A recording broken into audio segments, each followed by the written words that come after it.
Okay, are we live? Yeah, we should be live. I shouldn't sound so hesitant every time, but, yeah, hey everyone, it's been kind of a while, so hopefully this goes okay. I just saw in the chat discussion about whether Finn counts as a Jagan in Thracia. That's kind of a debatable topic. I'm kind of personally inclined to say no. Like, he's not pre-promoted, but, like, he kind of might as well be. But anyway, yeah, as you can see here, I actually haven't played this game for a little bit because I played Pokemon Shield for a bit to transfer things to home, to transfer them to Champions. Also I got the Mega Man Star Force collection. I've only played like an hour of it so far, but I'm actually quite enjoying it. It's pretty fun, but I do like, I've been liking Pokemon Champions so far. Like, I was kind of tempted to start this stream with just one Champions match. The problem is, you can never play just one Champions match. You will always be like, oh, but I'm like 100 VP off the next reward. I should probably do one more. Oh, but if I do one more, I might rank up. I should probably do another one. Oh, I'm 100 VP off the next reward again. That's what happened to me last night. I'm not even, like, super serious about Champions, but, like, I've just, like, literally the only Switch-era Pokemon game I own is, Sword and Shield. So, I am very, like, I cannot access all of the meta Pokemon, like, Sneasler at all, so I'm using stuff that I trained in Sword and Shield, but it's still kind of fun. Like, I'm not gonna get above any of the higher, like, you know, tiers, but still. I'm also, you know, totally free to play. Also, please tell me if the sound, like the game audio, is too high or too low, because last stream I think I had it too high, and another stream I had it too low. It's really hard to tell, because it can be different for each game. I'm not serious about it either. I just love decimating people with Gardevoir. I have a Gardevoir on my singles team. It's a choice scarf, though. It also has a fun trick to it. I've got Healing Wish on it, so if I save it for late in a match, I can actually have a choice scarf sacrifice itself to revive one of my other teammates, which can be kind of a fun option sometimes. Jet to the Stars, you are not late at all. It has issues, but for a free game, I'm enjoying Champions a lot. See, it's a little quiet. Okay, I guess I can put it up a tiny bit. Last time I had it on, like, I had it on 50% once, and it was very loud. So I'm kind of a little cautious about that, myself. Anyway, yeah, so like, the thing is that I recently saw a video on Game Explain about, like, oh, Champions launch is a complete mess, and it's so bad, and Pokemon is terrible, and, like, like, all the comments were, like, agreeing, but, like, all of the criticisms in the comments were things like, I just don't care about, like, it has no single player, yeah, it's not meant to have single player, there's no 6v6 singles, I don't like 6v6 singles. 6v6 singles is a mind-numbingly boring format, at least to me. Like, 6v6 singles to me only works on Smogon, because, like, there's no animations, or no elaborate animations, so it's just not, like, 6v6 singles on anything besides Smogon is just mind-numbingly, so I just don't like the way that 6v6 singles games work, too, that it's, like, so entry hazard dependent, and, yeah. And then also people are saying, like, the graphics are bad. What? Like, it's the best looking Switch Pokemon game to me. I think it looks great. Like, I don't really, like, I saw Fire Blast last night, and I'm like, okay, that's the best I've ever, like, looking Fire Blast animation I've seen in the series. Like, yeah, probably my favorite Fire Blast animation, because, like, a lot of games got Fire Blast kind of bad, but, anyway. I mean, yeah, the option would be nice to have for, like, private battles, but, like, I'm sorry, I'm a Smogon hater. I really, really do not like the Smogon meta and their attitude towards, like, the main... Anyway, I've always felt that Smogon had a massive amount of hatred towards Game Freak in the official formats, and I just didn't... Let's not get into that, but I'm not a big fan of Smogon. So, yeah, Anyway, yeah. So... What I probably want to do here is, I want to start the map and then immediately back out to see if I can maybe, like, bonus experience Elincia, but, like... See, here's the thing. So this is Clash. Slight problem.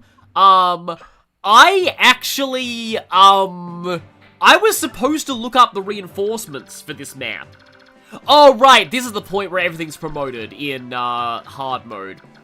On Maniac, everything's promoted by Chapter 18, but here, now, everything is promoted. I was supposed to look up, like, what the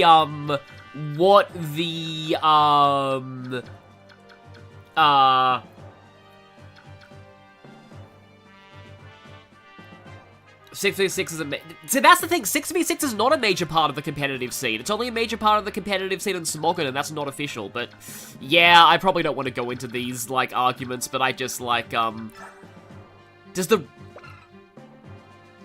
That looks like a... I don't recognize that graphic. I feel like the rune sword looked different in my version. I don't know, I could just be confused. But anyway, I was supposed to look up the reinforcements for this map before I played today, and I didn't, so, I don't know if there are, like, reinforcements from the start of the map, because, like, the problem with this map is this. Elincia. So, Elincia is forced deployed to this map. She just joined. As far as, like, units go, she's basically promoted Mist, but flying, which is pretty cool. And also Amity's an amazing weapon. Fun fact, you don't get this if Lucia, Bastion, or Joffrey's dead. You need all three of them alive to get it. It's a infinite use brave weapon that only she can use. 12 weight actually kind of sucks for her at the start, but she'll get over it after a few level ups. It's funny to describe, like, you know, getting over it as like a way to get over, like, weapon weighting, but you know, it's a way to describe it. And then she has A rank styles by default, so being able to use, like, rescue and warp, like, from the beginning is pretty cool on a flyer, especially with Kanto. So, like, in general, all that's quite good. Oh yeah, Amity also gives her +3 defense and resistance. The problem is that Elincia starts at level 1, and she's a game over condition if she dies, which is terrible for an Iron Man, and you can't rescue her, I believe, because she's a mounted unit. So, that's unfortunate. Okay, I did bring the rescue staff, good. Also have the Hamon staff. So, like, the thing is, like, I love the moment where Elincia, joins, like, as a playable character was always such a cool moment. Like, I thought that was amazing, and she's great at Radiant Dawn, but, like, the problem with her here is, it's like, oh, did you save 2,000 bonus experience before this point? If not, you can't really use her. So it's just kind of a thing. You basically have to just force feed her 1 billion bonus experience to make her good, which, again, kind of unfortunate because, you also get 19 deployment slots for this chapter, so it's more a question of, like, who I don't want than who I do want. Yeah, it's Operation Don't Let Anything Touch Elincia.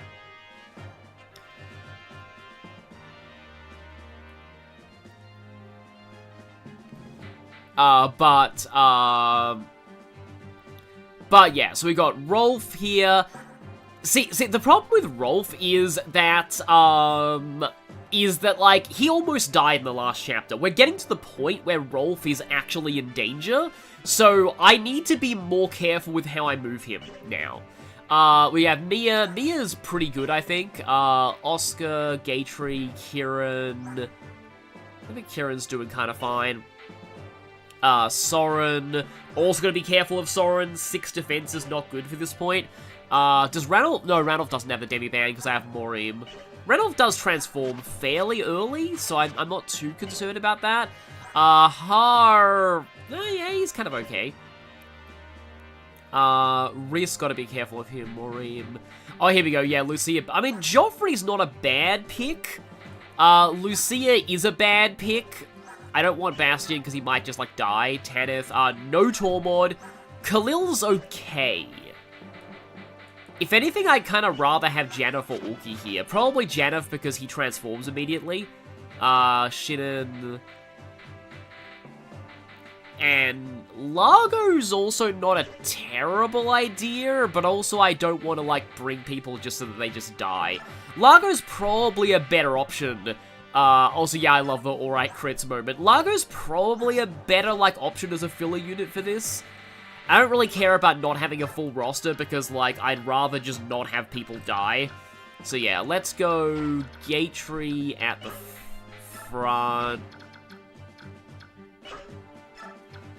Phantasm Irish, you've been trying to get into Sonic lately, but you have no idea what order to play the games in. I would recommend, I would recommend starting with Origins or Shadow Generations, or maybe Adventure 2, or 1. Adventure 1's okay. Adventure 1's kind of jank at this point, but, like, and then Adventure 2 sort of is as well. I like Adventure 2, but I also grew up with it, so I'm kind of biased, but I definitely recommend not Superstars, Mania as well. Mania as well is a decent starting point. Just, like, Origins, Mania, Shadow Generations, I'd say, are all good. Also, we have a bajillion warriors, over there from the start, which is not great for, Taroniu, although he does have a Silver Blade. So yeah, overall, this is kind of just a case of like, be very careful. There are a lot of, like, bow users. I'm not using Mist because, like, I wasn't able to really train her. I also have Recite. Like, Mist would just go splat at this point. So yeah, this is an Ironman, so, like, I can't really afford to use people who are, like, very, very weak to start out with. For the most part. I'm just impressed that Mist got through her debut chapter. But okay, yeah. So I may have to actually lock in. Oh yeah, there's also Colors, yeah, just not the Switch version. Like, I actually think Colors hasn't aged that well. Like, I actually do think there are issues with Colors, but, I mean, it's still pretty fun. Got gifted, this is Daniel M in the chat, got gifted Mania years ago and still haven't fired it up yet. Yeah, I understand. I'm, like, kind of a Mania hater, but, like, that's just me. I just, I mean, I'm biased because the game doesn't have Amy in it, and it also treats Amy quite badly because of, you know, the fact that this was still in the era where Sega thought that fans hated her, and they still kind of do to an extent. But anyway. Also, I just feel like Mania's kind of overhyped. Like, I don't think Superstars is great, but, like, I do think Superstars isn't as bad as people who say it is. And the main reason people do say that Superstars is bad is because of Mania. It's just the thing, it's literally, oh, Superstars, you're no Mania. Yeah, I would say for Trails, Sky First Chapter is the best starting point. Honestly, I'd love to recommend starting with Zero, but, like, I don't really, because Zero relies a lot on the Sky games. So, like, I love Zero a lot, but, like, you probably don't want to start with Zero. Cold Steel's a decent starting point, though. If you go back and play the early games later, Cold Steel 1's a decent starting point. And also, Daybreak, Daybreak has some Sky stuff as well in it, so I don't really know about that. So, okay. Technically speaking, if everything here attacks Mia, like, I am mostly okay with that. Because, like, those warriors are just, like, in a way, I don't really mind if all those warriors just attack Mia.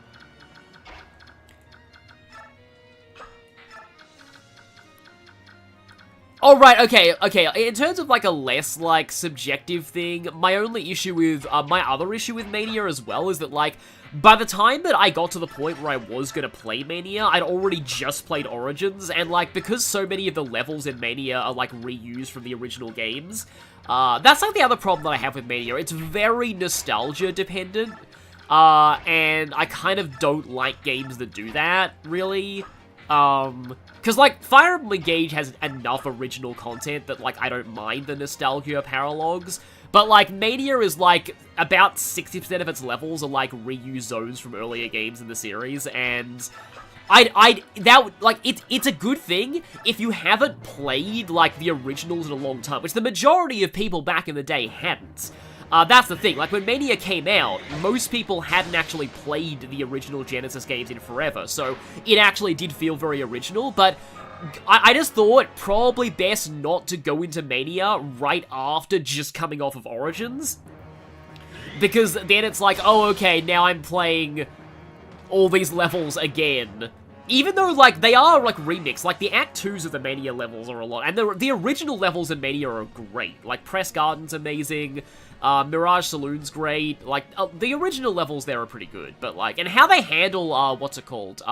Stardust Speedway. How Mania handles Stardust Speedway is really cool. Like, how you go through the past version first, then the future. And then the Metal Sonic fight in Mania is amazing as well. But, yeah. Daniel, my only direct experience was Rush. And you game over to the final boss because you couldn't time your jumps right. Oh yeah, that's the one that has like the instant death attack where if you don't jump it properly. Oh right, I've Studiopolis Zone, obviously. Yeah, that one's also got great music. So yeah, all these warriors are probably gonna die. Because Mia. Yeah, Mia didn't actually do well for me at first, but now she's getting a lot better.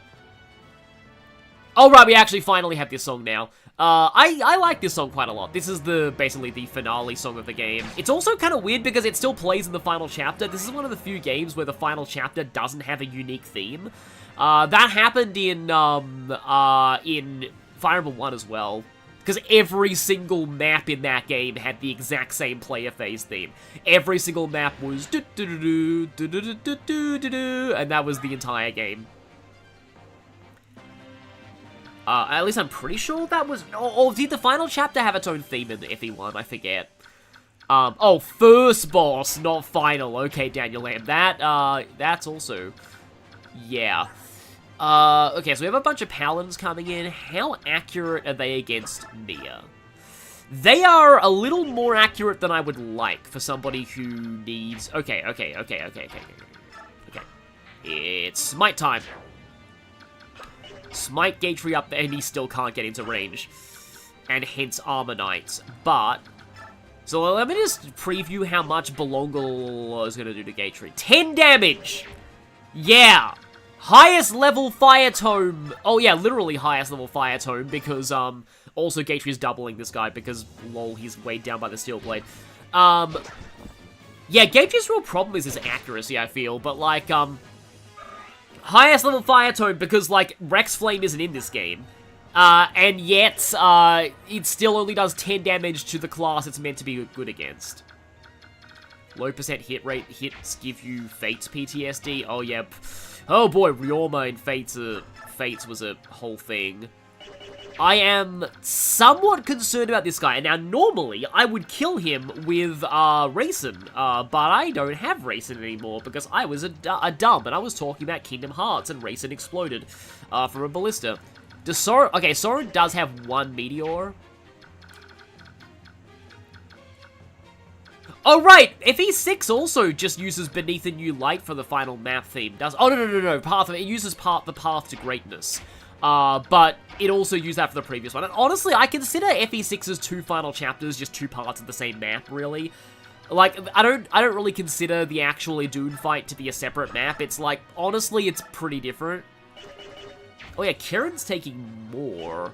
I guess because Gatry actually does have some pretty solid resistance. Okay. Again, I do have to be a little bit careful here, but one of the rules of Path of Radiance is that enemy Swordmasters, I mean your Swordmasters technically also suck, but still. Yeah, 11% crit rate, doesn't matter when you can't do anything to me. Yeah, I do think Xander he's very good. I think that Conquest does a good job of, like, balancing him, I feel. Oh, right, you do get Beneath the New Light for Path of Radiance not Path of Radiance, Binding Blade Chapter 22, because that's not if you don't get the true ending, that is the final chapter. Okay, yeah, that does make sense. Okay. And yeah, no real reason, like, to put anybody else in range, because, like, Toronio is just fine there. So yeah, here's the thing. We are now about to be attacked by a bunch of things, and if I put Oscar up there, I probably have to put Ike there too, and I wonder if Ike should actually be a little concerned right now. Yeah, Ike's not even doubling these paladins. But, like, if he's in support range of Oscar, he does get plus 30 avoid.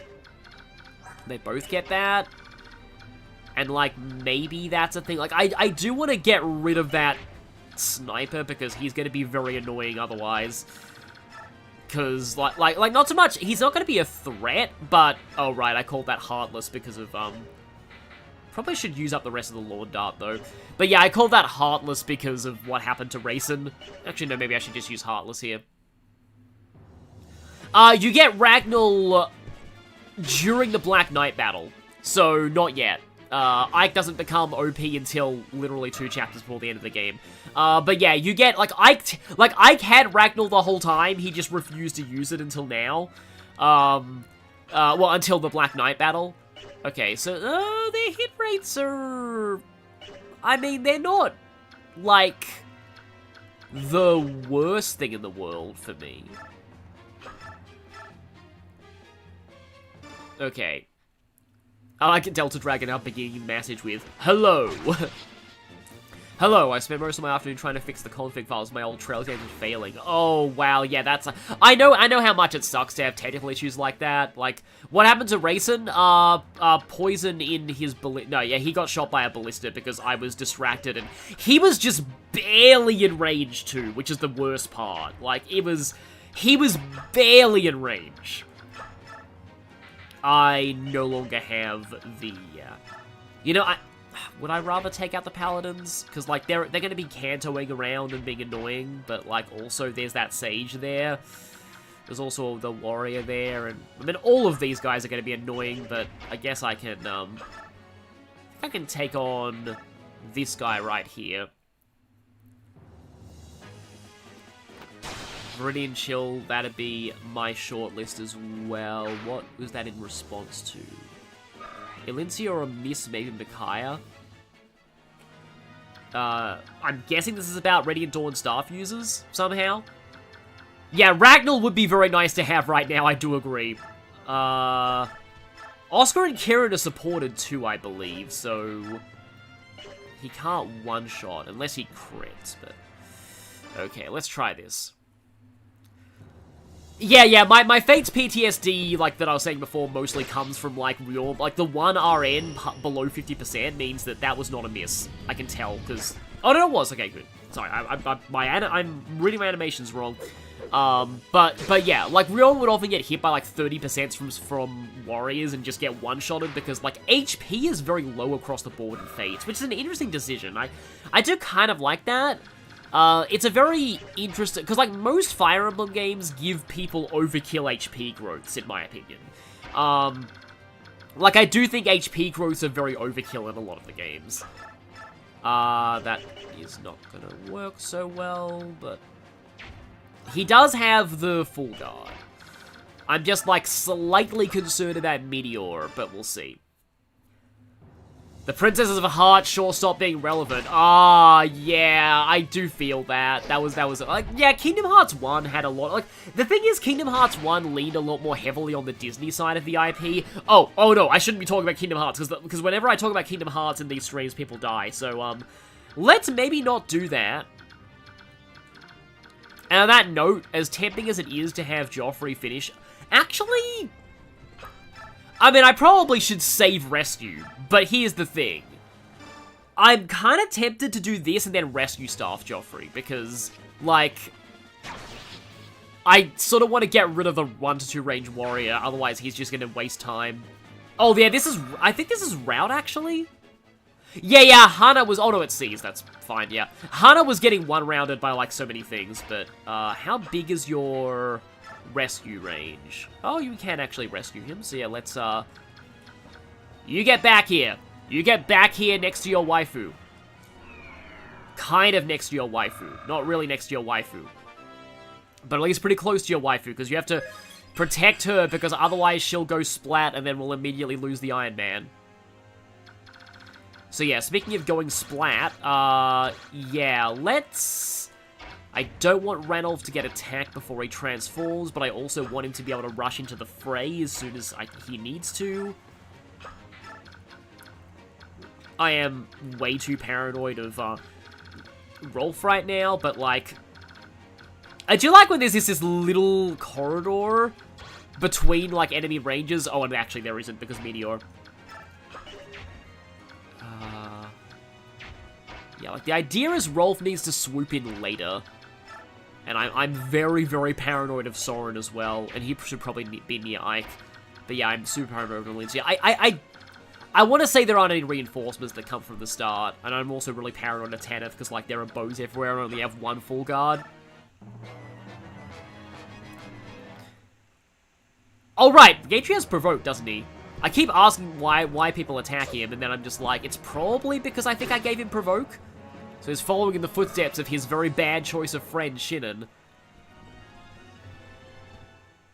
Oh yeah, Hana giving Samurai to support partners. I can't for the life of me figure out how to do supports in Fates. Like, Fates is just not really my kind of game when it comes to just the sheer amount of prep that goes into your team before you even start playing. I think I've actually mentioned this before. I like the gameplay of Conquest in theory, but like the fact that you have to kind of make pairings just for getting classes, and then I guess that's the thing with me, because I was used to, because I was used to games with no reclassing like this, I just don't handle reclassing well. Like, I just don't understand reclassing.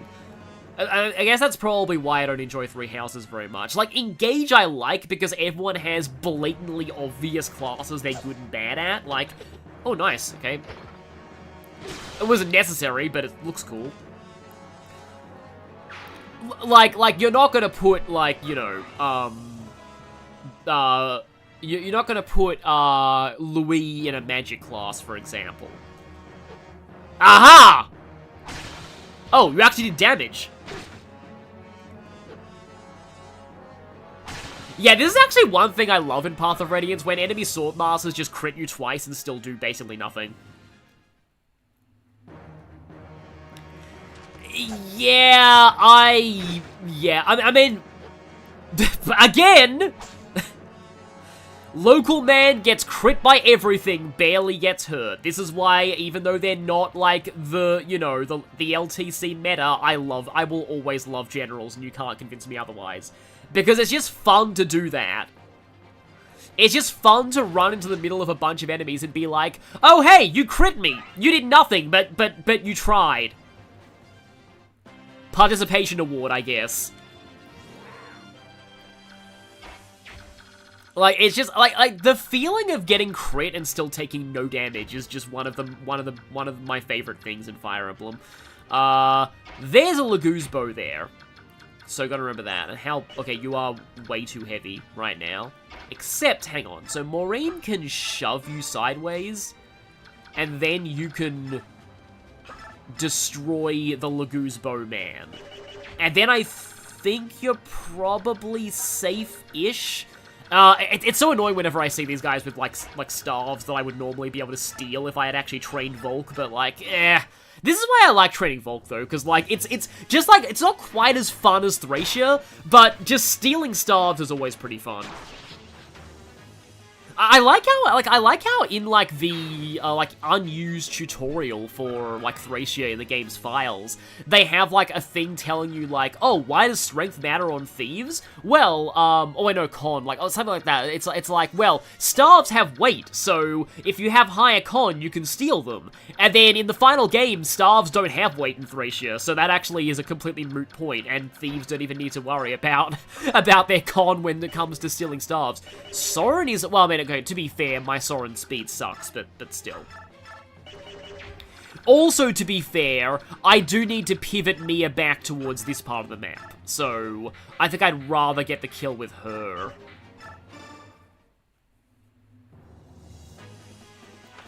Yeah, I've tried Arthur Elise for Malignite Percy, but, like, yeah, I don't know, it's like basically anybody but Odin just kind of sucks for Elise, which is a shame, because I don't really like that pairing, support-wise. Now, I would say, just because I can, I'm going to move Gatry over here, but he does have, he has Provoke, I'm pretty sure. Yeah, he does have Provoke, right? I want to say maybe we get another Occult soon? We might get another Occult soon. Also, this guy's not even going to be a threat if I don't deliberately run after him. Alright, Ike has the Sonic Sword, okay. I kind of don't like my two, like, paladins being this far away from the rest of the group. Per's gonna be a rally bot if his mum's Elise, at least. Make sure Ike gets some experience. Yeah, see, the thing is, I am actually a little concerned right now, because Ike is kind of my best shot against Ashnard, and, Amy doesn't want you to know this, but the enemy stars are free. You can just take them. Thank you for the $5 shadow coin. But yeah, like, I'm a little concerned because I'm running out of bonus experience. I can't actually, like, bonus experience Ike for that much more, and I do kind of need him against Ashnod. Even if I can't beat the Black Knight, I kind of need him against Ashnod, though I am wondering if I pivot to Wrath Resolve instead of Ether. Like, they're both, like, okay. I can replace the steel with the silver immediately, actually. Yeah, I don't really like where Ike's speed is right now. And I am just gonna stab this meteor guy, because otherwise he's just gonna be annoying.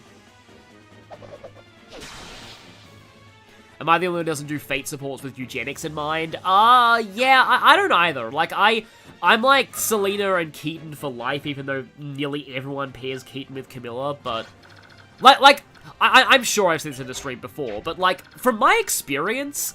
Valoria is always OP, regardless of who her mother is. Like, Valoria is ridiculous. She's definitely one of the most, like, you know, insane children in terms of, like, potential, so...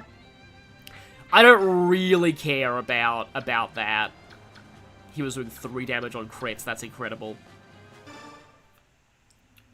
Outside of Conquest, Lunatic, metagame reclassing isn't really... Yeah, like, that's the thing. Like, that's also why I like Engage, because, like, even on Maddening, you don't really need to, like, reclass. It's really just emblems you need to understand. Like, I think, like, I still love that developer interview that talked about, like, the way they handled, like, Engage reclass systems, not reclass systems, like, the Engage's difficulties, like, as, like, their whole, like, the whole point was, like, on normal, you can just do whatever. On hard, you need to understand emblems to beat the game. And on Maddening, you need to understand emblems and forging. And skill inheritance. And, like, that, like, I thought was just, like, I like the way that was handled. Like, I do, like, a lot of people don't like Engage Maddening because it is arguably the least hard Maddening in the series, but, like, I like it for that reason. Like, I think it's pretty fair, and also, like, the characters are still fairly viable as well. The other thing I like about Engage is that, like, if you use somebody for, like, just, like, 5 chapters and then bench them, it never felt to me like it was a waste. It was a waste. Like you always felt like, okay, I got a lot of value out of them, and then the people who join later, they are at the appropriate level, so, like, I don't need to worry about wasting experience, because, like, they're all ready to go from the start. Like, none of the other Fire Emblems really give me that feeling. Like, often if I bench a character, I'm just like, but, like, I used them for so long, and, like, all the experience I put into them feels wasted, but for some reason I never, like, I use Boucheron all the way up to the first, like, chapter 11 in Engage on a Maddening run, and then I ended up dropping him because he just wasn't really doing much at that point, but I didn't really feel like I'd wasted any effort training him, because he was really good for the first, like, half of the game. Yeah, in a way, emblems kind of are an iteration on pair up. I'm just kind of, like... Yeah. Also, yeah, to be honest, also, sorry if I'm not answering chat as much, if I'm more talking about just, like, you know, just my own thing, because I need to focus on this chapter, because Clash can definitely kill you if you wreck things. It can wreck you and kill things. Anyway, sorry, that's why I'm not looking at chat as much right now. And also, I love the way generals look in this game when they double with swords, it's just so silly. It's like, I'm gonna lean over slowly and hit you, and then I'm gonna lean over slowly and hit you again! Yeah, I guess emblems sort of are like super battalions, in a way. And that's why Ranulph is amazing. Like, in a way, yeah, actually true, because battalions gave you stat boosts and an ability. Yeah, emblems are actually very similar to battalions from Three Houses. Just like, they just give you more stuff, but also, like, you can more freely swap them around. Oh yeah, battalions also gave you more stat boosts when you leveled them up. They're actually really similar now I think about it. But anyway, I love, like, the cat crit where they just, like, do that tiny roar. Reminds me of how, apparently it's like in earlier editions of Dungeons & Dragons, it was actually not uncommon for like level 1 adventurers to get killed by house cats. Like, house cats were surprisingly dangerous to level 1 adventurers. But anyway, engage manning, very hard blind, but otherwise easier. So what I was gonna say was that,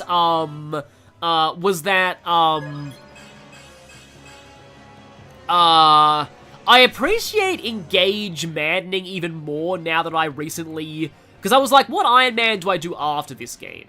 And one of my thoughts was, oh, I can do New Mystery of the Emblem. I haven't played New Mystery in forever, and it'd be fun to get back to New Mystery, right? I tried New Mystery on not even Lunatic, just Maniac, and like the prologue on New Mystery Maniac is literally just like, hey, there is exactly one combination of moves that will not have anyone die in this chapter. It's like, oh hey, Luke starts in range of 3 enemies. He gets two-shotted by them. Good luck figuring out the one exact tile to place him so he doesn't die on turn 1. And Luke's one of the better units in the prologue, by the way.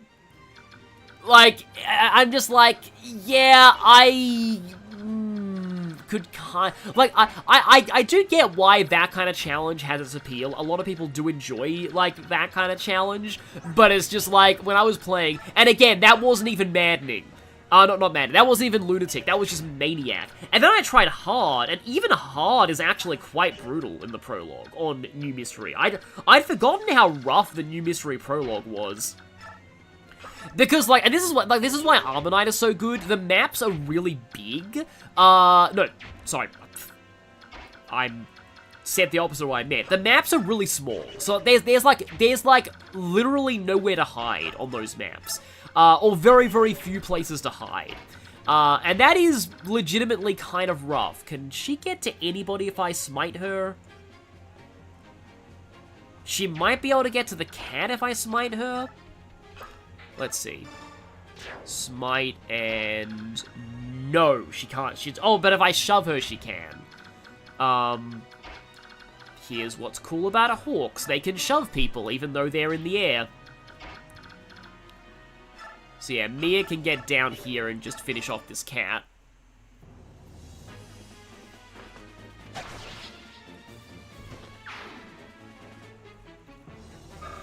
The Black Knight does not attack Mist, I'm pretty sure, but he does summon reinforcements that do. There's a Halberdier that does. But I'm pretty sure the Black Knight himself never attacks Mist. And if you're playing, like, I think, it's been ages since I did the playthrough. When I did the playthrough, I think I did do from what I remember, I actually did explain the Black Knight's AI fairly well. Like, I know that on anything below hard mode, he doesn't actually, like, move or anything. So you can attack him at range and not get lunated. But on hard mode, I believe he always moves to attack in melee if he can. So you always risk getting lunated. At least on the enemy phase. But yeah, again, player phase, you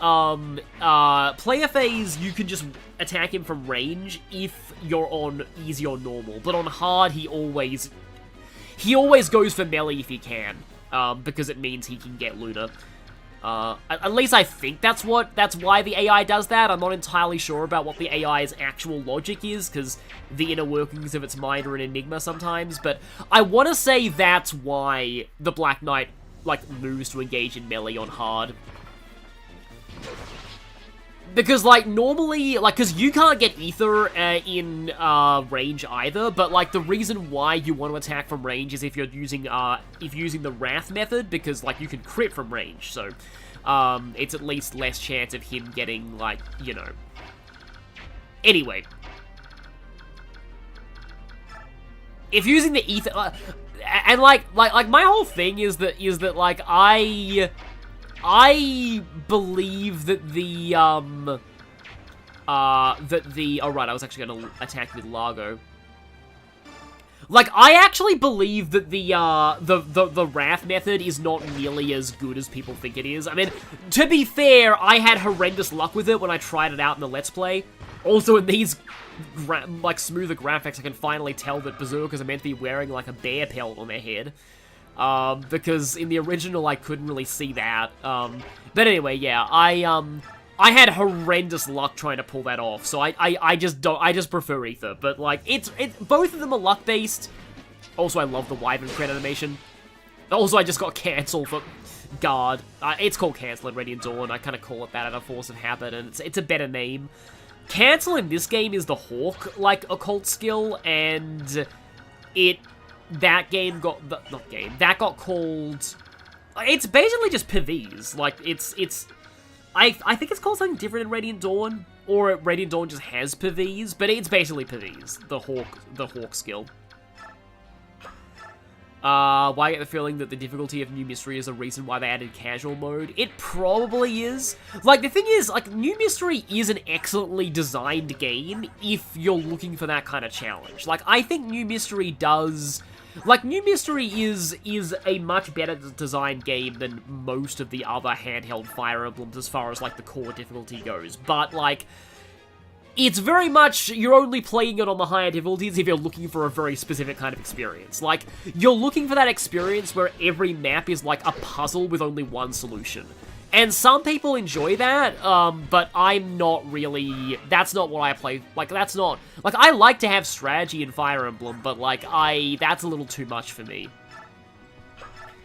And obviously, I want to say that it does get better, like, as you go further into, like, the game. Like, obviously, when the maps get bigger and there's more places to hide, there's a greater, you know, variety of tactics that you can use, but the prologue is very rough, and then I didn't even get past the Katarina chapter.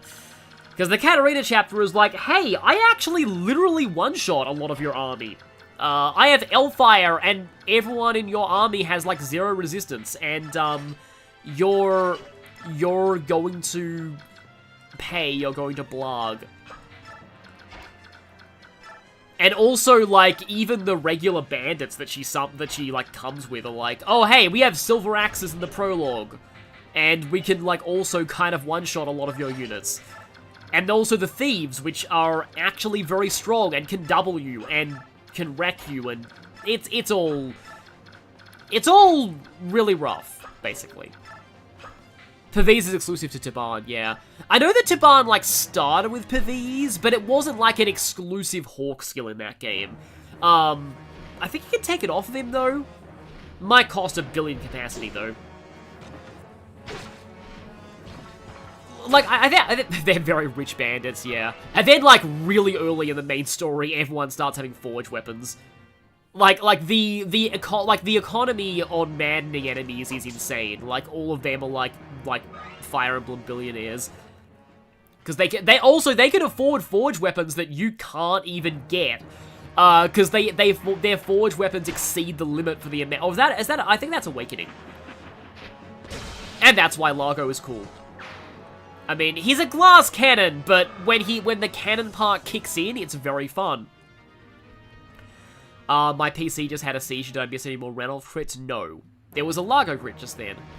Oh yeah, then it's also the new mystery of who balanced the Pegasus Knights. Yeah, because there's... Paula and Katria are, like, kind of disgusting in that game. Paula more so, but I like Katria more because she's more of a growth unit than Paula is. Paula is just like, I literally do not need to gain any more stats for the entire game, and I'm just good. And also, I have pretty good growth as well. But anyway. A lot of Arcanea has literally no resistance stat. True.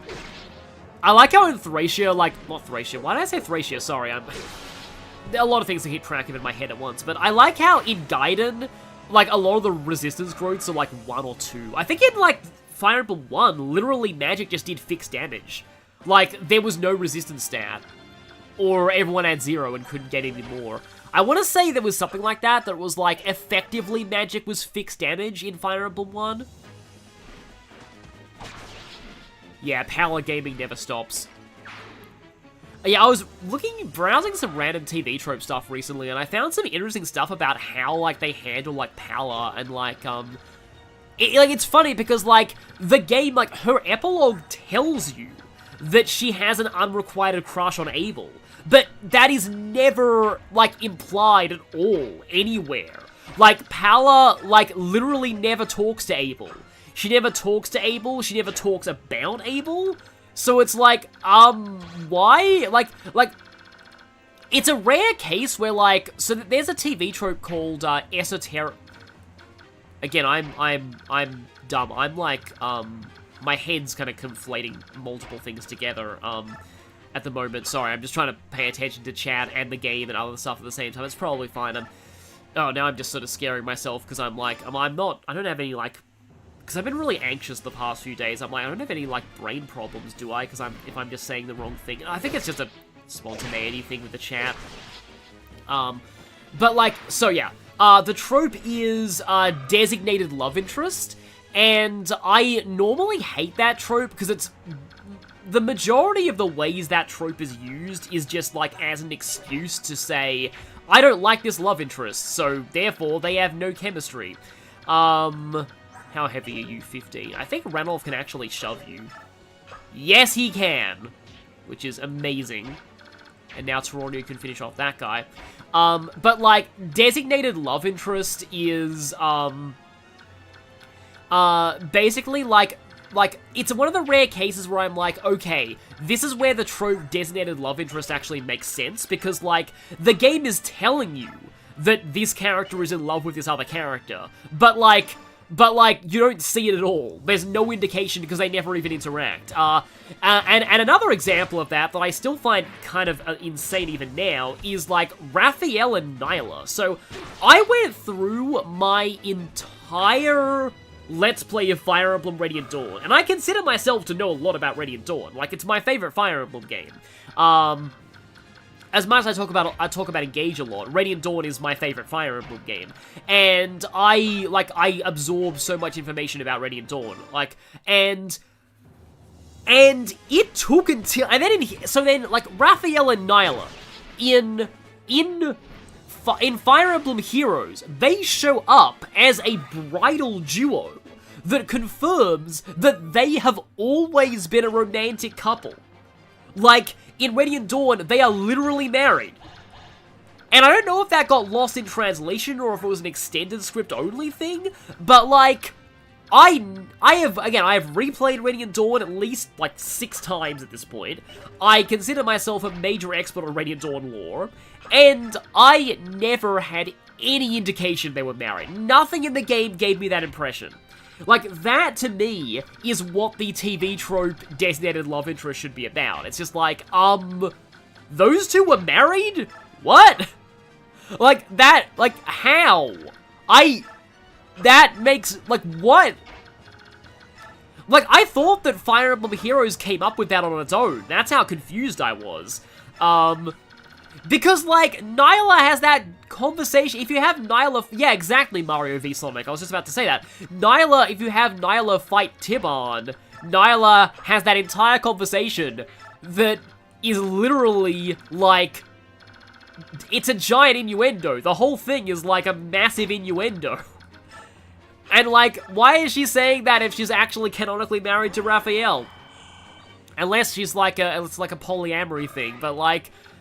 It's like, I got so confused with that. I'm just like, wait, we were supposed to think they were, like, married or something? Like, what? Technically, Fire Emblem Heroes does sometimes, also, was Daniel... Shoutouts to the Fire Emblem 1 manga that makes Abel this perfect Gary Stu who gets captured and successfully out-duels Michaelis for his freedom. That's like the equivalent of what I've done to Rolf in this playthrough, but for, like, Abel. Maybe somebody just played that game and Abel just got ridiculously RNG blessed, and they're like, okay, and then that person just got tapped to write a manga about Fire Emblem 1, and they're just like, oh, okay, well, Abel was my best unit, so I'm just gonna write him as if he's just the most overpowered person to exist. Because that sounds kind of funny if that did actually happen.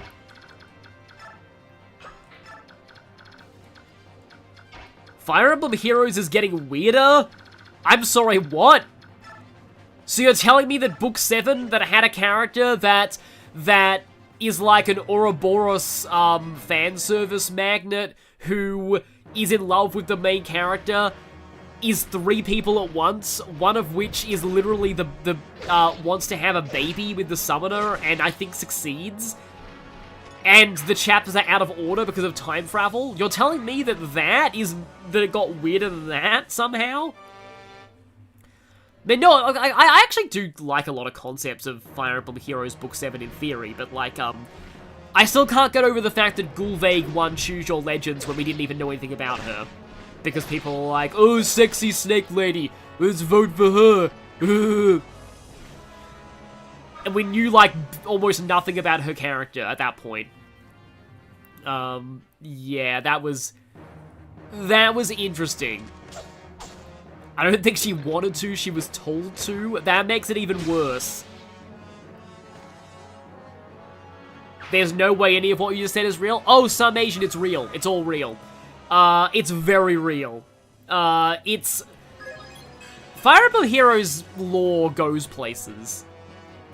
I recently looked up spoilers on, like, the Alpha... Oh.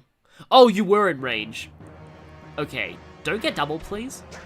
Well, okay, you missed anyway, so that's fine. Another enemy must have been blocking you, because you didn't show up as in range before. Excuse me, what? I like how people in the chat are now freaking out over this. But yeah, I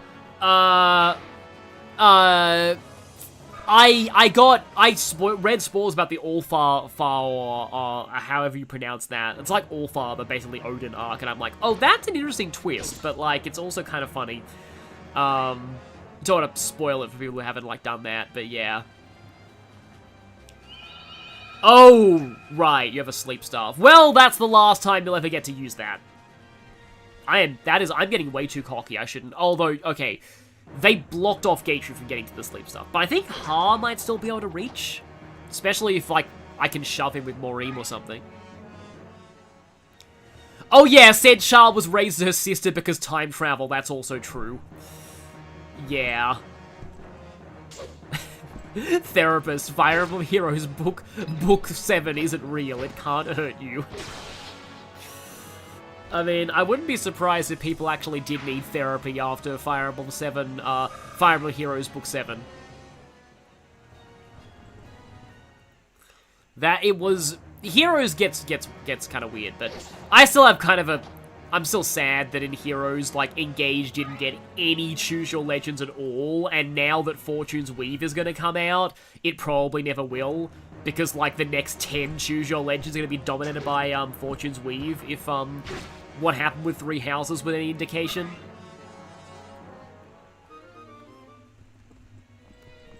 At least, I mean, didn't Sigurd and Crom and Marth eventually get in? I know they got robbed a lot, from Choose Your Legends. Wasn't there somebody else who got robbed a lot and finally got in? I actually do love that, sorry, this is responding to the chat, that Veronica Taylor voiced Micaiah in, because, like, it's, like, this is gonna sound weird, but Veronica Taylor can do girl voices. I very rarely hear her doing girl voices, but, like, oh, right, Tsubasa. Tsubasa's interesting because, like, I remember, I think I probably mentioned this on a stream before, but, like, I remember the era where people loathed Mirage Sessions. Like, Mirage Sessions was one of the most hated Fire Emblem games.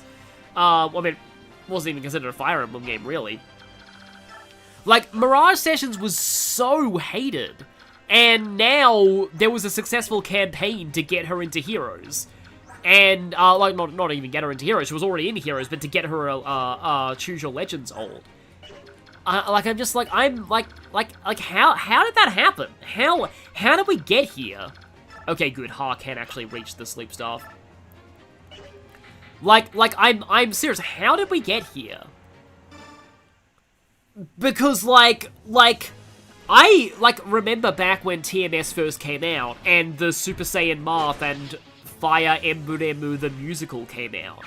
And there was just so much absolute bile towards that game. Like, people were calling that game, like, the worst thing ever produced by humanity. And, like, a crime against both Fire Emblem and SMT, and, like... And everyone hated the characters. Like, the characters were one of the worst things about it. Except for, like, Kyria and, like, I will say Mamori is a surprisingly goated character. It's just a shame she has to be attached to Barry Goodman, like, he's horrible. But, like, Mamori's a surprisingly really good character. And Kiria has her moments, but, like, most people are just very generic. That's, like, kind of the thing, like, at one point, I wanted to do heroes. Again, I'm saying the wrong words. I wanted to do, Mirage sessions on the channel. But then I kind of just, I just don't know if, like, it's really all that oh, no, you don't have a ranged weapon. But you know what, I'm gonna whack this tiger. Which sounds like it could be, like, a euphemism for something, so, ugh. But, I'm gonna whack this tiger now, because they have big movement ranges. There we go. Yeah, more like Barry Bad, exactly. Don't think it has anything to do with TMS as a game, more about that treatment in Heroes. Yeah, for some reason, people, like, Heroes fans really, really liked the TMS characters. Like, the fact that they actually got English voice acting was also pretty cool. Like, I didn't expect them to give them English voice acting. So that was awesome. Yeah, Kira needs to get healed.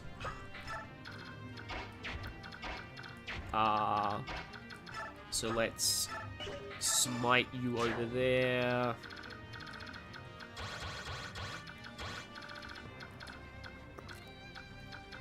Class has been going really well, at least. Don't say that, or bad things will happen.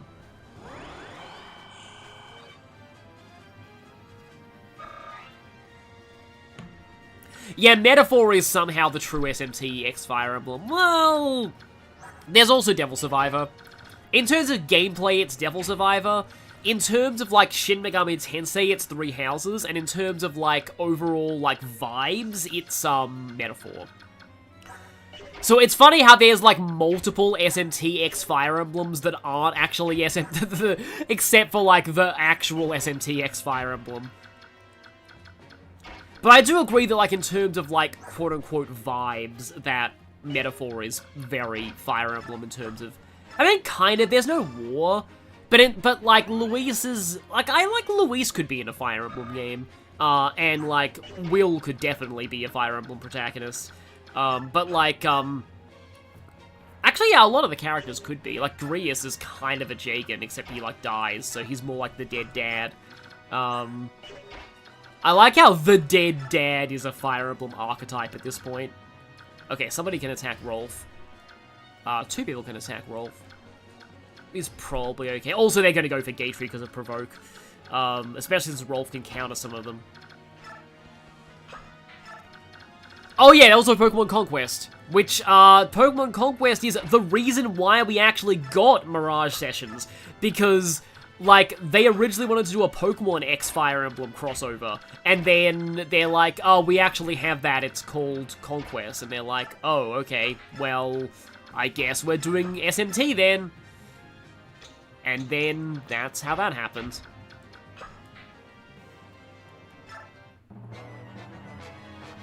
Fire Emblem X Pokemon would have been very... Like, I don't even know how that would have worked. And I think this is probably the reason, Shout outs to Kai from Fire Emblem Fortune's Weave. Oh, yeah. It's just a you know, it's gonna be it'd be hilarious if, like, the biggest plot twist in Fortune's Weave is that Kai's dad is that Kai is totally successful in saving his dad and they live happily ever after. That would be the plot twist of the century. Like, that would actually be legitimately hilarious. But anyway, what I was saying was, like, oh yeah, because, like, I think this is probably the reason why the pitch didn't work, because I can't think of any way you do Pokemon X Fire Emblem that wasn't Conquest, that wasn't Pokemon Conquest. It's always confusing when you just say Conquest, because there's a Fire Emblem game that's also abbreviated to Conquest, but you get the idea, yeah. Like, it would probably just be Pokemon Conquest. I don't know if, like, I don't know what angle you'd really go with, like, whether you'd focus more on the fight, whether it's, like, Fire Emblem world and characters, but they have Pokemon, or Pokemon characters, but it's Fire Emblem gameplay. Like, that's more like Conquest. Like, the Pokemon are the units and you move them and they attack and do stuff. Or if it's like a Fire Emblem world, like medieval fantasy world, but like all of like the enemy generals all are like Pokemon trainers and they have Pokemon. Like, honestly, I'd be down to see that. That would be interesting. Like, I wonder how they'd handle that.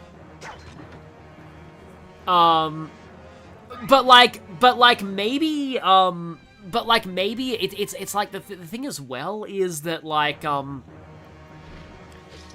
because I've read like I don't like talking about Pokemon leaks because like a lot of people don't like them, and this isn't like stuff about like wind waves or anything. Oh, I knew there was going to be a reinforcement wave there eventually. Alright, yeah, one of them has Blizzard. It's everything except bolting, right? But okay, let's 1, 2, 3, 4, 5, 6, 7, 8. If Har goes there, Bertram attacks him with the rune sword. So I'll have to be ready for that. And how much damage does he take from the mages? He takes more damage than I'm comfortable with from the mages. And he also oh yeah, no, that's not good. Don't do that. That's not gonna be a good thing. So I'll take out one of you. I don't like that I don't one-shot.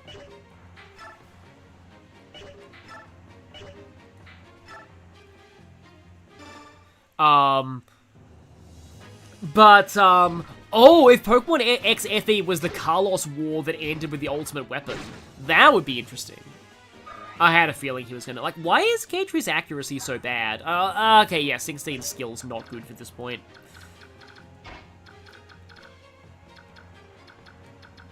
Okay, well, to be fair, if I go here, then I don't get Bertram's, but also I do suffer potential deadage via those mages. Though, again, they're probably going to go for Gateway because Provoke, but yeah. Provoke is just such a good tool in Ironman's. Yeah, I sort of wish Legend ZA was about the war. Like, to be honest, like, I don't really like that they set up... I like that Legend ZA kind of fix a lot of the problems with Carlos's story. But I would have preferred if they had done it... If they'd done another Legends game, and they'd have to actually probably talk to Native American, like, cultural consultants to actually do this, but I would have preferred a Legends Unova game with the original dragon before it got split in two, and like the Truth versus Ideals war. And like a kind of like American like West style setting. Like that would be interesting, I feel. But again, you'd have to be very careful about like Native American depiction, but like that's kind of what I would have liked from a new Legends game. Alright, no, what I was talking about with the leaks was like, so yeah, because I don't want to, you know, abandon this tangent. So what I meant about, like, the thing about leaks was that, so there were leaks for a hypothetical Detective Pikachu sequel, but they showed that, Pokemon, at least then, was very protective of not letting the IP get too dark. So because of that, I don't think they would have done... If they had done Pokemon X Fire Emblem, they probably wouldn't have done it in a way that was like,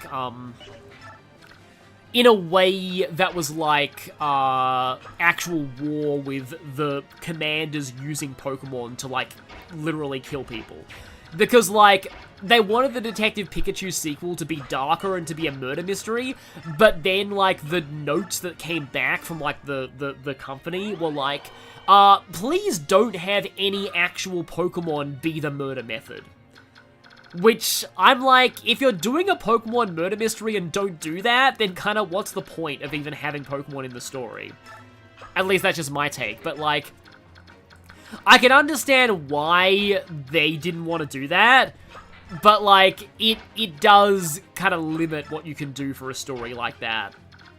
Where it's just like, yeah, if we're doing a murder mystery, let's not have Pokemon actually murder people. Essentially, let's not be an edgy ROM hack.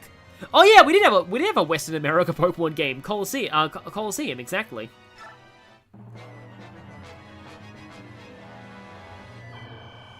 Oh, you're just using Elixir. That wasn't Bertram's, was it? If that was Bertram's, that would be really funny.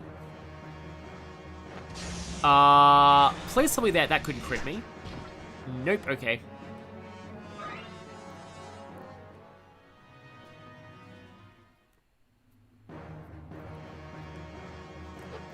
Yeah, exactly. Pre-colonial America region would be very interesting. So there's like a lot they could do with that idea.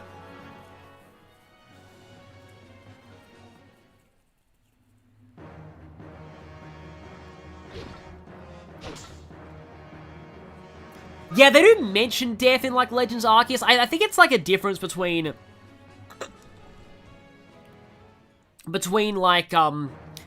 like, mentioning death and, like, actual, like, literal, like, people using Pokemon to murder people.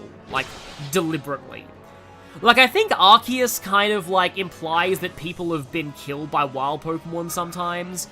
But, like, you know, I think it's a bit of a different issue than, like, an actual murder mystery.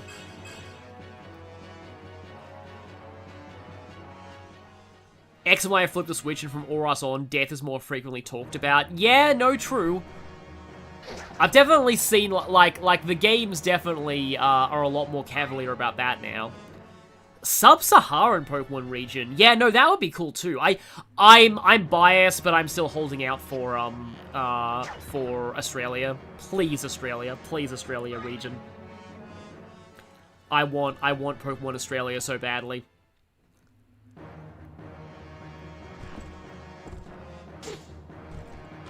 If it was in Unova, it would be pre-colonial New England era. Yeah, because, like, that's, like, the New York region. Yeah, it would open up a can of worms if a trainer had their mons kill someone, or, you know, otherwise... or it would become what people actually think Pokemon Adventures is, because... Like, I'm kind of a proponent of the whole thing that, like, Pokemon Adventures really isn't that dark. Like, the zombies were, like, one chapter... The Arbok that got cut in half was actually fine. It regrew its tail. And the Psyduck that got, like, sliced in half was a zombie.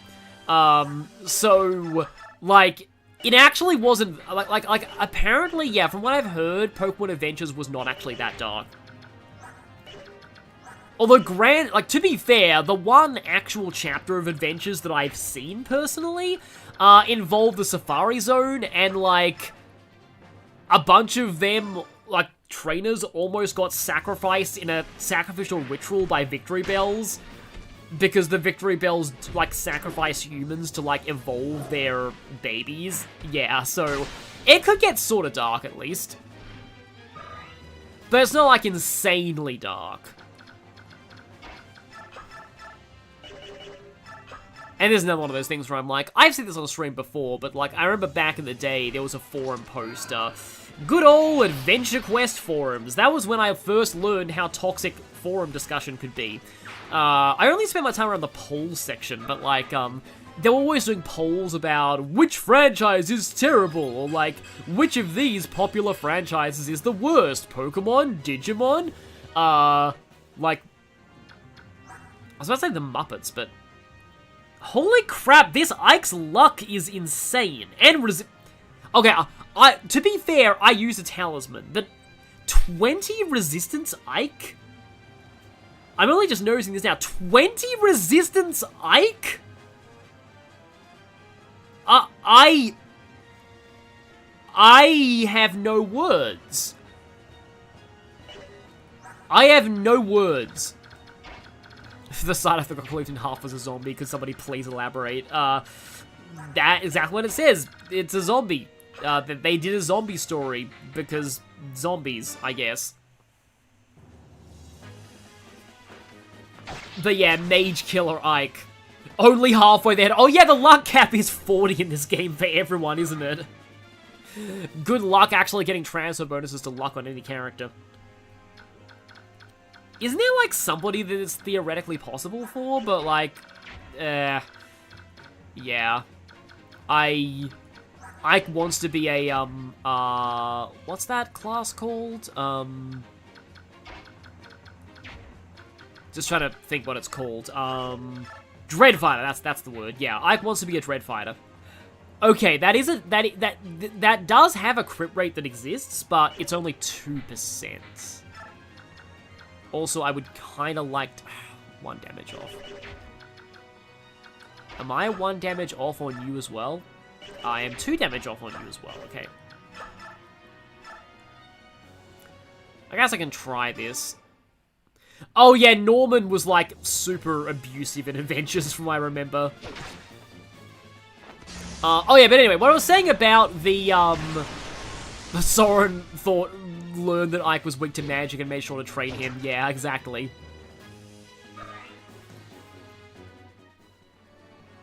Dreadfire is a class you really want to come back, but it probably never will. I like its take in, like, Fates. I don't like how they handled it in, I kind of want to do that, just get rid of the Siege Tome. But, like, in Echoes, it's just like, oh, hi, I have, like, ridiculous movement and the best stats in, like, everything, and I'm good against magic, and when everything else has 0 resistance, and, like... and I can loop back to village. Like, Dreadfighter was just way too good in Echoes.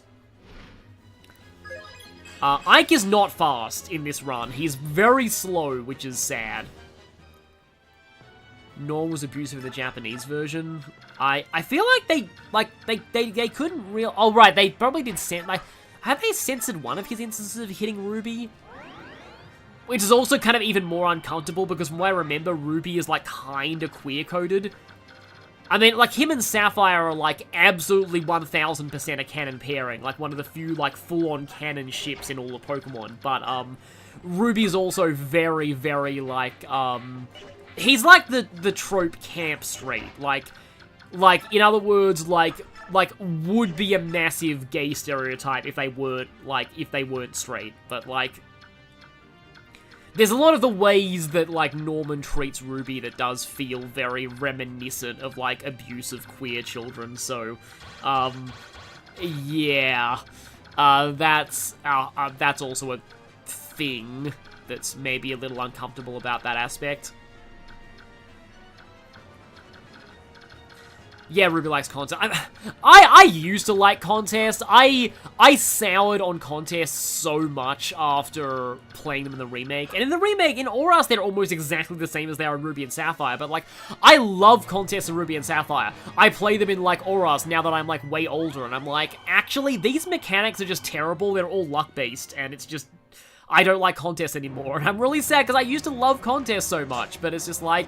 it's one of those things, one of those rare times when something I liked as a kid, I play it as an adult, and I'm like, actually, this sucks. I used to think that about Sonic Adventure 2, but now I don't, because now actually I think Sonic Adventure 2 is goated. I'm one of the few people who will defend the mech and treasure hunting stages with my life, but, like, Pokemon contests are like, yeah... I'm not a huge fan. If you play them in multiplayer with actual humans, where you don't need to rely on like the AI's like luck for like targeting and stuff, they might be fun.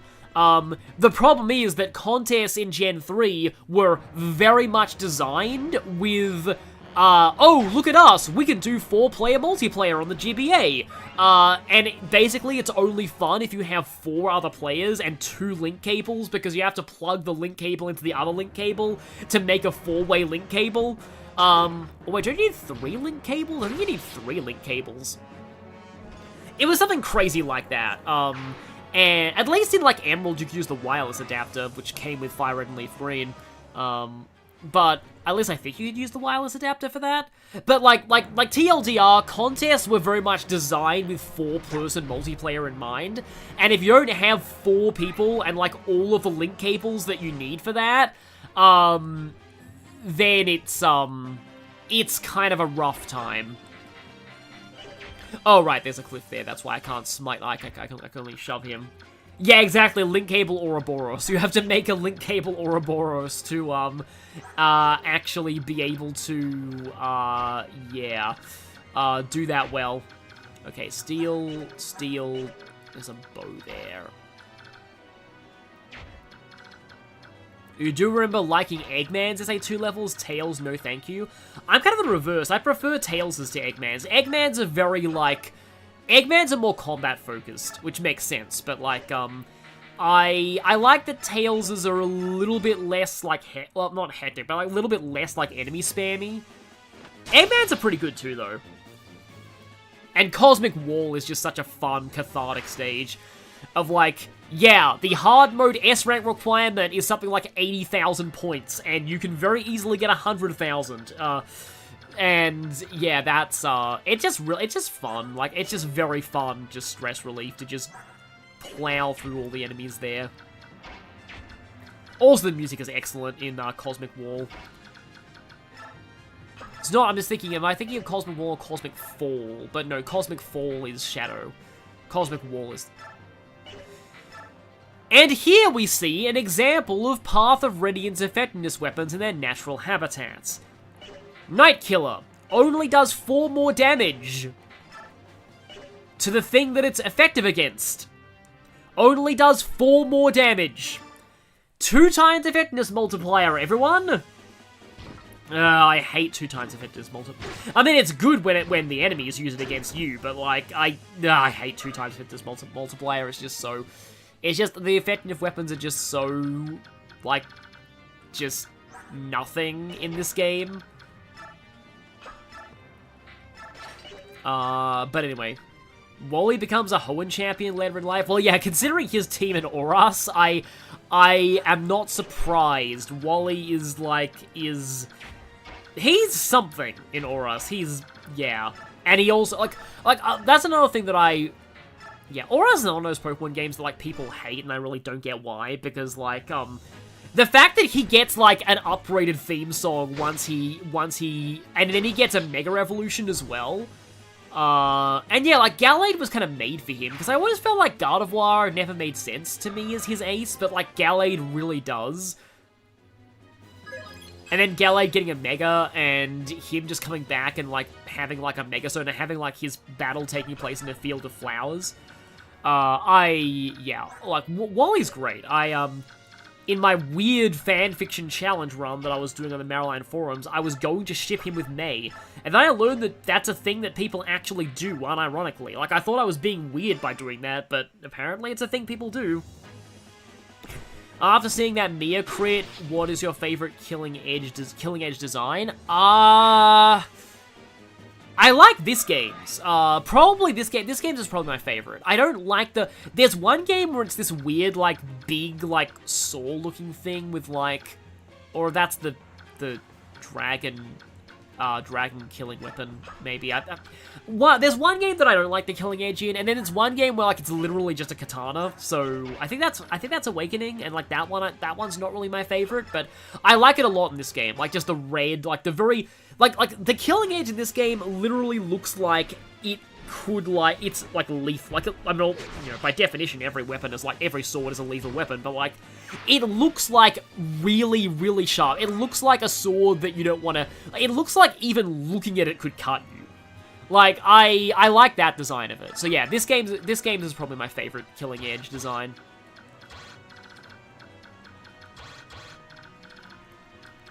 Engage's Killing Edge is so cool. I've forgotten what Engage's Killing Edge looked like. I'll have to look that up. That probably goes to show how much I use it in Engage. Jared Punch, good lord, I think I'm gonna love Trails. Yeah, you probably will. If you can... I know that a lot of people can't get past, like... This is just so weird, like, the like, adoptive sibling romance thing, but, like... I would say it gets better, but there's an even worse one in Cold Steel. Thankfully, that one's not canon. Anyway.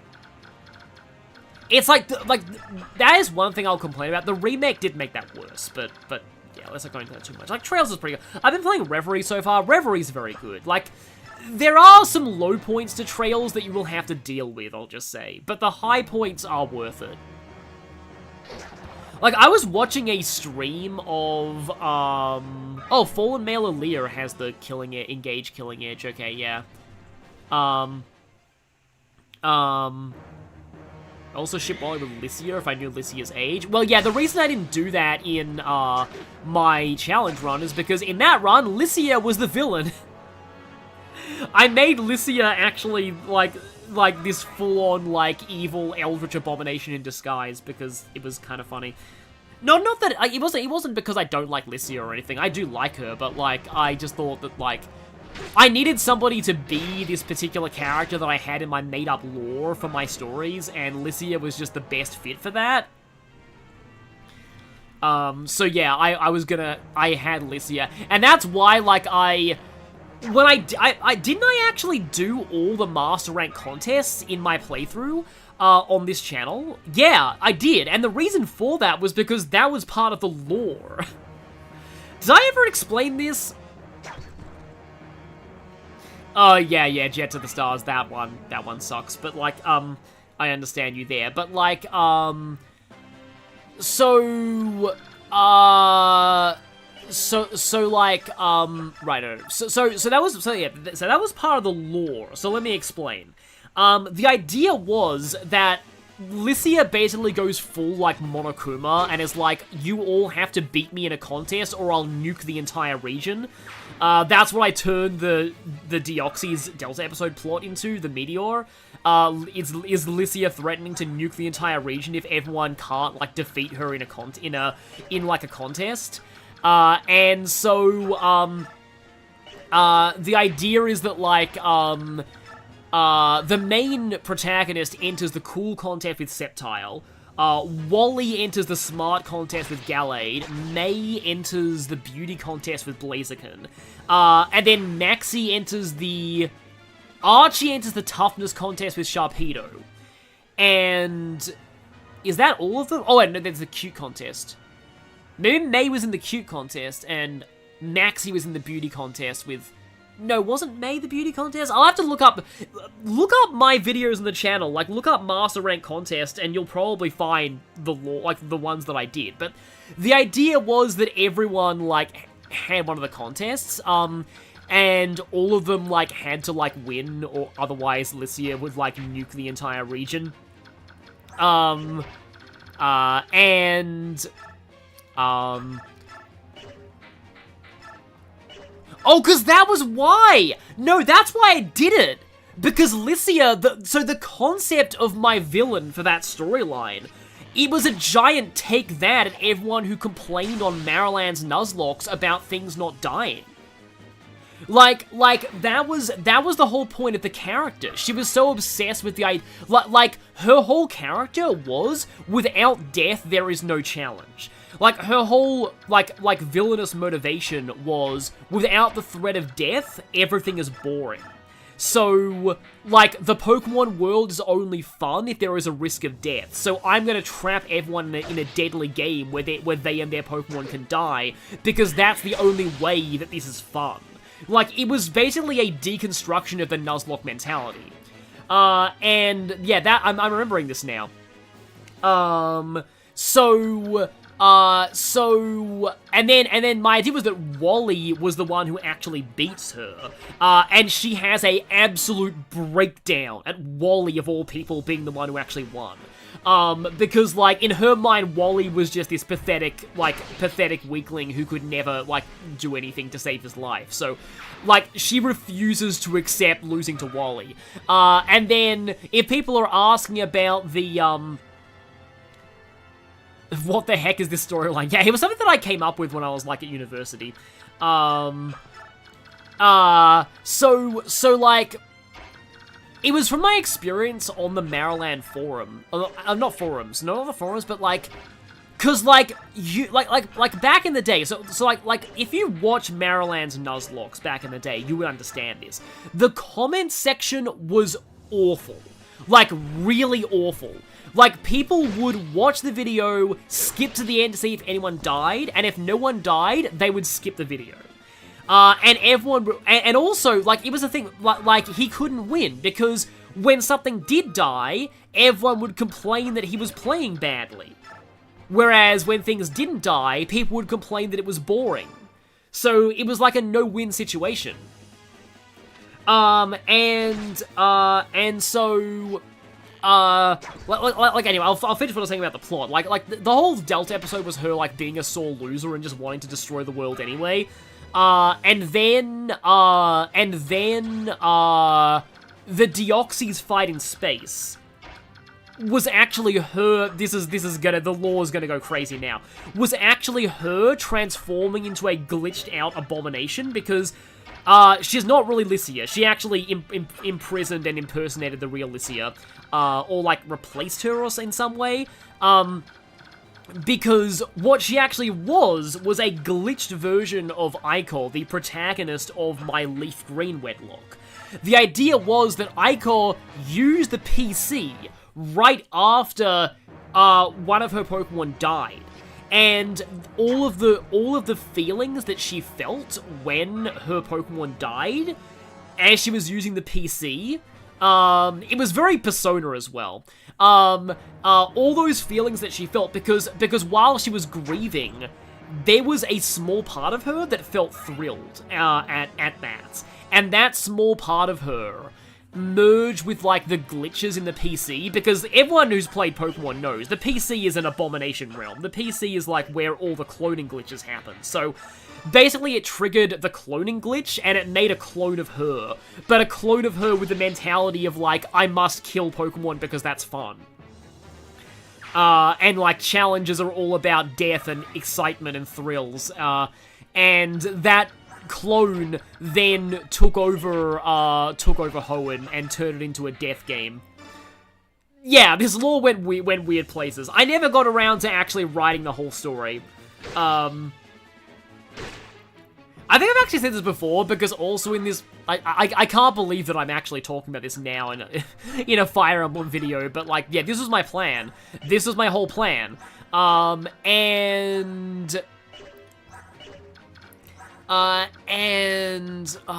was it? There was, like, oh, right, yeah. I know that I've also explained this part of the lore, that, like, so also, the lore goes even wilder, because my idea was that, like, Auras were actually a sequel to the original Ruby and Sapphire in my lore. And so, Steven was actually Brendan. Steven was the original champion from Ruby and Sapphire. And the way that this works is that the president of Devon Corporation, his last name was his first name was Norman.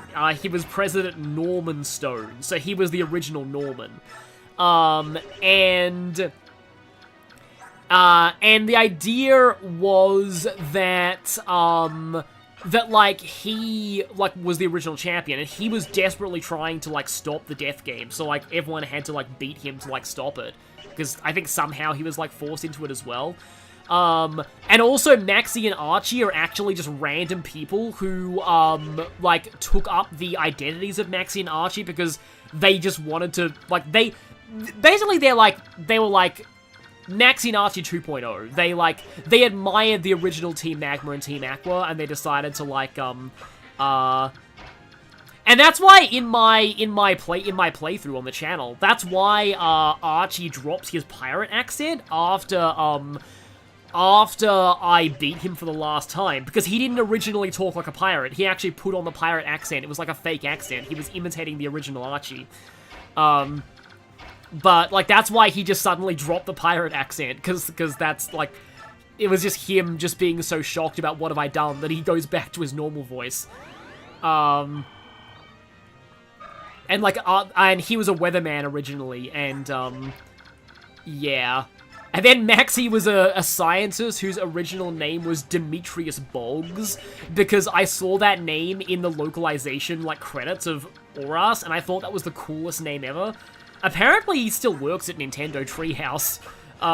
So yeah. So I had a lot of lore about this. I had a lot of lore, because, like, and it's not even any crazier than, like, the other Nuzlocke lore, because, have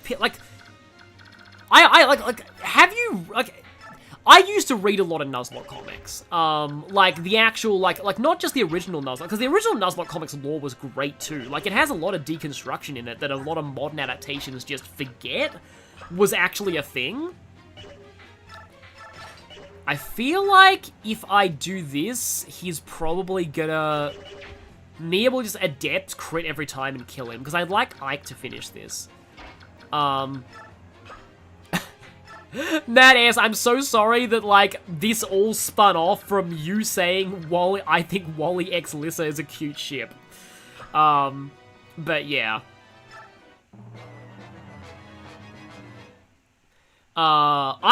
See, that's the thing, I enjoy writing. I kind of like to get a job as a, oh, Ike needs to fight this guy, because Ike's dialogue is fantastic here.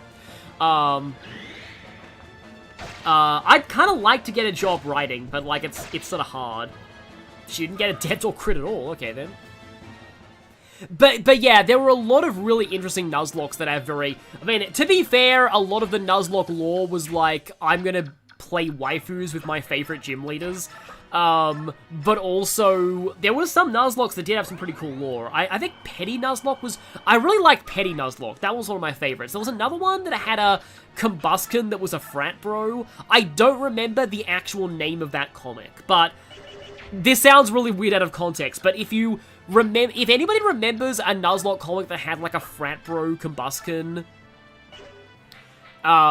it's that one. That one I also thought was pretty good.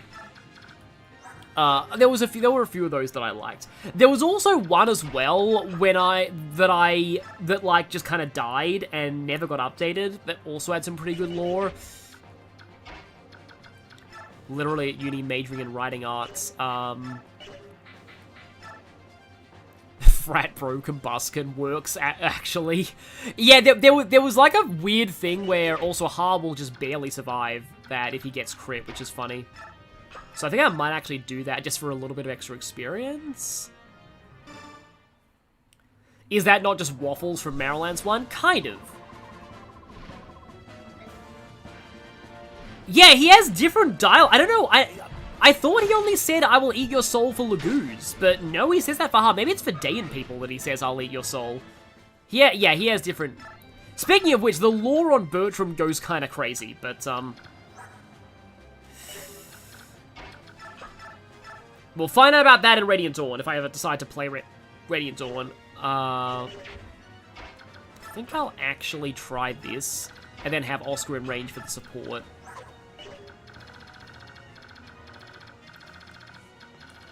But yeah, there was a thing with the frat bro Combuskin that was like, he thinks that, like, he understands type advantages because he thinks that, like, rock types are jock types, and jocks beat footballs, and he looks like a football, so he's weak to them.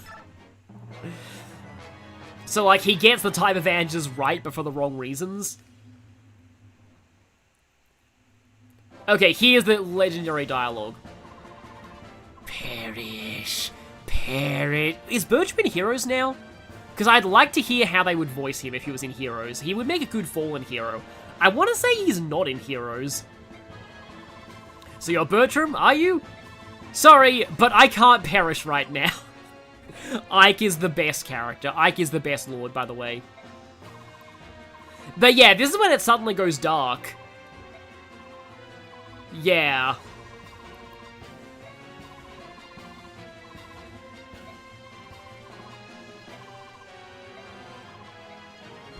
Yeah, so he's basically, this is the only time Bertram does this, and so that's why fighting him with Ike is important, because of... Hello. What if you were almost finished? Oh, he is. Oh, he's the one with growls to a crescendo, okay. What if you were about to finish a map? But the game said, reinforcements. Well, I think Ike will have an easier time grinding off these reinforcements than he will off of Bertram, so I guess I'll do this. Yeah, he has different dialogue with Elincia, but I don't think it actually reveals anything. It's very minor, that one. You'd think it would be more. And he is in Heroes, okay. That is kind of cool, but, Ike is like, sorry, but no. Radiant Dawn 4-4. That was where I came up with the term Reinforce-ageddon, and I'm very proud of that term.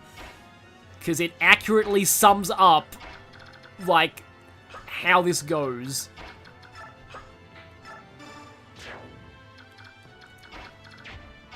Okay, Garen is in Heroes. I don't know if, like, Groans of Increasing Discomfort Garen is in Heroes.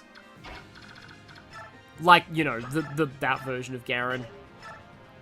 Oh, Ha's not... I mean, Ha's speed's not great, but still. It's like, one of the things, actually, is like, I've probably already said this on a stream, but my hot take is I actually don't mind Monster Garen. Like, I like the idea of Garen being possessed. That was my theory from the start of, like, the Fates trailers, so I don't actually mind that. I don't like that he doesn't get boss dialogue with any of his siblings, not siblings, with any of his kids, though. Like, that's dumb. It's like they really just were like, oh, no, only Corrin's getting boss dialogue with anybody because Corrin favoritism, I guess. Yeah, Guron, exactly. I also always thought, even though he's not the most interesting villain, Guron would have been a fun moveset in Fire Emblem Warriors. I would have taken him over Iago. Although, is Iago a clone of Garnef in that game? If that's the case, then I guess I can see why they put Iago in the game, because, you know, Garnef.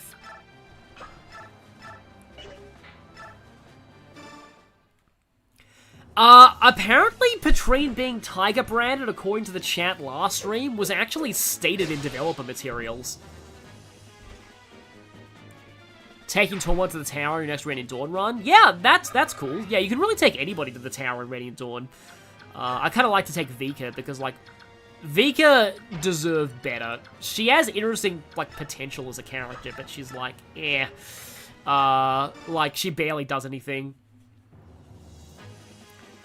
Had a personal thing of doing a White 2 Rainbow Redlock to avenge the 5 deaths in Getters in White 1, but then I effortlessly swept it with a Haxorus.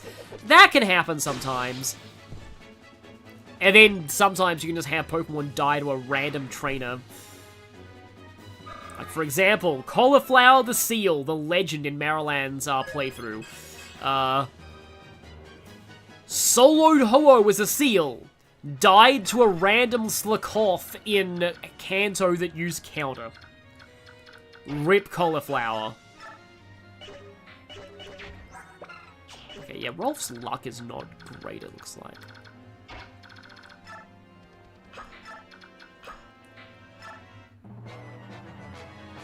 Yeah, I guess Saizo's boss dialogue with Kotaro took up the entire boss dialogue budget.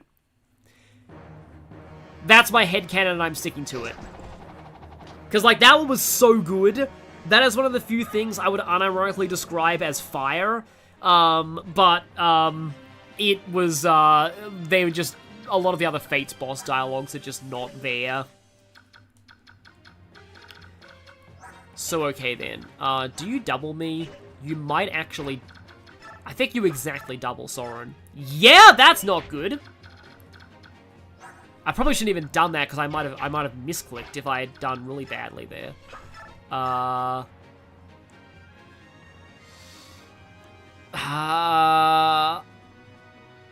I'm calculating this. Okay. 14 times. Hang on. 14 times.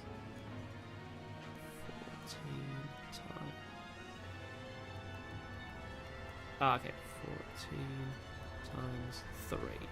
42, okay. So, he doesn't die if he gets crit, at least. And he 1, 2, 3, 4, 5, 6. He can Kanto one space away.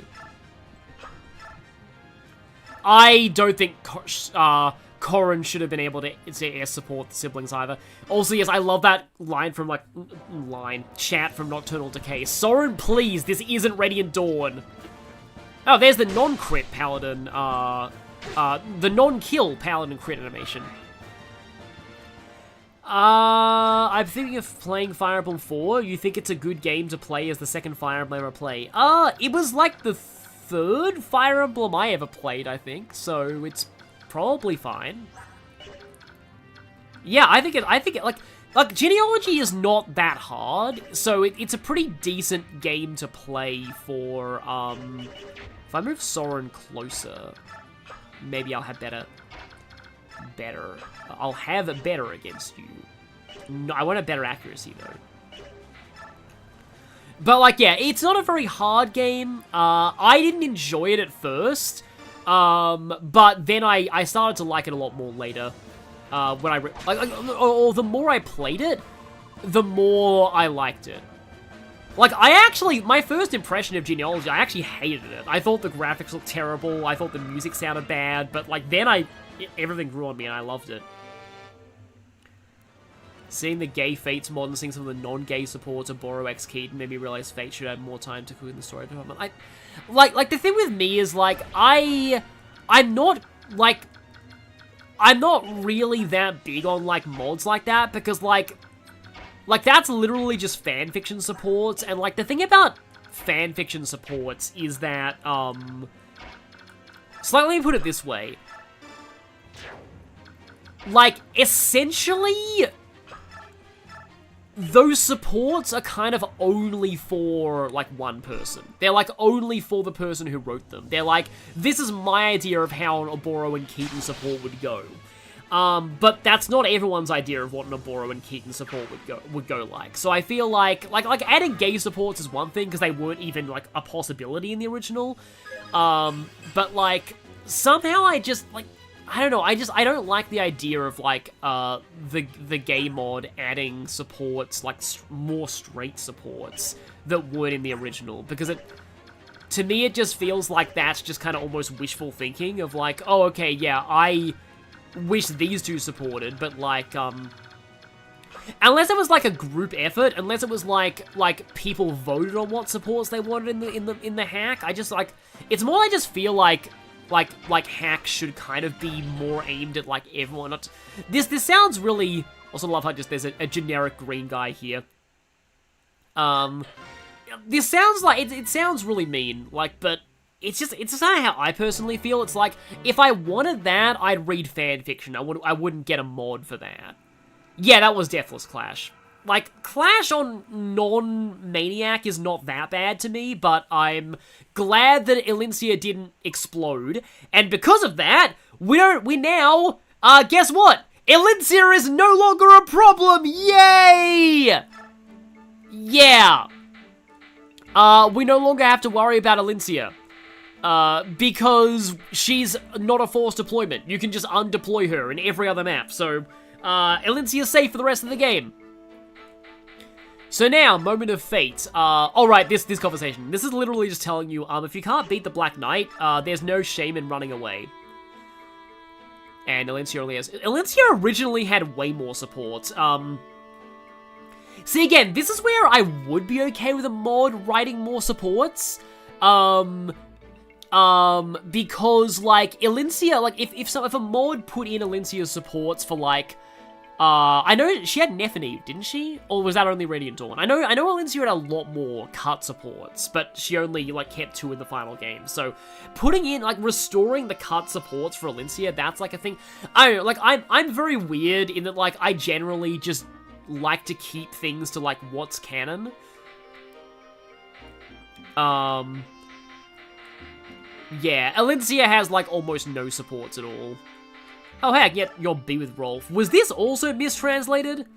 I'm pretty sure that I've actually got Torodu and Largo to an A before.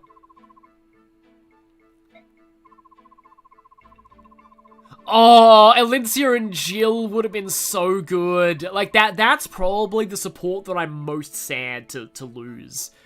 Like, Path of Radiance already has a lot of very good supports, but Elincia and Jill would have been fantastic.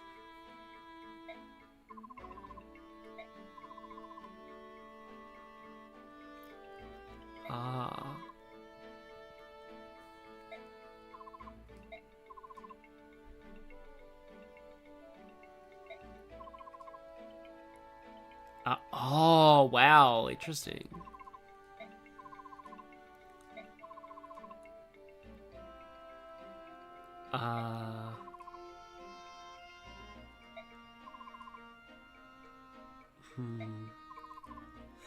Wow, I completely forgotten about Toroniu's backstory. This is actually genuinely sad.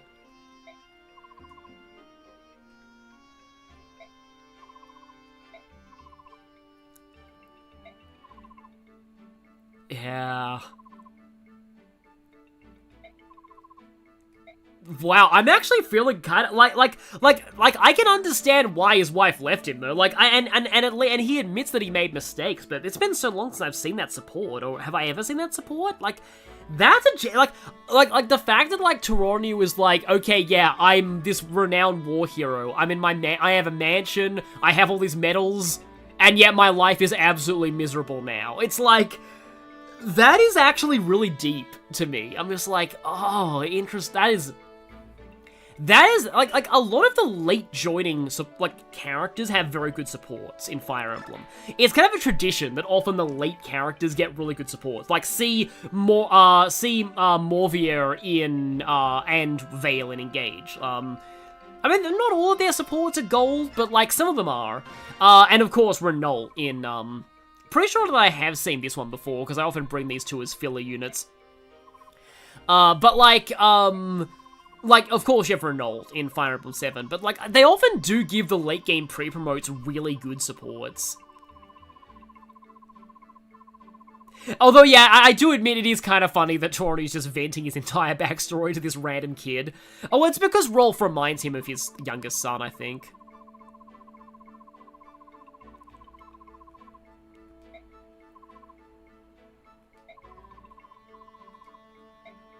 There are even former Dane souls in this army. One of them died because Jill had to sacrifice herself so that I have had her. Almost forgot about that.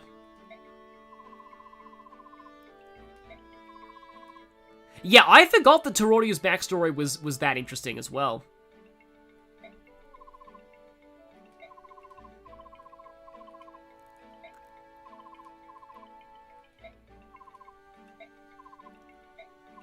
It's actually very funny that these two were actually discussing alcohol. I guess because Path of Radiance was rated T in America.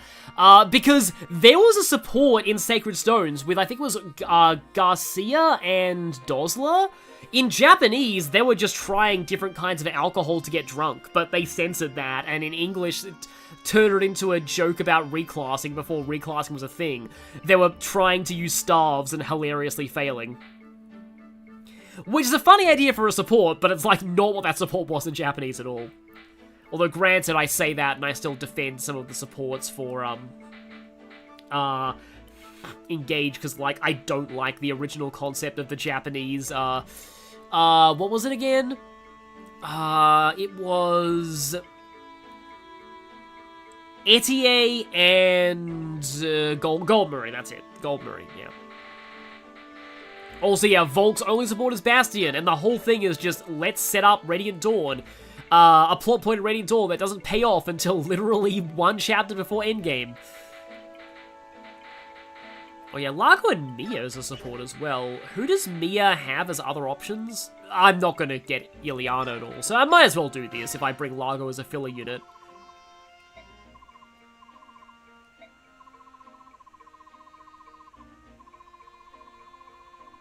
Oh yeah, that is the support that sets up Largo opening an inner Radiant Dawn. Yeah, that's why I knew I'd seen the support, because, like, I was surprised, like, I think I mentioned this in the Radiant Dawn playthrough, I was really surprised to know, because I actually did get, Toroniu and Largo to an A, I think in my first playthrough, because I liked using filler pre-promotes back then. I still kind of do, but, like, I used them a lot more back then.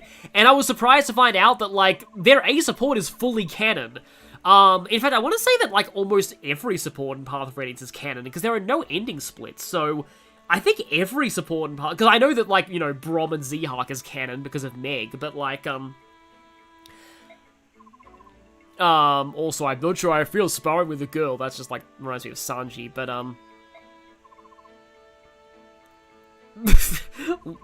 Largo,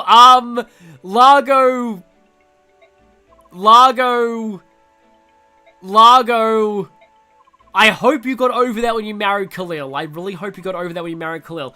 Or maybe Khalil just punched him a lot. And, yeah, and then he got over it. Enough talk. Time to knitting fight. But anyway, yeah. Like, I was surprised to find, like, that support was basically canon, because, like, Largo opens the inn, and it has the name that was suggested in his A support with Toronio. Okay, yes, new headcanon, Mia was the one who cut his arm off. because of that, yeah. That's the reason why he's not playable in Radiant Dawn, because Mia cut his arm off. It's at least it's still not as funny as Duke Doonan in, Trails in the Sky. Being, like, and making a misogynist speech in front of Shara, Estelle, and Chloe. And it's like, oh, so you have chosen death, then. But, yeah, is there anyone? Oh, Moriman. Largo's just getting this. Okay, yeah, because he joins late, he supports with people quickly. Oh, Largo and Devdon is also kind of canon, because it's kind of where Devdon gets the idea for Danved. But it's also extremely weird. Like, it's very weird. Like, he finds, like, a cardboard cutout of Devdon, and Devdon starts doing a voice for it, and Largo thinks it's real, and then the paper gets torn in half, and Devdon makes it scream, and Largo's traumatized. That's a weird support. And, like, yeah, that's all. What I described actually does happen. To be fair, he learns better in later supports with Mia. Like, that is actually, like, the thing, because, I do feel like in, like, a lot of people are very quick to judge characters who make a first impression like that, but, like, but the point is they develop later. But to be fair, it's easy to not see that development when you're... He got everything except speed, which is the one stat that he actually kind of needs. I mean, he has his strength maxed out, but I'm pretty sure he's gonna get doubled by the Black Knight at this level, so... like, of speed.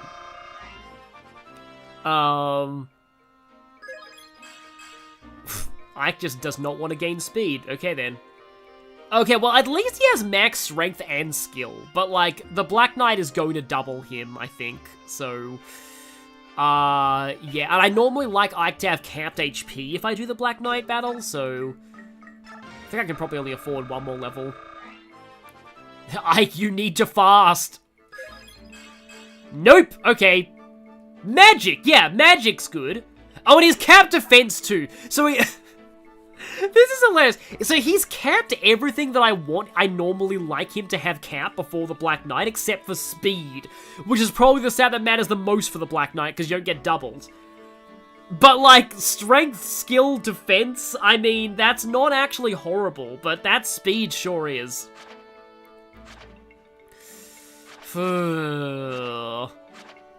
I have concerns. I am having the concern. Also, it bugs me so much that Gatry's speed cap, not strength. That Gatry's strength cap isn't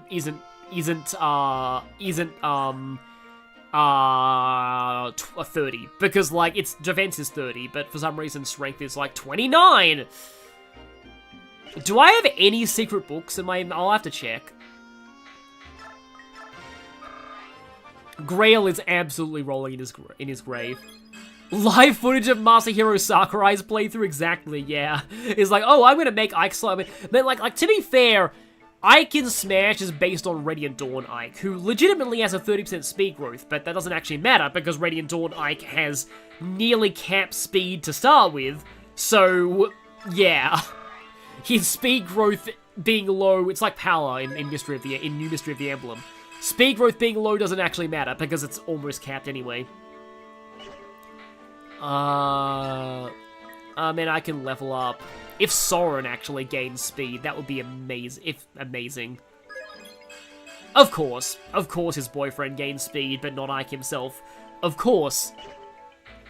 Yeah, Gatry has more speed than Ike right now. To be fair, I'm using this, which it doesn't tell you, but it boosts the speed growth by 30%. But, like, still. What do I have skill-wise? Nile, Wrath... That'd be really funny, admittedly. I mean, it cancels the Black Knight's Luna, but you're not going to kill him that way. Because you just won't be able to damage him by the turn limit. Corrosion would be sort of funny, though. Alright, Soren has Vantage. I forgot about that.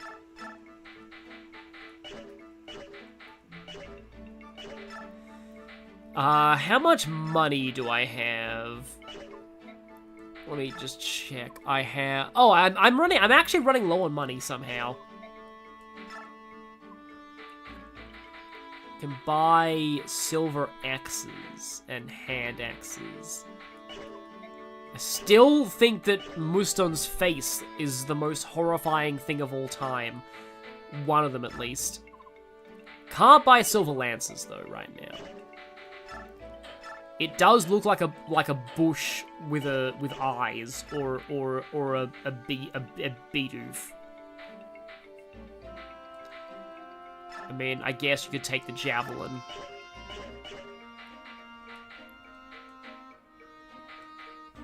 Yeah, we need a speed, but do I have any, like, stat boosters in the convoy? Chest, door. Nope, I don't have anything. Oh, you know, I should probably bring the restore staff on Riss. I haven't even really been using that. I'm, like, super tempted to actually bring, Oh,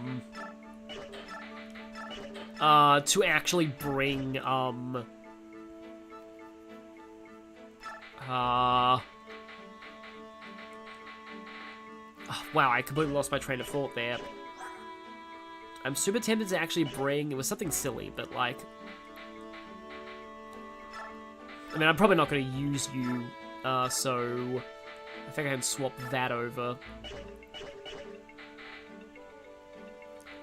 Wanna know what's Nightmare Fuel? One of the moments in Final Fantasy VIII. Yeah, I played Final Fantasy VIII for a while, but I never, I got to the very end of Disc 1, and I just, oh no, I know why I stopped. My computer died.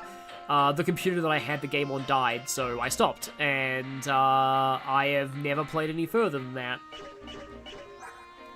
Karen's kind of having trouble killing things, which is annoying. Oh, granted, I'm probably not going to use Largo here, so I can take his Silver Axe. The next speed being is from Bryce. Yeah! Suffice to say, I don't think that's going to help me. The odds of that actually helping me are quite poor, I feel.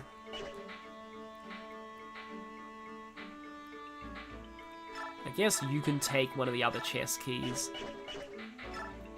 I can take a door key, and then, I suppose, like, I guess Ranulph can take a chest key.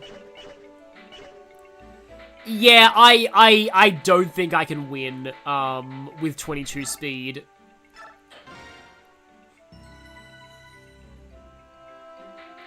So I think this is like it. I don't think I can like beat the Black Knight, unfortunately.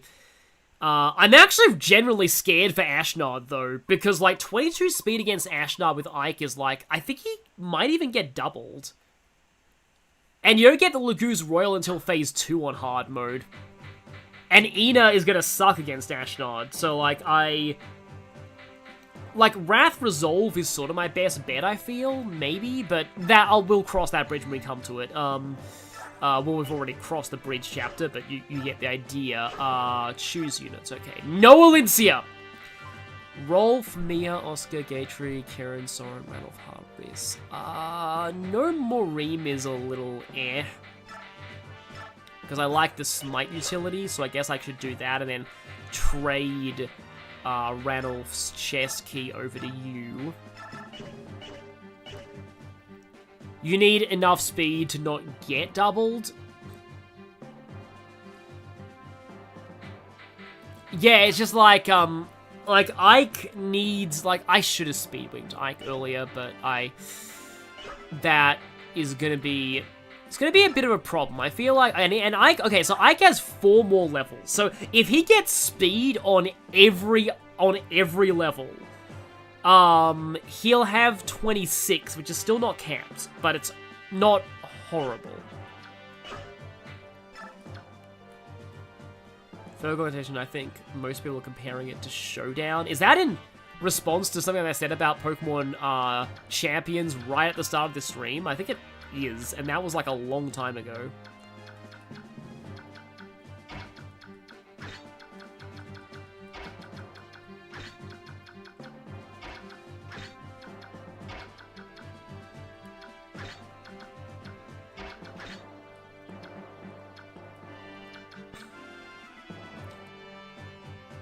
Ike needs 2 speed, mirror something called, CTL, which was like, what was this?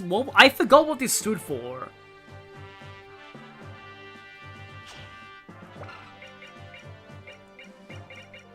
It was like something than light or something like that. It's CTL, not what you're saying, Andre in the chat. Just saying. Just figuring out if I might want to give, like, Hara Hammer, but Hammers are terrible. Like, I wouldn't be that surprised if somehow I did more damage with the Bolt Axe to them than I would do with the Hammer. They're both 10 might, so that's 20 might against them. So 20 might plus 25, so I have 45 versus 19, like 20. So like, why are some of those unpromoted? So I do like 25. Okay, I do still do decently against them with the hammer. Oh, cheaper than light. Cheaper than light. That's it, because light tomes are crazily expensive. Thank you, chat. Thank you, chat. Okay. Because, yeah, for some reason, light is stupidly expensive to forge. I don't know why, but it is. Now, this map has something very important. This thing. So, this is terrible. It's like one of the worst weapons in the entire franchise. It is only 4 range. 4 range exactly. And its might is also bad. And it has no crit.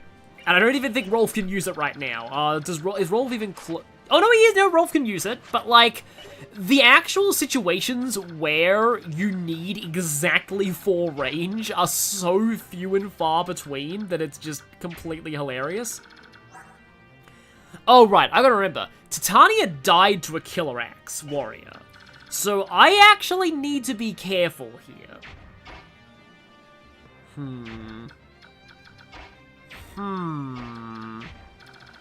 Oh no, that's just the Iron Blade. I believe it's one of them. Oh yeah, this guy right here, the Brave Sword guy. I remember him from my first time ever playing.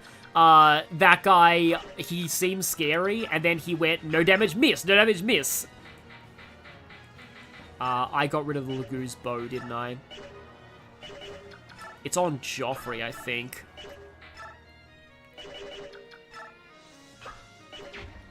Oh yeah, then the double bow became absolutely cracked in Radiant Dawn because they made it a 1 to 2 range bow, which, to be fair, like, that's basically your reward for training a sniper all the way to the end game. And, like, I love Radiant Dawn snipers. They're definitely one of the better games for archer classes, just like Conquest.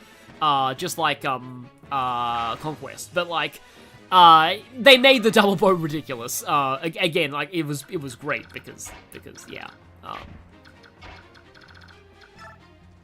Again, like, your reward for training a sniper that far. Alright, there's a general there.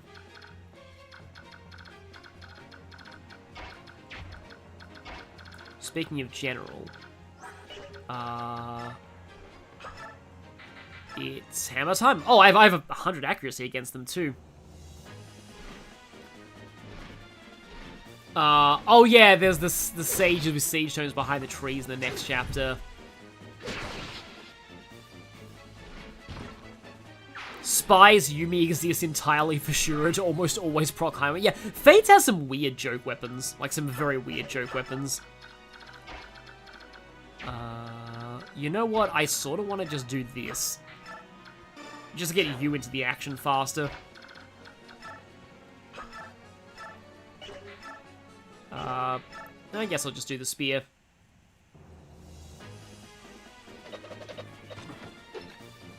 I like all the general crit animations. But yeah, Radiant Dawn snipers are very fun to me. This is why I don't put promoted enemies in late game maps. It's like, oh hi, I give 4 experience points. But yeah, like again, Ike needs more experience, but also, if this warrior crits him, so attack 29 on 24, and also Ike has weapon triangles, that's like a -1 or a -2, I forget. But like, let's go for, let's just assume, okay, 29, -24, minus another 1, and then if it crits, it's like, he takes like 15. He's actually kind of fine. So I'm sort of just gonna go in, I think, with Ike here. I just sort of want all of them to attack him, because again, he needs the experience. Well, hopefully this isn't famous last everything. Okay, I can get Kieran here at least. That's probably a Siege Tome. Yeah, it is.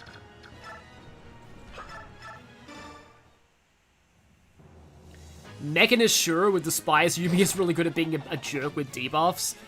I forgot he could even be a Mechanist, but maybe that's a, Oh no, Ninja's his secondary class, right? I think it is. I mean, it would make sense if it was. Okay, good. Droppable Silver Lance is nice to have.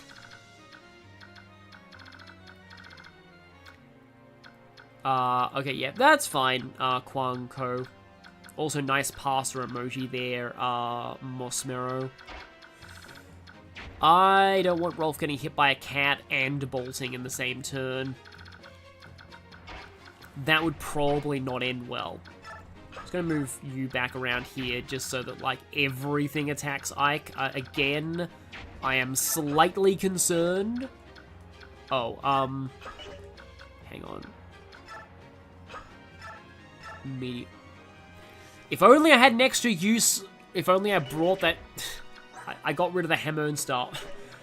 If I hadn't got rid of the Hammer'n Staff, I could have Hammered Meteor and then killed you from a distance.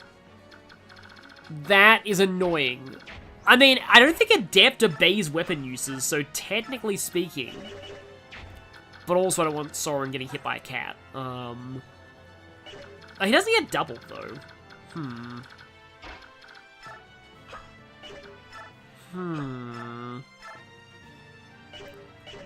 Like, I could get a crit or... Oh, it's probably better to do it when the cat's gone, though. But I could get a crit or an Adept. I don't think, yeah.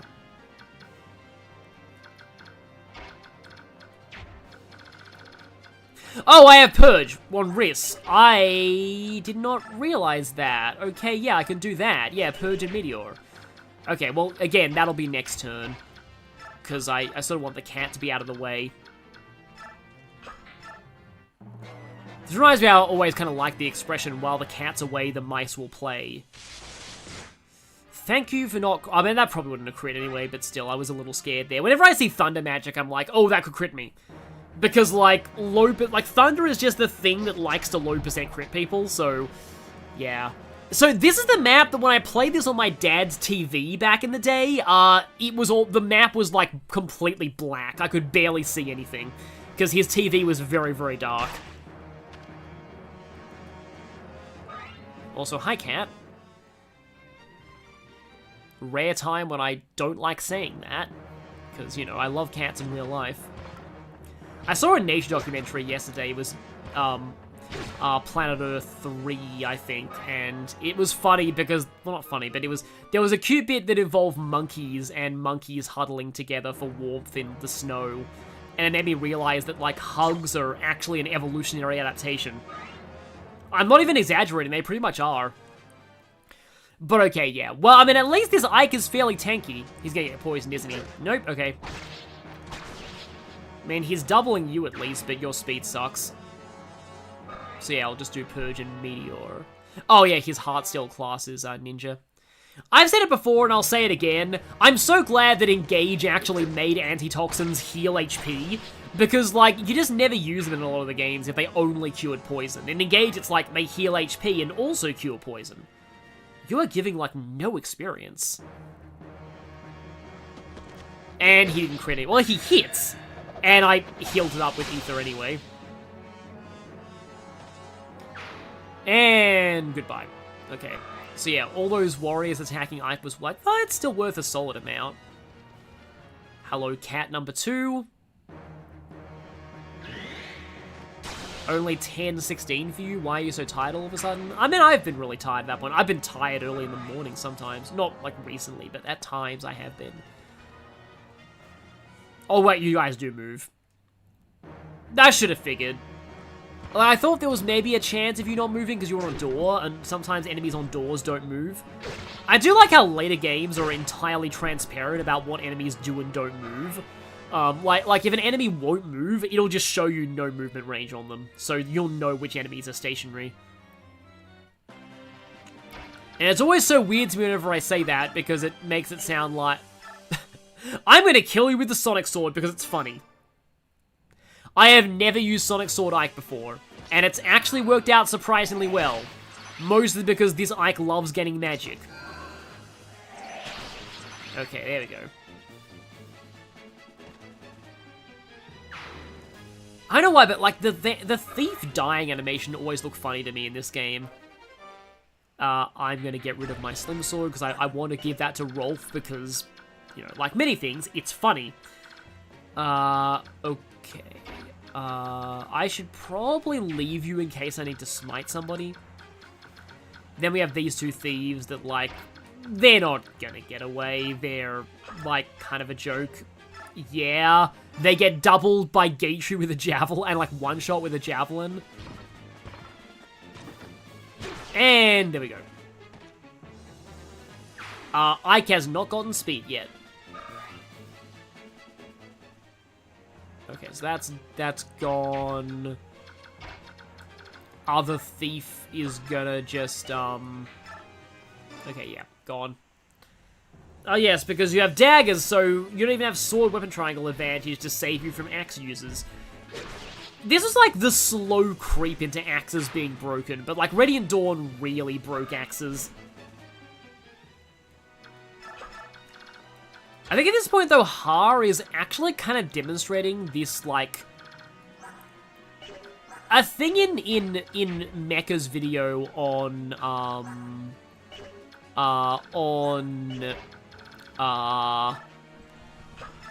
almost said Oscar, then I almost said Gatry, on Oswin.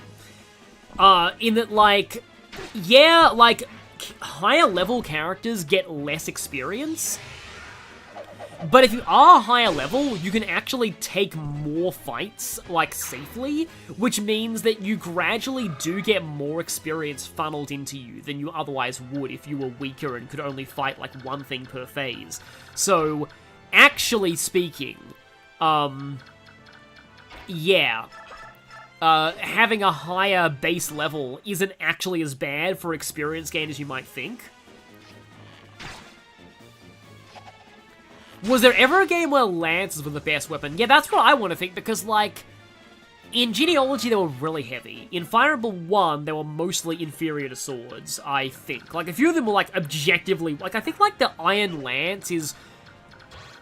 I want to say, and correct me if I'm wrong, that the Iron Lance was objectively worse than the Steel Sword, and both had the same weapon level.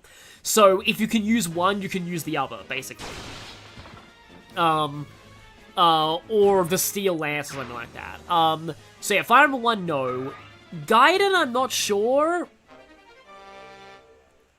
Like, I'm not so sure about Gaiden. But I do know that, like, I can't really think of a game off the top of my head where lances are the best weapon. I mean, javelins are very good in a lot of games, but... Actually, you know what? Maybe FE7? Because in FE7, javelins do, javelins are broken, hand axes can be a little weak at times. Maybe they're good in FE7, but I mean, it's not so much just lances, it's mostly just javelins. I use Purge so rarely in these games.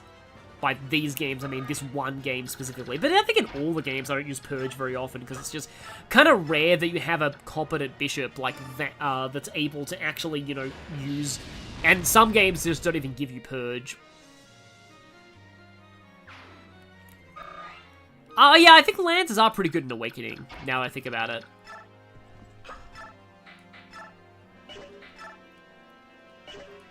Okay, if the Silver Axe doesn't kill, I might as well use the Steel.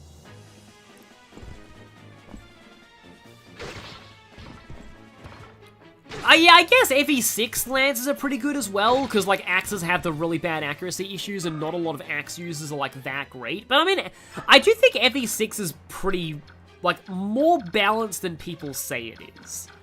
A lot of people think the balance in FE6 is horrible, and, I think it's more that the bad things in FE6 just stand out a lot.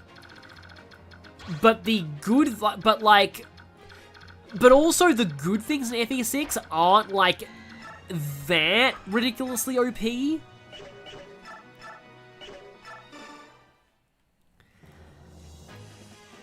And honestly, like, the bad units in FE6, I kind of, like, it's just... I sort of feel like a lot of the quote-unquote balance issues of FE6 are kind of balanced out by the fact that, that swords are actually good, which is very rare for that era.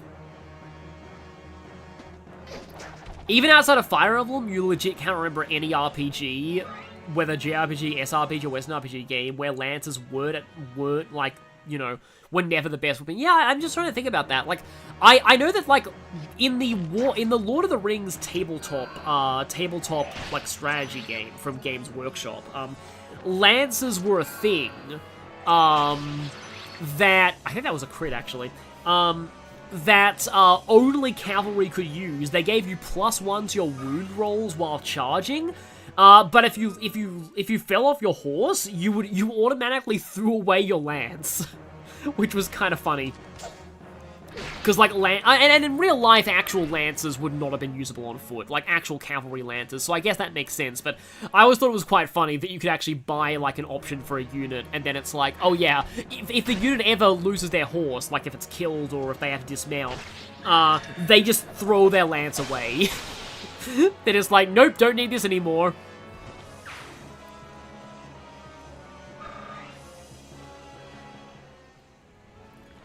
I want to say that, like, the Shining Spears in Warhammer 40k have a similar rule. Oh, that could have been bad if I got crit. Oh, thankfully Kieran doubles, though. So I'm fine. Yeah, Wyverns are so iconic for using axes that people do generally forget that they debuted as a lance / sword unit. Lance Wyverns do feel very weird to me to go back to. Okay, if Kieran had got crit by that Swordmaster, I don't know what the exact chance of that was, but he may have actually died that turn, so I do need to be careful. Divine punishment for Lancers being overpowered in real life, they're never good again. That reminds me of flamethrowers. Like, apparently flamethrowers are like, horrifyingly powerful in real life, but they're rarely good in video games. Except that the one in Ratchet & Clank that evolves into a double-barrel flamethrower, that one's really fun. I mean, the first Ratchet & Clank flamethrower was terrible, but the one in Tools of Destruction is so fun. Yeah, like, literally it evolves into a double-barreled Helix flamethrower. Like, I've played a little bit of Ratchet & Clank Rift Apart, and, oh yeah, I guess lances are good in Xenoblade 3, but only on specific characters. Like, you kind of need to have a smash art with them, or a break art. That's just Xenoblade 2 in a nutshell, though. Anything that's like, that has, like, a break art is good. Like, anything that has like a driver combo art is good, basically.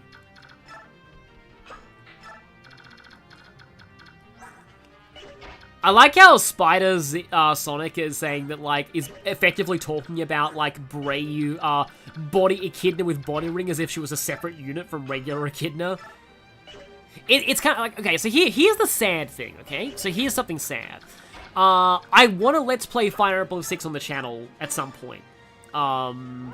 The next thing after Metaphor will probably be Fire Emblem 7 and then Fire Emblem 6, but that probably it'll probably end up being 2027 by the time that I'm playing Fire Emblem 6, but, I really like Echidna, but I'm probably gonna make the B route of the Western Isles canon.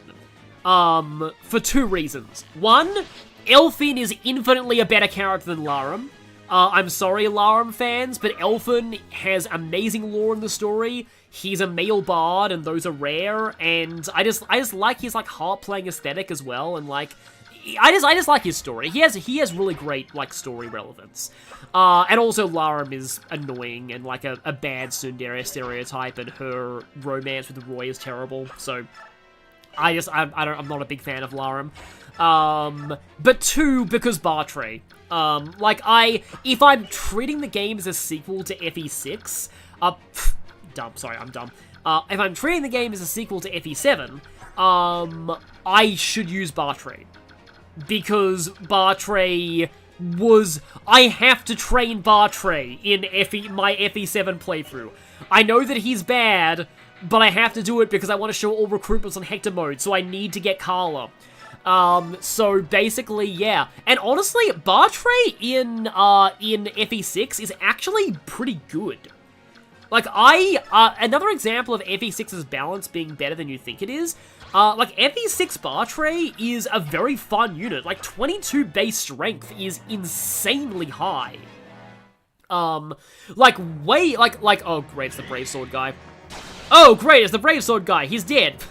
He put up about the same performance he did in most of my playthroughs. I shouldn't be getting this cocky, but that guy is just... He's always been terrible in most of my runs. He, like, always scares me at first, but then it's like, oh, wait, no, I'm fine. Because, like, maybe if he crit Mia, if I hadn't gotten Vantage, Kieran's defense is actually getting really flimsy. Maybe he should have got Soul, not Oscar. But yeah, like 22 base strength is way higher than you would think, and he's a very fun character to use.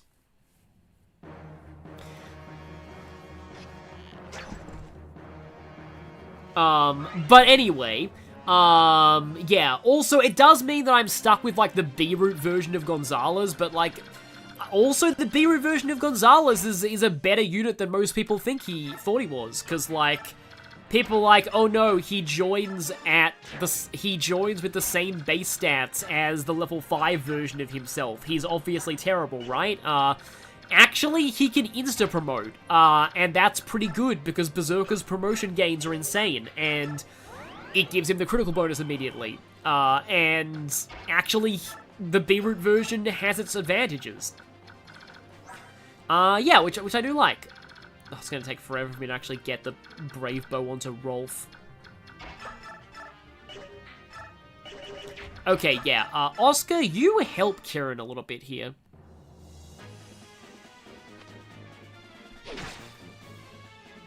Only Gonzalez and Ward can get that strength before promoting, and Ward is just bad. Yeah, granted, one of the few things that I will complain about nowadays with balance in FE6 is, I wish the early Axe fighters were better. I mean, they're not great in FE7, but, like, they're really bad in FE6.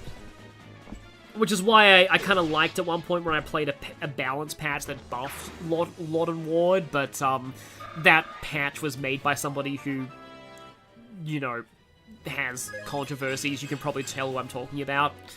So, yeah, I don't really like to use that patch anymore. But yeah, I do appreciate patches that buff the Axe Bros, because, like, they're actually, like, not, like... They add potential. Also, hello, Door, you're apparently Laguz.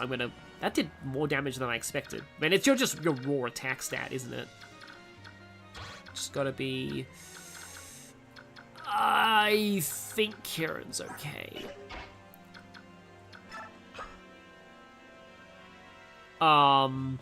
It's late, gonna go, hope the Black Knight fight goes well. Well, you know, what little Black Knight fight there even is.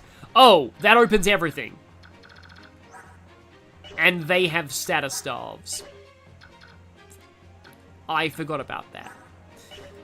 Okay, right, I forgot that opened the entire room. Also, Hang on, is Ike in danger now? Ike might actually be in danger. I have the rescue staff. You know what? I'm just gonna do this. That was actually a terrible idea.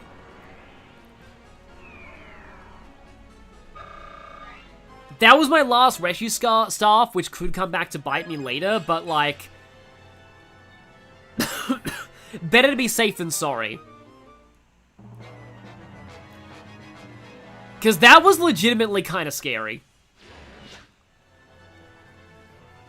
The generals probably weren't a threat, but 2 mages might have been. Oh, wait, no, I forgot Ike had 20 resistance. Ike was probably fine. He has 20 resistance.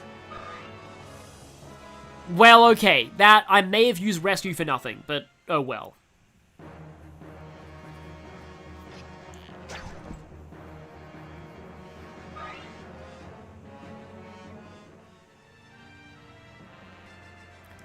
Yep, they coming. They coming. So yeah, like that, honestly, also I wish I could go on here, because Lagoos are worth a lot of experience, but it's a bit too late now. I can get that one, at least.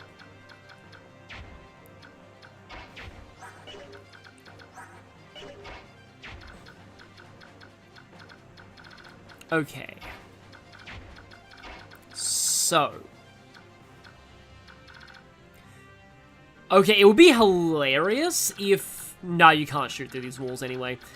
I would just say, it would be absolutely hilarious if this was a rare situation where the double bow would actually be good. Oh, okay, Soren can shove Rolf. I don't know if that helps me, though. I mean, I can longbow the tiger, but I kind of want Ike to get the tiger because experience. But also, like... Because here's the thing, I want to heal Kieran because of the Thoron and the bolting. But if I put Rhys there, he's gonna get longbowed.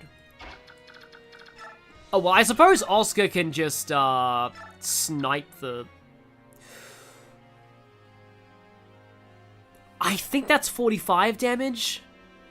Hang on. Haven't used my calculator app so many times. 15 times 3. That is 45, okay. I'm gonna go for it anyway.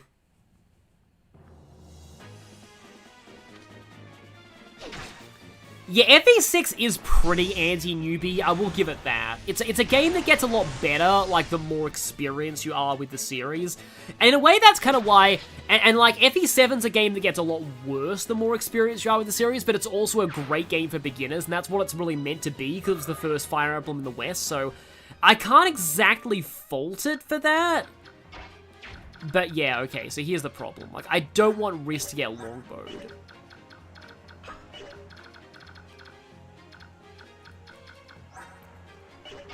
And Ike has no more uses left of that thing. And then there's... Okay, goes bolting. 28 attack on 12 resistance. And then how much do you guys do to him? Yeah, they do quite a bit of damage. Does anybody have an elixir?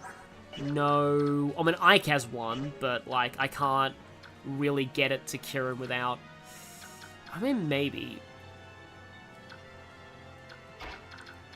Or, like, you know, I just move Kieran down here and then heal him and then not even have to worry about the longbow with Rhys. Let's just do this.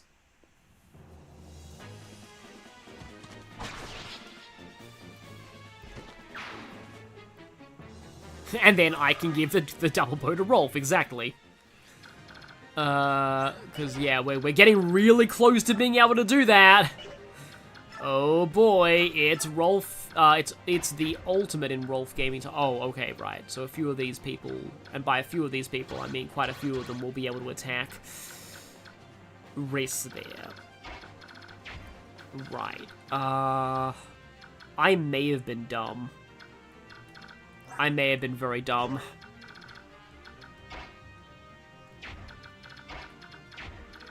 Unless, like... Because Soren has Vantage, I trust Soren against them more than I trust Riss, but... Although Soren's also potentially in danger. He wouldn't be an Ike support range over there. I'm just like, if I shove Soren 1... And then if Riss shoves Soren, wait 9, yeah, Riss can shove him. Oh no, then he still wouldn't even be able to get in range. So that's... okay, right. That was not good. Okay. I mean, I do have another Purge, but, like, I don't see how that's really going to help me that much.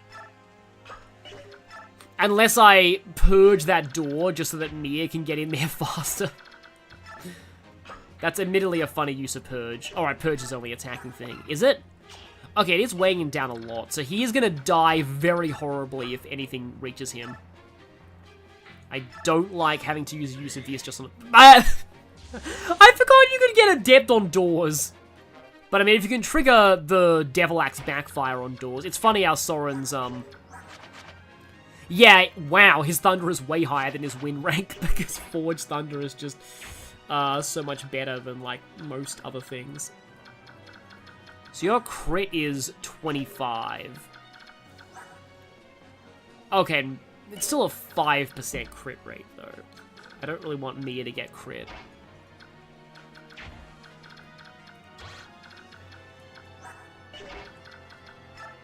But also, I wouldn't really mind Mia being around there. So Gator is the one with the door key. The door has died, exactly. Okay. Oh, okay, that's Meteor. So Maureen needs to be a little scared, but Ha can just fly around there. It's also funny how often Ha gets hit with sleep staves, because, like, canonically Ha is really sleepy. But yeah, it's because he has low resistance, they like to target that, and Radiant Dawn especially, but it's really funny that he just gets put to sleep all the time. It's always funny like that. Saying, like, it's canon just reminded me of, like, a, I was watching Callie McAnn play, I watched her Tomodachi, not Tomodachi, she was playing Miitopia until Tomodachi Life comes out, because, she likes Tomodachi Life more, which, like, fair. I'm kind of more into Miitopia, because just, like, the idea of, like, a traditional JRPG, but Miis is really funny. And you can make really silly, like, Mii combinations. Anyway, the whole canon tangent was about, like, how, like, all the Miis of the Sonic characters that she made were all acting in ways that were all really, really canon. Like Sonic sacrificing himself, like, because I think she made Sonic and Amy both warriors or something. And Sonic jumped in front of an attack and sacrificed himself, and then Amy went berserk for the rest of the fight and was, like, in the crying, like, mood state, but also her, like, attack power was, she was, like, one-shotting everything. And I'm like, okay, that's canon behavior. And then, like, Sonic and Blaze had a hangout where they did terrible cooking, and it's like, that's canon, because Blaze is an awful cook. And then, like, two characters, like Knuckles and Blaze had a fight, and then Cream came in and, like, smoothed it out, like, and, like, helped them mend their relationship, and, like, that's also canon accurate behavior. And then in, like, a fight against, and then in another fight, like, Sonic, Amy, and Callie's own Mii all, like, got angry, but Tails' Mii was the only one that got scared, and, like, that's also canon-accurate behavior. It's like everyone else being all hyper and Tails just standing there scared. Yeah, it's really funny that, like, in Miitopia, you can make a lot of Miis just, like, will just act like their canon selves. It's always fun when that happens. Like, I don't know if I'd ever really play that game, because if I did, I'd probably have to make the Miis like Fire Emblem characters, and I'm not really sure how that would go. Or I could make Blilda. I could make some of my original characters like Blilda and Gary Stu and stuff. Or, you know, maybe even the weird Elincia from my old lore. But yeah, I just, like, I don't know how enjoyable it would be if I did it with, like, Fire Emblem characters. I just don't know which ones that I'd actually put in which roles. And also, the chat would probably tempt me to make the Dark Lord Edelgard, and I'm like, yeah, I just don't want to get into that discourse anymore. Although, granted, spoilers, but anyway. Yeah, Miitopia has some pretty major spoilers, but, like, yeah. Yeah, Tomodachi Life is not my kind of game. I can understand why people like it. It's very, like, The Sims-like, and I'm just glad that the new version lets you actually make, you know, make gay people. Or bi people. Or non-binary people. Like, the original, like, should have had that option, but, like, I'm glad that's an option now. And I like the way they handle it, like, but via checkboxes. So it's like, you can choose what genders to have your Mii attracted to, or even none of them. You can actually make your Mii completely aromantic by having no boxes ticked. And that's also cool, so... Yeah, I like what people... I like what I've seen people do with Tomodachi Life, but it's not the kind of game that's for me, personally. I'm not even a big fan of Pokopia. I just don't really enjoy... Like, it's sad because, like... I want to watch, like, Mariland's finally come back, and he's streaming, and I love his channel so much, and I just don't watch his streams that much because Pokopia is just not my thing. Like, it's just not, like, I don't really enjoy that kind of, like, sandbox game, really. I like to have kind of more concrete goals when I'm playing a game. Like, clearly defined, like, win and loss states. Although, granted, to be fair, I used to play a lot of SimCity. I used to use the custom building creator in SimCity. SimCity 3000 Unlimited specifically, not the earlier SimCities. SimCity was actually really cool because, let me guess. No speed, la la la la! I might actually be fully reliant on Bryce's Speedwing to beat Ashnard. And that's not something I thought would happen, but I actually think it's very possible.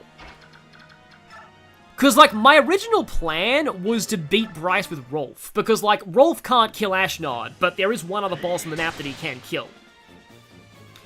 But I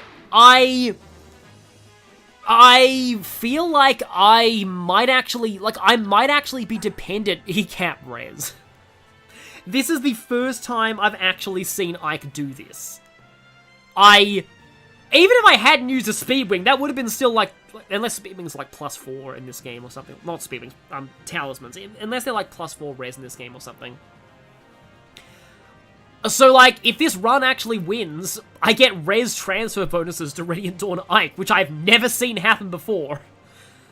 I have no words. This is very, very strange, but I'm like, because at first I should have used the Speedwing on Ike earlier, because at first I was like, oh, I don't need to use the Speedwing on Ike because I don't want to fight the Black Knight in this run. I forgot that I kind of need Ike for Ashnard. Because, like, the only other person who's good against Ashnard before the Laguz Royal is Nasir, and you don't get Nasir if you don't beat the Black Knight, so, yeah, I'm maybe in some trouble. Yeah, he's capping everything except speed, which is amazing. Yeah.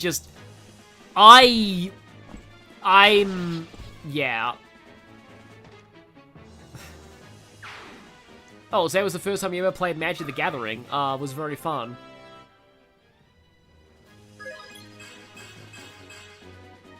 $12 res. Oscar has 10 lower resistance than Ike does. 10 lower resistance. I forgot to bring any thieves. I think I do have enough chess keys, though, so it's, like, fine, but yeah. No. On hard, the Royal doesn't show up until, until Phase 2 of Ashnard. So, you have to earn the Royal in this run, on hard mode. which is gonna be a thing, because, yeah, this is the first time I've been legitimately worried about Ashnod. Because just when I was going on about, oh, Fire Emblem final bosses are really easy and there's never a threat at all, and that's sleep, isn't it? Okay, good. I can probably kill you next turn.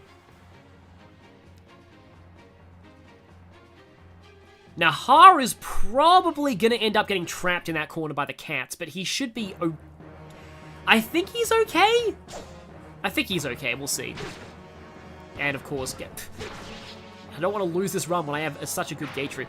Yeah, this is why, like, final bosses that are literally immune to everyone... Because, like, Idun is not immune to non-Roy weapons. Like, Roy makes Idun easier, but Idun is still fightable. And, like Medius. Medius is also fightable by non-falchions. It's just that, like, the falchion is, like, the more reliable... Well, not on hard 5, because Medius is just too broken there. And Marth just gets doubled, because that was just stupid. Tomodachi does take a life of its own. In your 3DS island, Snow White was in a toxic situationship. I'm sorry. Thank you for that, Adrian in Wonderland, because that is breaking me. That sentence. Snow White was in a toxic situationship with both Fire Emblem Robin and Robin from DC.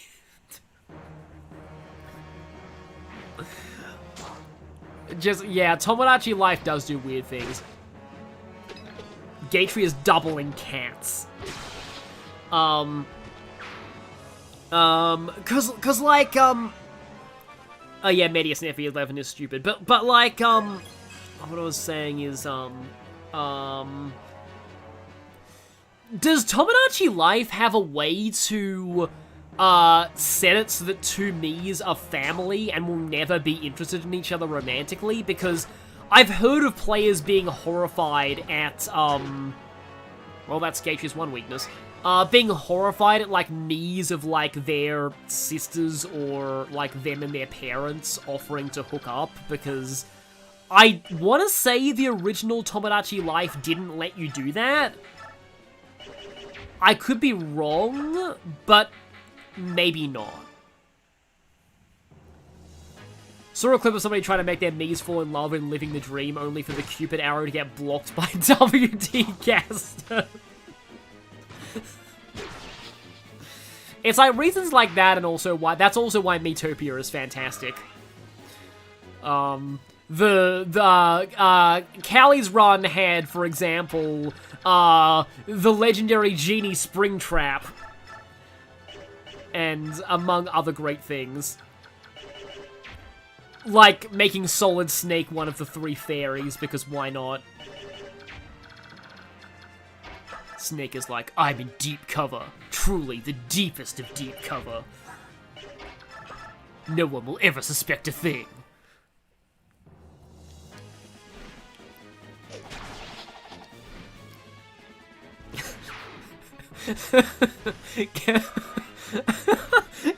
Some Asian, I saw that as well, but with Peter Griffin. Yeah, Peter Griffin blocking the Cupid arrow would also be fantastic. I don't know why Tomodachi Life is the one thing in this stream that's breaking me with laughter, but, yeah. I don't, from what little I've seen of Family Guy, I don't feel like I'd enjoy that show very much on a conceptual level, but for some reason, Peter Griffin is just a character who, when inserted into anything that isn't Family Guy, makes it funny. Like, he's kind of a walking meme for weird reasons. Like, I don't really feel like he should be a meme, but he just does come across as a meme. Like I think one of the few times I, kind of, laughed at a Family Guy thing was I looked up the Petercopter scene. The quick to the Petercopter! Because, it was being referenced in, somebody's streams, and, actually it was Callie McCann again. I like Son Amy streamers, if you couldn't tell.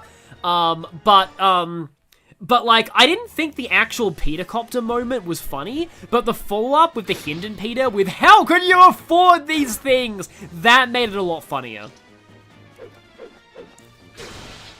Cause somebody sent me, like, was talking to me about, like, Civilization and about how you can randomly get, like, villagers spawning attack helicopters in Civilization, and I sent them the Hindencopter clip because I thought, the Hinden Peter clip, and the how can you afford these things, because I thought that kind of summed up the feeling of, random villagers suddenly having attack helicopters.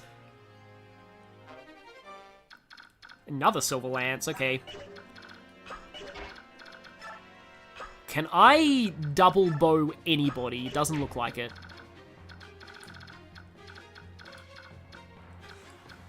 Yeah, Peter is a walking meme machine, exactly. One of my Miis in Tomodachi Switch literally showed up, fell over, and instantly fell in love with the first woman he saw. It was hysterical. Yeah, Tomodachi Life is one of the few games that my dad has actually played. And my dad's a very funny guy. He's great. But my dad found Tomodachi Life hilarious. Like, he loved all of the things that he could make. I did not want to open that door now. Adept on doors, you may have just screwed me over. I'm scared now. I'm, like, actually genuinely scared now. Well, kind of. Although, that also means... Oh my god, double bow is 1 damage off of 1 rounding you. I cannot believe this.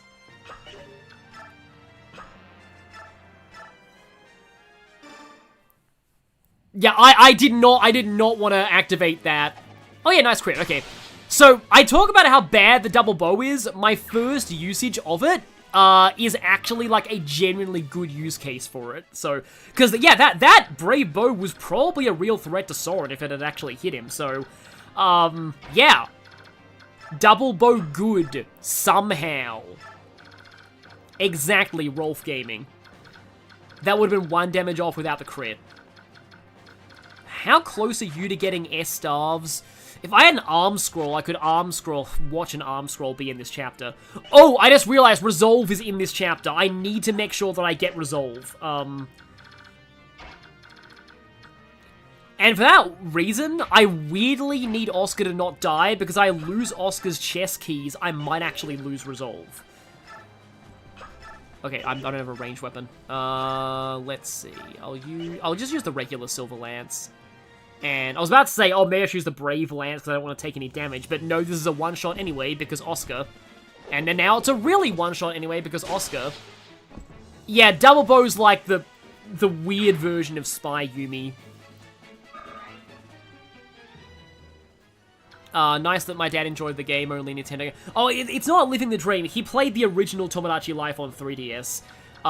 Specifically my half-siblings had it, so he played it a little bit, but,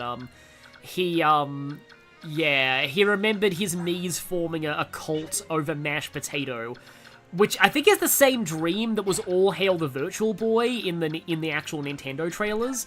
But for him, they were dancing around mashed potato. So they were all going, mashed potato, mashed potato. Yeah. He did one thing with it that I probably shouldn't say, because I don't know if it's, like, offensive. Like, not in, like, a racist way, but, like, there's a thing you can do, apparently, where you can make Miis, like, choose between 2 things. And my dad recounted a time when he put the choices as cake or the Ebola virus. And most of the Miis went for the Ebola virus. So yeah, hope that's not, like, too offensive, but, like, that was another weird Tomodachi Life thing that he did. He also remembers, this wasn't him, this was one of the half-siblings doing this.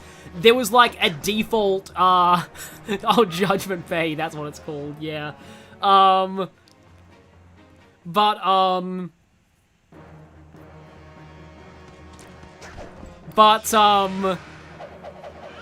Anyway. But anyway, yeah. So one of the default songs goes like, when you open your heart, like, it will set you, something like, it was like a standard, like, sort of cheesy, like, song about when you open your heart, something or other. no relation to the Sonic song. It was one of the default songs that was in, like, the original Tomodachi Life, and, one of the half-siblings changed the last line, so it was just, when you open up your heart, you will die. So the Miis just sang in their high-pitched voice, when you open up your heart, you will die. And then it just ends. Yeah. Tomodachi Life is, it's a thing. But yeah, I'm looking forward to all of the crazy things people... See, that's the thing. Like, even if Tomodachi Life is not my thing, I like to... It's one of those things where I like to see all the... people get good stories from that game. I mean, like, yeah. Of course, like, obviously in... whenever Callie McEn gets her hands on it, that whole, like, the whole island is just gonna be, like, and it's not just, like, there's gonna be, like, three Sonic Amy weddings on that island, because, or more, because there's normal Sonic and Amy, classic Sonic and Amy, movie Sonic and movie Amy, Thorn and Werehog, and then if you count Rusty and Metal Sonic, that's one more. So, that island is gonna be crazy. But yeah, one time they put lyrics of one of the songs through Google Translate, cue a romantic ballad where two of my OCs sang, maybe, perhaps we will die. Although, that does sound very Romeo and Juliet, granted. Maybe, perhaps we will die. Estelle and Joshua may have just rivaled Rex and Pyra as my favorite canon ship in gaming. Yeah, no, I think they're very good. I like the idea of Van and Elaine in Trails Through Daybreak, but, like, we still don't know where that's gonna go, and there's always the possibility they could turn that into a love triangle with, I guess, no booms on Amy. There could be. There's always the possibility, like, I don't want them to actually make Agnes an actual option, but, like, it's always possible there could be. But, like, Van and Elaine is, like, the top ship on AO3 for that game, for Daybreak, which is rare that a straight ship ends up that well-regarded in, you know what, new rule. If Rolf can... Like, look at this range. It's so dumb. If Rolf can kill something with a double bow, he will kill something with a double bow. Of course. Really? I was gonna say, could the chat keep count of all the times that Rolf kills things with a double bow? But, sadly, that one did not work out so well.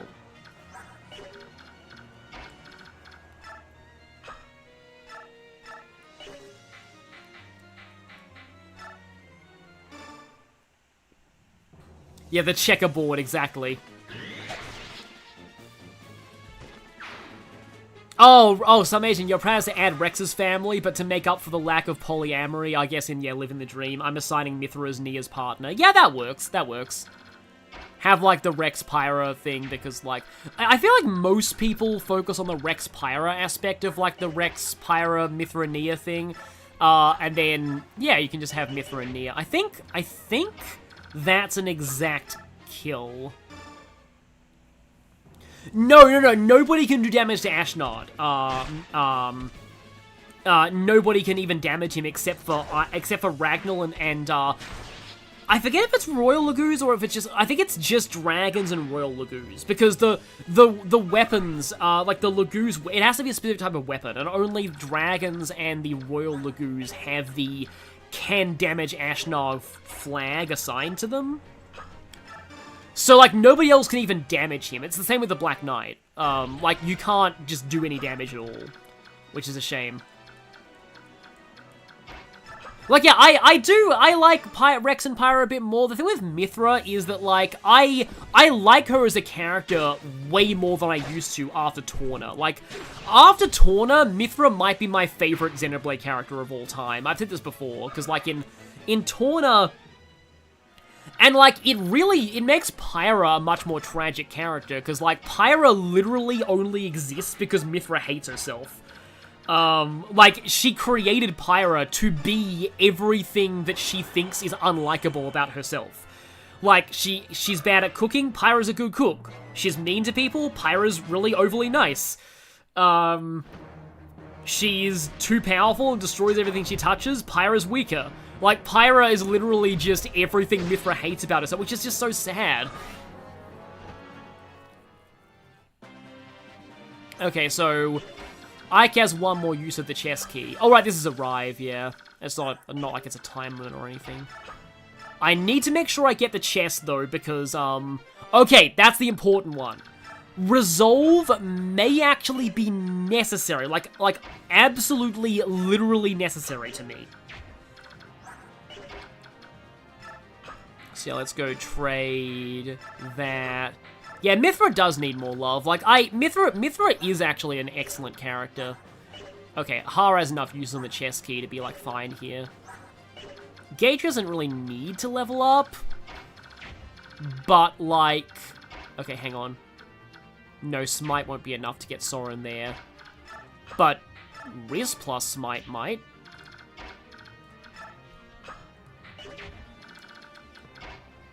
Yeah, let's do that.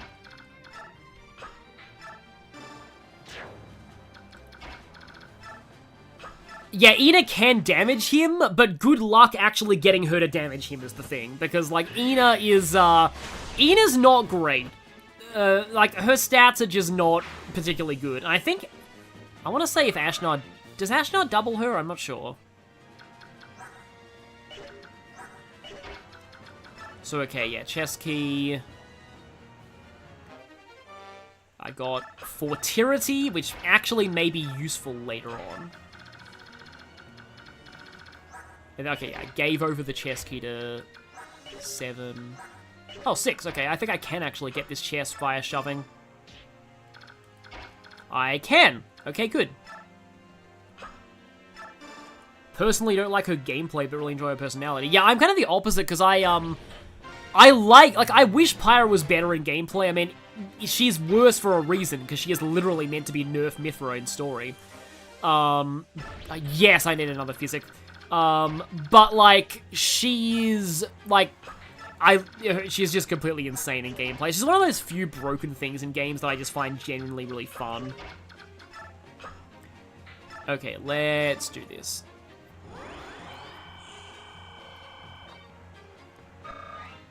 Depends on Ina's speed at endgame whether she gets doubled by Ashnod, according to chat. I do like this guy's red and black armor. Oh yeah, he has the other occult as well. Is there a way to steal that Night Ward? I don't know, like, there'd have to be some way to force him to unequip it, and I'm not sure. Oh yeah, he has Miracle for some reason. But, like, I don't know if that's, like... I do not like that you have a 1% crit rate. I do not like that very much, at all. I don't like that you also have a 1% crit rate on Oscar. I mean, I guess I could kind of try this. I really don't think we're attempting Burger King. I mean, I could try.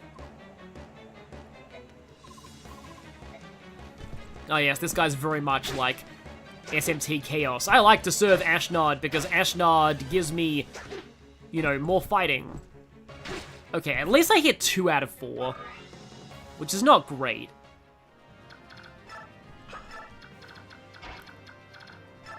Yeah, I do see that, Jared Punch.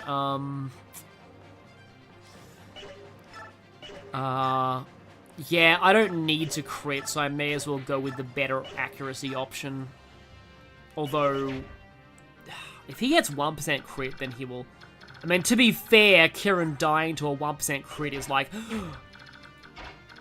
Okay. Let's not potentially lose the Resolve Scroll and, like, render all my hard work for nothing. I am so glad that... You know what? You know what? I'm just going to be safe. I'm just going to do this. Well... Oh, surprisingly, that isn't actually safe.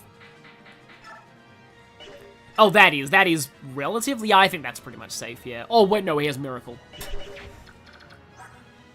This entire thing has just been a string of like, oh yeah, that's good. No, no, no, no, no, that's bad. No, the Black Knight is called Burger King entirely for the initials.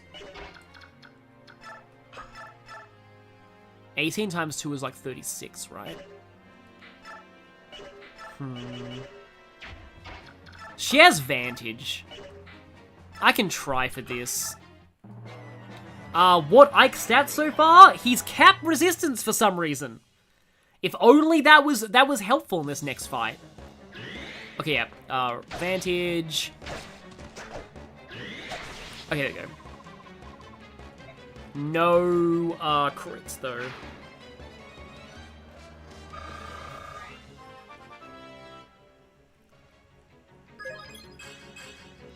And once again, everyone is gaining, like, magic and resistance. Yeah, there is Code of the Burger King, that parody hack. Yeah, this is Ike right now, by the way. This speed is very concerning. I'm actually really worried about Ashnard now. But, yeah, you know what? Rolf, arrive. Okay. Okay, now's where things get scary. Because I'm used to having a save here, but... So. Alright, Mist has literally nothing in her inventory. So yeah, 27 speed. Oh wait, actually use Ragnall. Yeah, he gets doubled. That's... I'm sorry, but I'm gonna have to bail here. Yeah. Rip Nasir. We're getting Ina, unfortunately. I like how even if you flee from the Black Knight, like, you get, like, Titania saying, like, you made a wise decision there. You know, Grail would still be proud of you.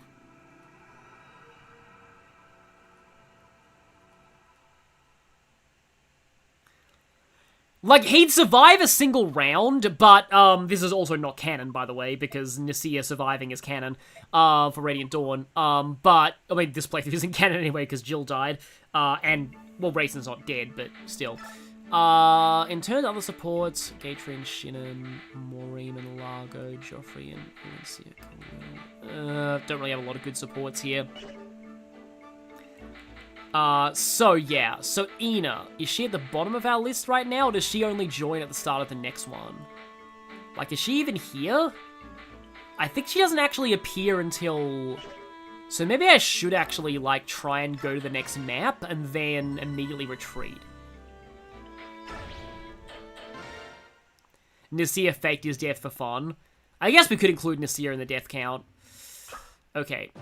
So... if we return to base now... Yeah, here's Ina. Oof. Yeah. That is not good for Ashnard. Yeah. Like, she starts way lower level than Nasir, so if you bonus experience her, she might, like, get stronger, but So the question is, do I bonus experience Ike and bank on him having... He needs, like, literally nothing except Ragnall at this point, anyway.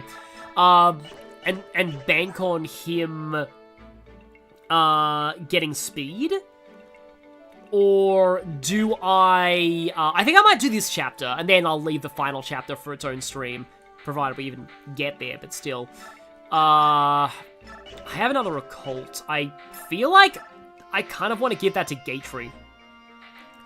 Or Kieran could take Soul, but he'd have to get rid of Savior. Yeah, I think I am going to give give Luna to Gatry, just because I like generals. So it's like, either I can only bonus experience Ike 1 level. You know what? I think I said earlier that I didn't want to do this, but honestly, I don't think you'll blame me for this. I am gonna get Ike a bonus experience level, and I am resetting until he gets speed.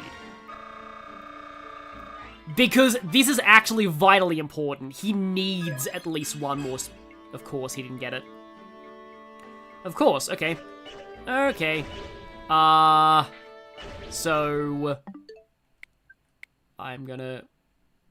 there's probably an easier way to do this. In fact, I think there's a... I wonder if the soft reset button combination still works. It probably still works. I'll have to check, but, yeah. This is probably understandable. And yeah, Ike's probably gonna have to try and murder a few dragons to grind levels here. Restart chapter. Gonna head out now. Yeah, that's fine. Okay.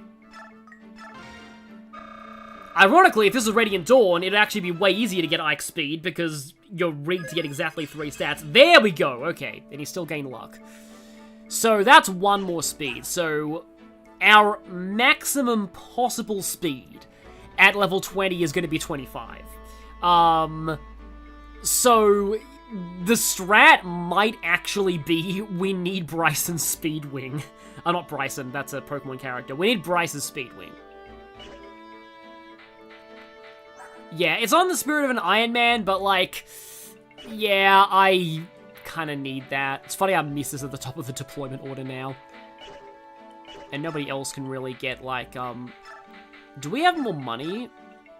No, we still have 9,000. Oh, the Lagoose Guard is insanely important in this chapter because everything is a feral one here, so I'm gonna actually equip that on Ike right now. Kwang, minimal threshold for Ashnard, 24 speed for Ashnard phase 1, 25 for Ashnard second phase. Is that to not get doubled? Is that to not get doubled? Because if so, that's actually really scary. Oh, okay, so now we can just use the Speedwing. But it does mean that I have to kill Bryce and get the Speedwing onto Ike in the middle of the final chapter to actually stand a chance. Like, I'm starting to wonder whether I do go with, like, here's the question, okay? Do I drop Ether now and go Wrath Resolve on Ike? Because maybe I keep Ether for this chapter, but I might want to go Wrath Resolve for Ashnard, because normally I do Wrath Resolve Nasir, but I don't have him. Ashnard has 27 speed, Berserk Ashnard 28, so 25 is just enough. Okay, good to know. Good to know. And also, we just found some more silver lances, so you can take one of those. Don't really need range weapons that much here, because all the enemies are, like, physical.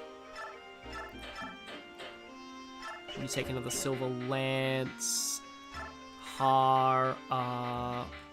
Riss, where are they? Fortirity. I probably don't need Restore on this map. What console generation do I prefer? I can't really rank the console generations. I mean, I like the PS2, but, like, it's hard to say because every console has really good games on it, so... And they're all good for different reasons, so... It's very hard for me to kind of rank them. You know, maybe now it's actually time to break this out with Mia.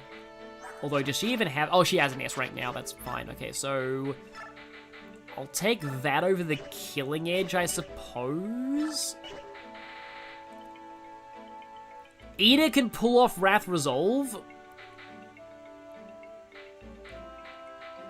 It's just like, I'm just a little concerned about that. Like, I can try trading the Demi Band. Off of... Where is Maureen? There he is. Okay, there we go. So these are her transform stats with the Demi Band.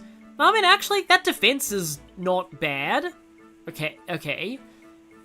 She's gonna get she's likely to get doubled by Ashnard, though.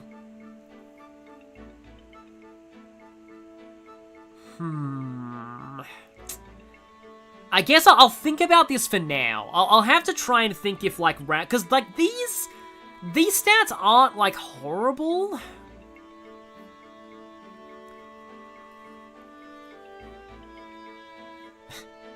Even Virtual Boy. I mean, Virtual Boy had Warrior Lamb, which is apparently very good.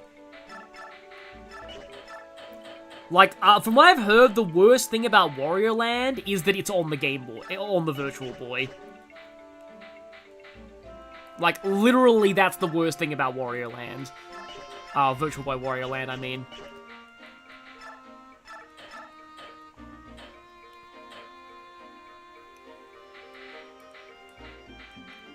Wrath Resolve Ina has around 30, so she doesn't get doubled by Ashnard. Okay, yeah, true. But she won't double him, that's the problem. I need to actually, like, doubling Ashnard is the goal, because that gives you 2 chances to crit with Wrath.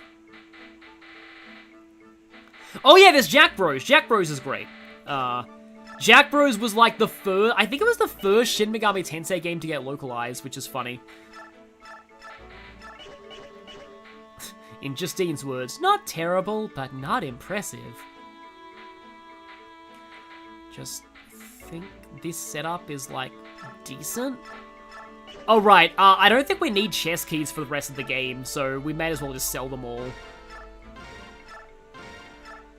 Pretty sure there's no more doors and chests left in the game. You need 32 speed to double. Ina might be able to hit that if she levels up a lot. Maybe try and solo the map with her. I mean, I could try. But I also think Ike needs a little bit better. I want to say Ina has absolutely no supports at all. She might have a bond support with Nasir that she can't use because they're never playable at the same time. I feel like that would make sense if she had a bond with Nasir that she couldn't actually use. Yeah, Resolve is 1.5 times strength, skill, and speed, which is actually crazy for dragons. Because, like, that puts her strength at, like, nearly 40, I think. Okay, so, oh yeah, here's the thing. I kind of need to call off Tiban, because otherwise he'll steal all my experience. Mia, Oscar... Gatry, Kieran, Taroni might not be a bad idea, like, Morim for, like, smiting, but, like, yeah, I think Taroni is a decent option here. Normally I like to use the reinforcements as well. Yeah, reposition. Gatry should probably go up the front. Taroni is just filler, so I don't really care where he is right now. Probably need Mia close to the front too.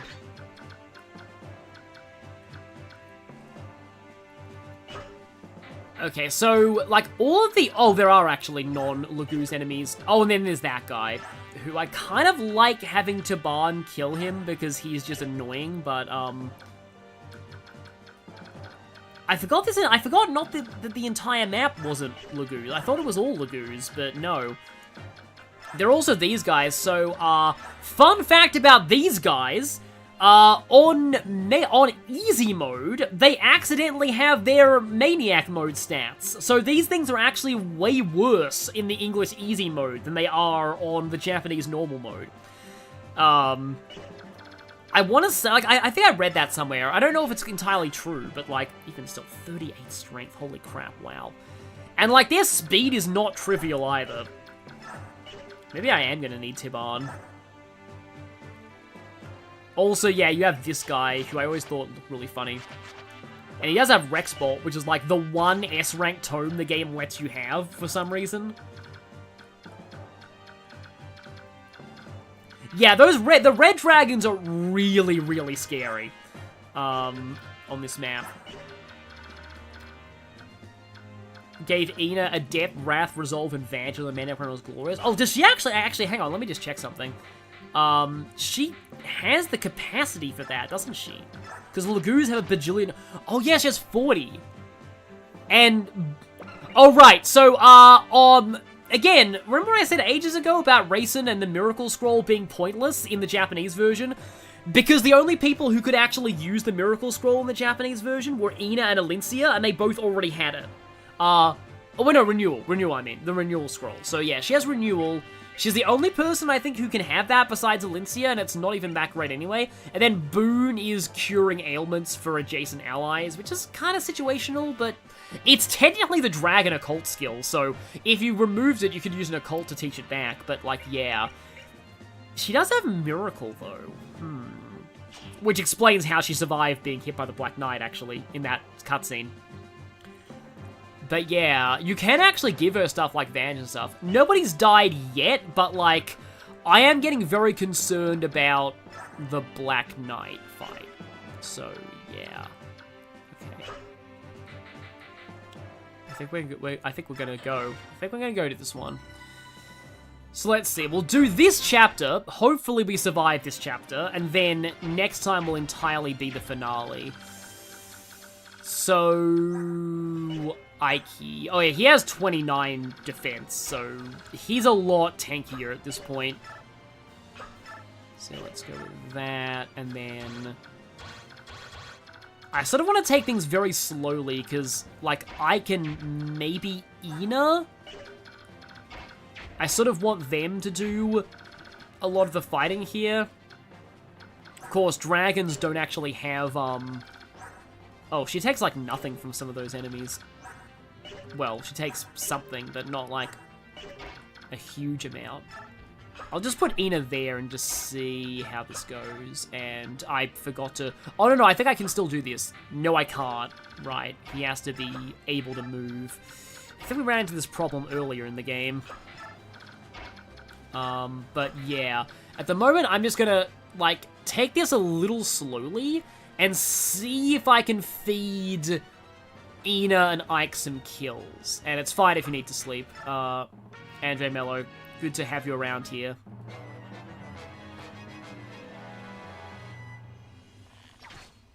Can you game over if Taban dies? I don't know, but I don't want to find out. Also, hello there, Max Resistance. I can't believe I have a cat resistance Ike. Okay, so how does Ina handle tigers? She looks so small. I also like that she's a pink dragon because, like, she's her father, oh well, grandfather, but she has both red and white dragon ancestry, so she's pink. Like, I think that's kind of cute.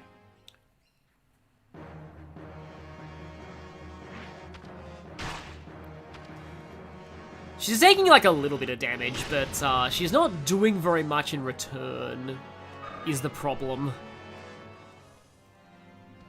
So I don't really know if I'm going to be able to level her up decently. Question, why Taban over Gifka? I'm not sure. Like, Gifka, I think Gifka does the most damage to Ashnard, I think. Gifka has better movement. But I know that Nisala is objectively the worst option against Ashnard, but I like him because he's just, I think character-wise, he makes the most, like, he makes the most sense, because, you know, he's atoning, but, like, he's also the most interesting character-wise, but, yeah, I think objectively, I forget, I remember that in the, like, in the bios I did, I put in, like, the damage they do to Ashnard, and Taban and Gifka were pretty similar. Yeah, Taban does have Pavis, so he's a better defensive option against Ashnard, but I think Gifka does a little bit more damage. But I could be wrong about that.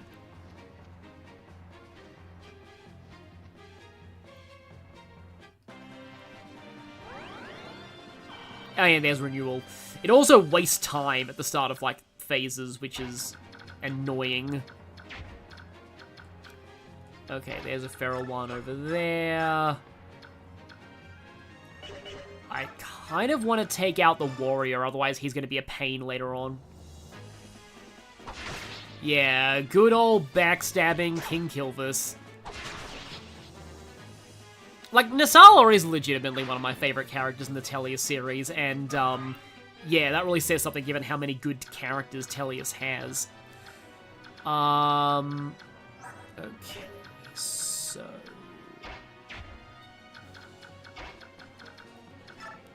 I mean, Ina could just... Okay, she does get doubled by the cat. And that is Meteor, not Bolting. So she has 24... She takes a little bit of damage from Meteor, but not like a massive amount.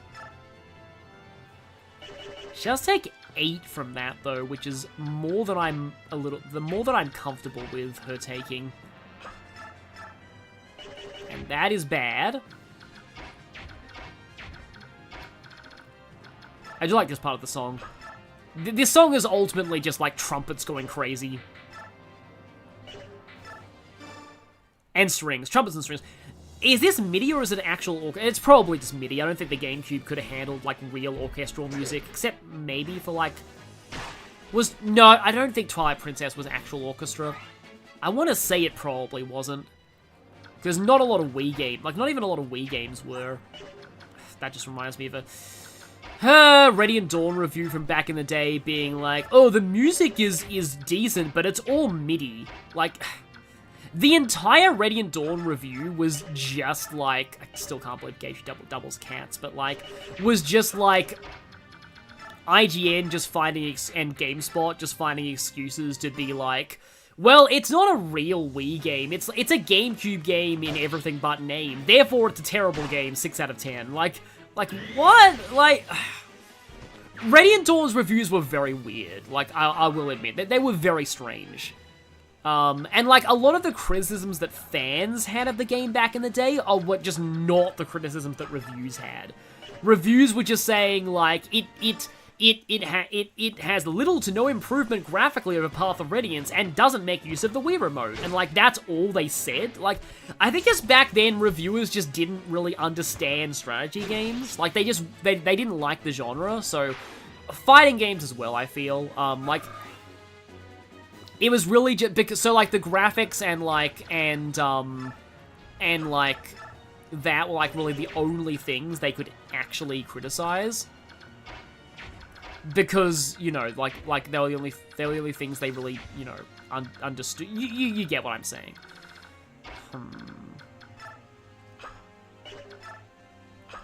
Oh right, yeah, the double bow. It actually kills you exactly.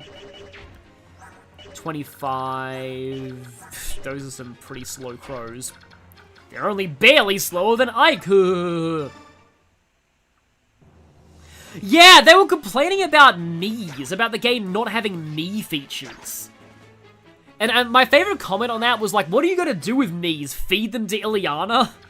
I think that was like the best something they could come up with for a use for Mii's in that game. Feeding them to Ileana. Who I used to pronounce her name as Elina, but I didn't pronounce names right. That reminds me of like how people were really getting on Magpie Labs' case for like saying Togetic instead of Togetic, but to be fair, a lot of Pokemon name pronunciations aren't very obvious. And it was supposed to be Togechick anyway, so technically everyone's wrong. But yeah, like, you know, I'm very proud of the fact that I used to call Quagsire Quagglesphere. I don't know how that happened, but I did. Okay. Make me the sacrificial units, yeah. Imagine Avatar with me. Me's in Awakening. Yeah, that does sound... Also, there's a birdie over there. Gotta remember the birdies. Also gotta remember Risk. Don't let Risk go Kasplat. Another thing I probably already talked about in the stream before is like, I saw, when I was in high school, some kids played Warhammer 40,000, and they clearly didn't know the rules, were just making everything up, and they had one unit that they were like, roll for Kasplats! And then they rolled, and it's like, hey, you got a Kasplat, you're dead instantly! It was a zone throw, but Tyranid zone throw, I believe, but like, they acted like that was an actual rule.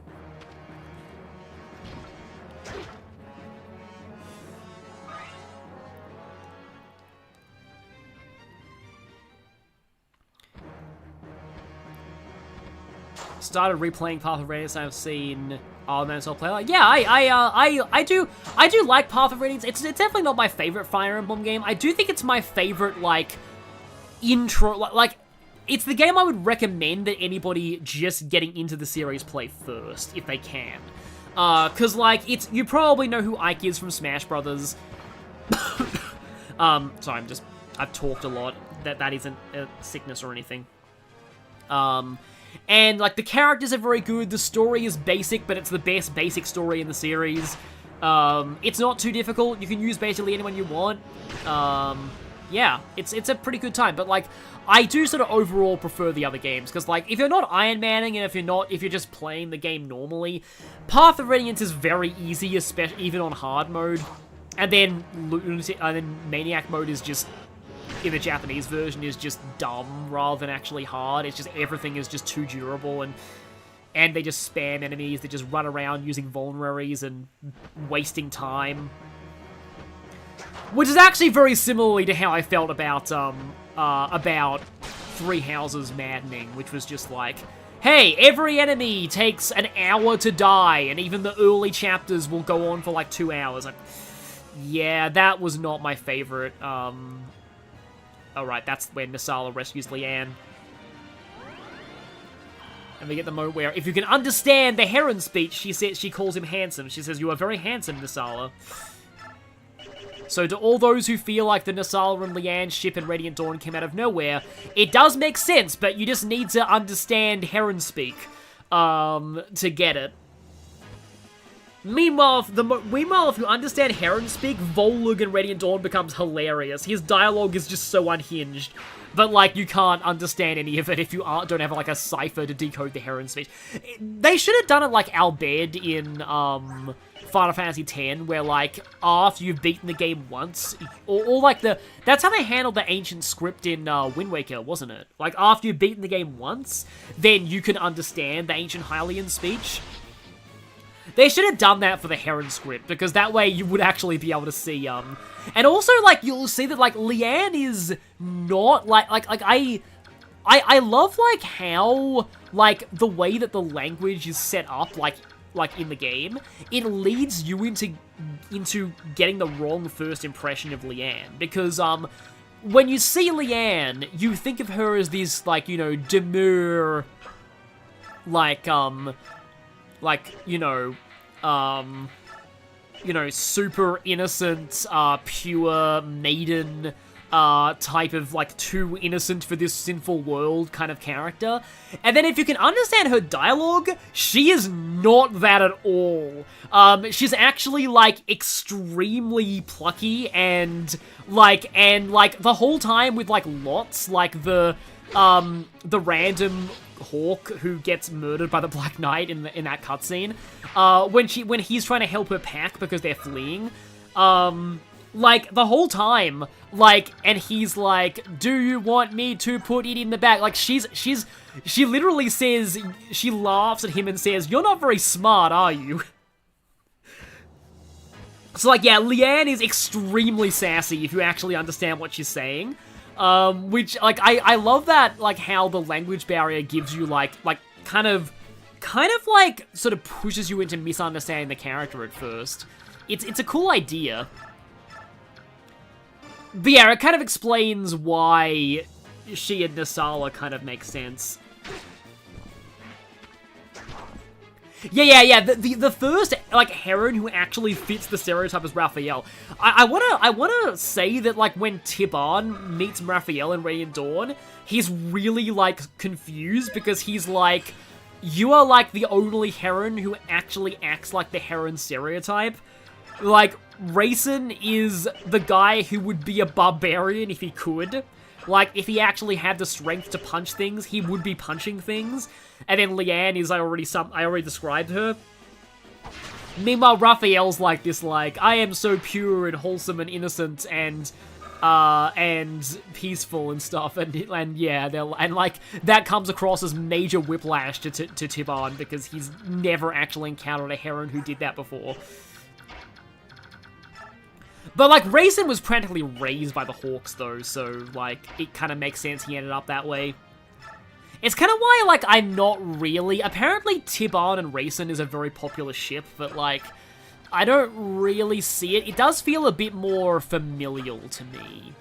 Like, I wouldn't call it... It's not really brothers, or, like, parent and child isn't the right word to me. Because they definitely feel like equals, but, like... They feel like some degree of family to me. Don't crit, please. Thank you. I think I need to stop Tiban now, because I want to get the experience off the rest of the dragons.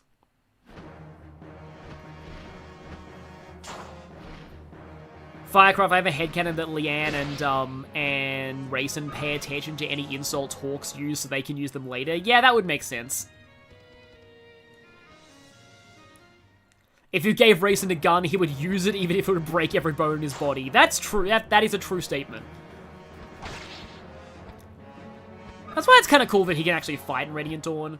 And I mean, if you give him a magic card, not Radiant Dawn, in Heroes, in Radiant Dawn, he can fight if you give him a magic card, but like, you're not supposed to do that.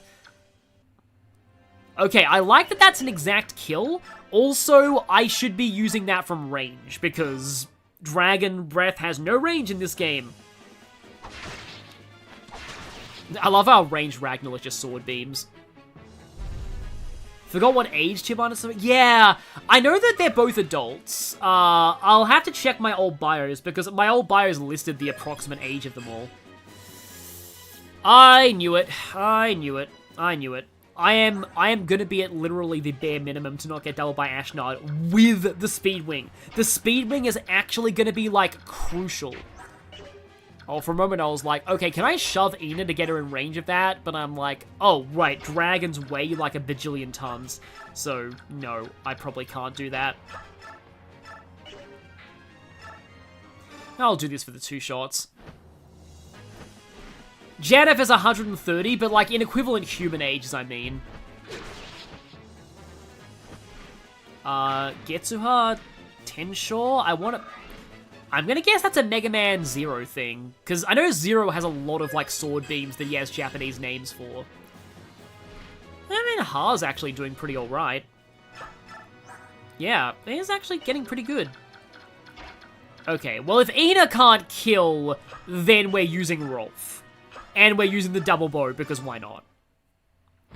This Ike is insanely cursed, yeah. Again, like, I never thought that Bryce's speed beam would actually be, like, something that a run hinges on. Okay, finally Rolf gaming again. Oh, that's Bleach, okay. Dragons only have 1 range, reminds you of FE12 Lunatic again. Oh yeah, because they give them 1 to do range on Lunatic. Which is especially annoying for Wyverns, because of, you know, Wyverns. Yeah, that's better accuracy. Oh, that's funny. Yeah, Ichigo is voiced by Johnny Young Bosch like Zero. I don't think Zero is voiced by Johnny Young Bosch anymore, but he was at one point. And that is actually kind of fitting. That must have been quite early in Johnny Young Bosch's career, though. I wonder how he sounded as Ichigo. Because there are times when sometimes in newer games he doesn't sound as, like, the same as he used to. Although, granted, he does a great job with Joshua in the Sky games. Especially, holy crap, Joshua in the ending of Sky First Chapter. They they knew they had to nail the voice acting in the finale of Sky First Chapter, and they absolutely understood that assignment. Like, that was also, I forgot to take the physics stuff out of the convoy, so yeah, that's worrying. Oh, you made a comment on an inner training arc, but that's probably not going to happen. Yeah, I kind of wanted to, but, like, it's going to take a long time. And she gets doubled by, like, everything. It's like she hits them once, and that's, like, it. And she only does, like, 8 damage or so. I mean, I can try against some of the other things coming up here. Johnny Bosch reprised his role as Ichigo in both his... I didn't realize Ichigo had 2 death battles. Oh, hi. Like I said, I think I do need to call off Tibar now. Yeah, where's Ike? Okay, yeah. Direct and target. Just go over. I'm okay with you, like, staying down there, but just stay there.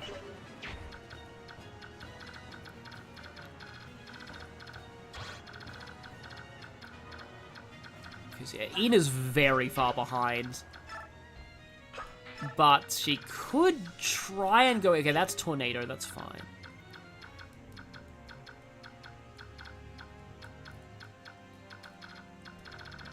But, yeah, that's, that, my boy, was a dragon. I don't think it's actually my boy. I think I'm getting that Hobbit line wrong.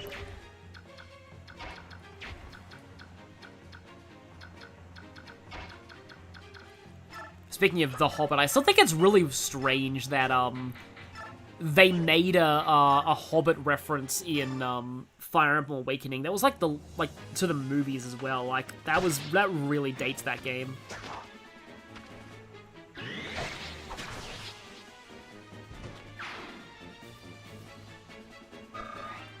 Oh yeah, Wrath does help her train.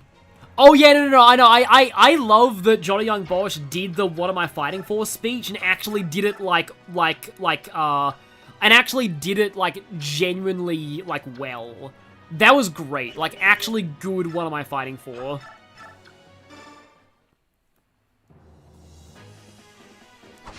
Because like the moment that he says that on is like genuinely really tragic, but it's just that the original English dub was, I mean, that was back before they really took English dubs of games seriously. I don't know if they had the exact same logic as, like, the Chaos War, because, yeah, the Chaos Wars dub was really about the whole, the thing where it's like, okay, this is a crossover of super niche games, nobody's gonna play this dubbed anyway, so there's no real point in us putting any effort into the voice acting. That said, though, the actual English script was also terrible in Chaos Wars. Soren's absorbed all of the Ike speed. He's absorbed all of Ike's speed gains. Every single one of them. Okay, so, Mr. the Dragon, who is down there, is not going to be able to get to Kirin, so that's fine. Yeah, I like to, the reason I like to say that because in one of the My Little Pony episodes, there's a minor character of the day who refers to Spike, who's sometimes called Spike the Dragon. He calls him Mr. the Dragon.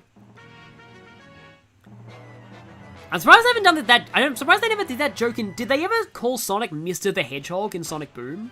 They probably did at least once, because I feel like that's the kind of joke that Sonic Boom would do. I still love the speeding ticket. I'll fight it in court, but I don't think they're going to accept gotta go fast as a medical condition. And Dragon falls over and squashes Ike at the end. I shouldn't even joke about that, because I'm generally a bit scared for Ashnard. Naya's level dubbing was very hit and miss. You have some good ones, but you have some very... Like, I've heard that, like, the Dragon Ball Z wasn't bad for what it was. It was probably one of the better ones back in the day. I like how he still does his sword Ryuken, and he still does the back turn, even when he's really far away from the enemy.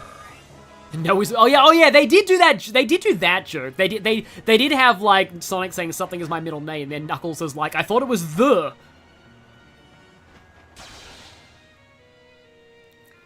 For every Mega Man 8 dub, there was a Valkyrie. Oh my, Mega Man 8. Oh boy, that was probably one of the worst. Like that was definitely. I want to try, but I can't do a high-pitched Mega Man girly voice. Pass! Why must we fight? We are not enemies! And yes, they pronounce it bass, not bass. To be fair, the localization kind of stripped out a lot of the music references in the Mega Man names, but still. Yeah. Granted, though, I will say dub Dr. Light is fantastic. He's the best. Like, the dub of Mega Man 8 is worth it entirely for Dr. Light. We must recover all the energy immediately, Mega Man. But wait, is Dr. Wily? That's a good question. We might be able to locate and was it like something about the meat? We might be able to locate a mission from the Wadar womb. Where we'll find that meteor, we'll find Dr. Wow.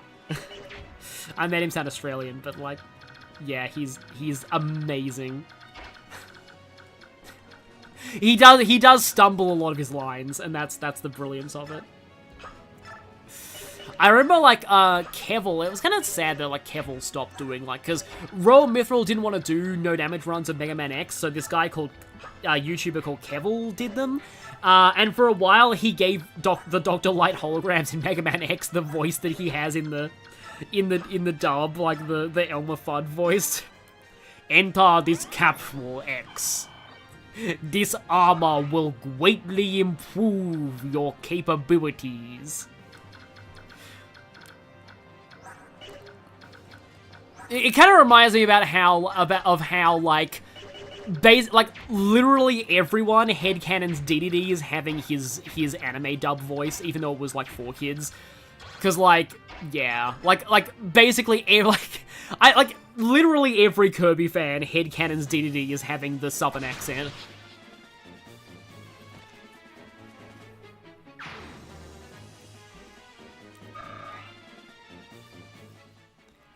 It's also, this is a weird thing, but it's also, I need to also be careful, because I do need to make sure that people aren't, like, dying. Like, I'm trying to give Ina a training arc, but, like, okay, I guess we'll see. You're probably going to go for Gatry because you can go for Gatry, so you're probably going to go for Gatry. Oh yeah, Powered Up and Maverick and Mega Man X8 have really good dubs, as does Maverick Hunter X. But yeah, Power Up's dub is really good. Powered Up does a great job of keeping all of like the silliness of classic Mega Man, but also giving the characters actually good voices. Granted, yeah, Oil Man is still a thing that shouldn't have happened. I mean, Ian Flynn fixed Oil Man. He gave him the scarf and made him a lot cooler. But like some of the personalities they gave the Robot Masters were a little weird. I do like how they made Gutsman not dumb, though. Like, that was cool. Like, they actually, like, portrayed Gutsman as this relatively serious foreman of, like, a mining company. Like, he's not stupid, in Powered Up. And, like, all of his, like, challenge levels are puzzles, too, but you attacked Ina for some reason. Yeah, I do wish we got a Maverick Hunter X2. I also wish we got more Powered Up games. It's kind of, like, I think I may have mentioned this in another stream. I think the problem with Powered Up is that it should have been a 3DS game. Like, the genre, like, the kind of cutesy platformer just didn't really fit the PSP's install base, so I think that's why it didn't do well. Hey, it even had, like, a level editor and stuff, but, I wish we got, like, a Powered Up 2 and onwards, because, I would have loved to see what kind of personalities they would have given the Mega Man 2 and onward Robot Masters. Like, especially Quickman. Like, that would have been cool to see how they characterize Quickman. Like, yeah, like a lot of the others. We kind of have to look to Battle Network to see how they characterize the later Robot Masters. I mean, granted, Battle Network does do some weird things to some of them, like, they had Beast Man instead of Slash Man, and then they eventually did bring in a Slashman.exe, but he was like a chef, because like they'd already kind of done Slash Man's concept as Beast Man.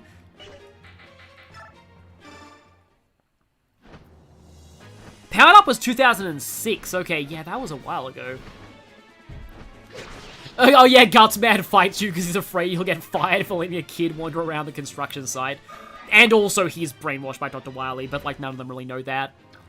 Because, yeah, the point is that Dr. Wily, like, reprogrammed them. And then all of, like, the scenarios for, like, the alternative playable, like, having all the other characters playable, is, like, Wily just rejects them, because he has a different reason for rejecting all of them as well. And so they get to be the main character instead. But yeah, like, I do like the idea that, like, by defeating the bosses, you unlock them for playability, because, like, they get repaired, and reprogrammed. I don't like the way that, like, the Ian Flynn Mega Man comic handled that, with them treating, like, reprogramming as if it was, like, literal dying, and that being a moral dilemma, because, like, yeah, I wasn't a big fan of that at all. Oh, right, the double bow's accuracy sucks, which is a thing. Oh yeah, hi there, Vince Vodka. Curious, you're currently playing Battle Network 3. Yeah, Battle Network 3 is good. I just started playing the Star Force collection. I said that at the start of this stream, and it's, I've only played, like, a little over an hour, but it's very fun. Like, the Battle Network system is kind of like a, it's a franchise that I said system instead, I meant to say series. The Battle.net series is a series that I describe myself as having a parasocial relationship with. Because I've watched Raw Mithril Let's Play most of them, but I've never played them myself, and Star Voice is the closest, like the collection now, is the closest thing I'm getting to actually playing one of them, and it's pretty cool. I know that they dumbed down the card system. I remember, like, a lot of the memes about Star Force, a lot of the memes about Star Force are like, suddenly I became, like, Brooklyn, Star Voice, a lot of the memes about Star Force were like, we decided to simplify the battle system to make the game more appealing to kids. Also Star Force. Story about crippling depression, child grieving a dead father, like, very dark themes about child abuse, neglect, and other things. It's like, yeah, that's interesting. Star Voice. There was, like, a movie I watched as a kid that was kind of bad, but, like, it had, like, somebody trying to, like, be an, like, a girl from the streets trying to be an actress, and, she had to not slip into her accent, so, like, she was acting in a commercial, and the line was, like, sunburst cookies light up my day, and it's, sun-voiced, like, sun-voiced?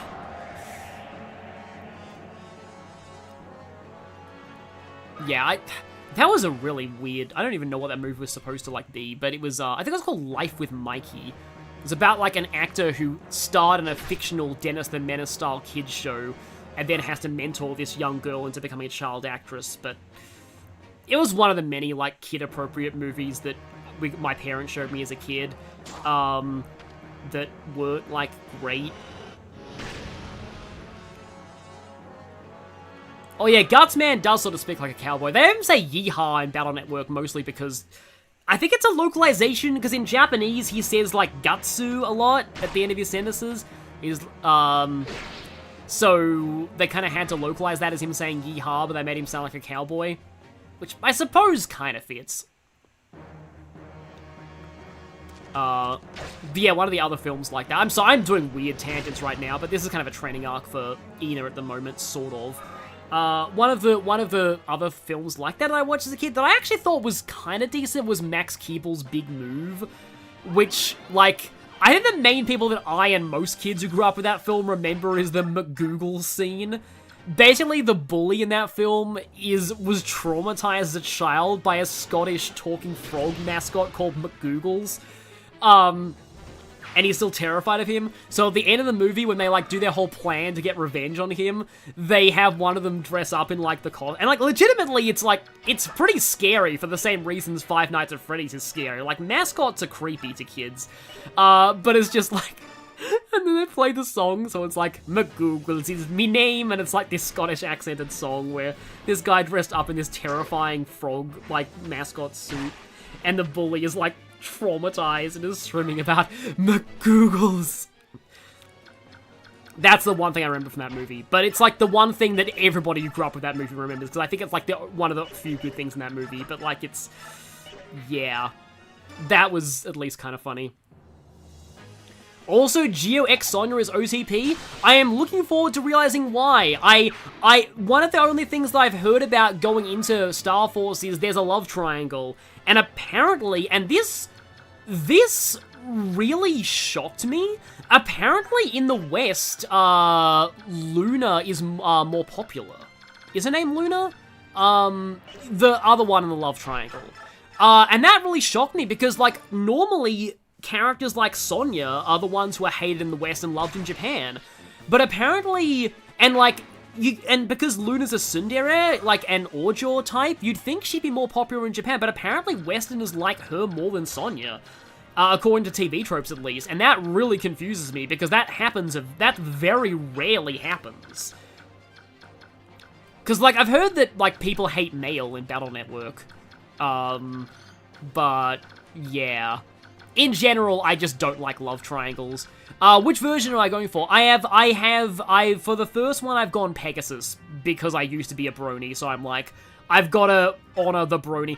I watched a video about the version differences. Apparently, Dragon is the best objectively, but I probably wasn't gonna go for Leo anyway, but Pegasus, I was like, honestly, I feel like gameplay-wise, Pegasus would probably be my least favorite, but I'm just like, yeah, I have to go Pegasus because I used to watch My Little Pony Friendship is Magic, so I need to go Pegasus.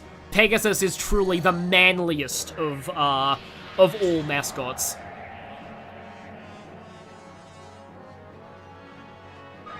Generally favorite streamer at the moment. Thank you for that, yeah.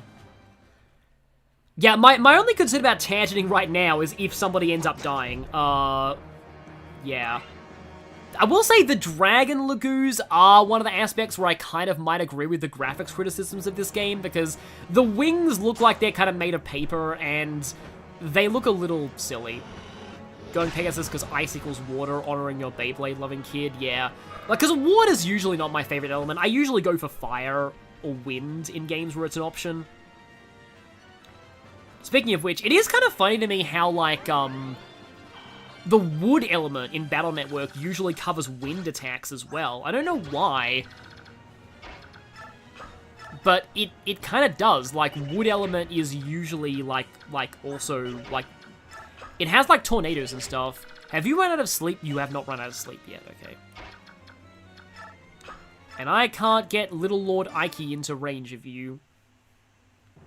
It's not really a love triangle, I feel. Only Star Force 3 has a choice between the two of them. Yeah, I remember hearing about that, because I remember when Raw Mithril got to the point in Battle Network 5 where Medi, Jasmine's her operator's name, Medi's the Navi, but when Medi and Jasmine show up, and I'm like, oh no, apparently there's a love triangle between her and Mail over LAN.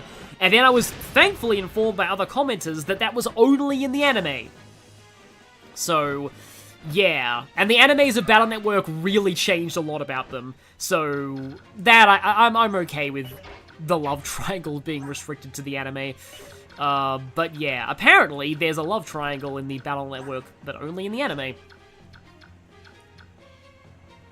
Your kid self love Beyblade, yeah. The thing with Nail so far is that she is the girl, the love interest, and nothing else. Yeah, that is a problem with a lot of characters like Nail. I think that's why they often get hated, because, like, she does, like, it sucks that it took until Mega Man Battle Network 4 for you to even be able to actually fight Roll, and Mail, and even then, it's an optional tournament scenario, so you're not guaranteed to fight them. I think she's even version exclusive as well. Finally, Ike takes a nap. I think she's even version exclusive as well. At least there isn't a love triangle featuring angsty teenage werewolves. Oh boy, yeah. The reason why that love triangle used to be infamous for the ship wars, it's now infamous because of the way they resolved that love triangle. By making the werewolf fall in love with the love triangle girl's infant baby. Because that apparently... Yeah, let's not go into that. But I don't know why they thought that was a good idea. Yeah, it's random and version exclusive. Let's go back to something actually cool. And that is Mail getting to fight in Battle Network 4, cause like Roll is legitimately one of the most broken Navis in that game.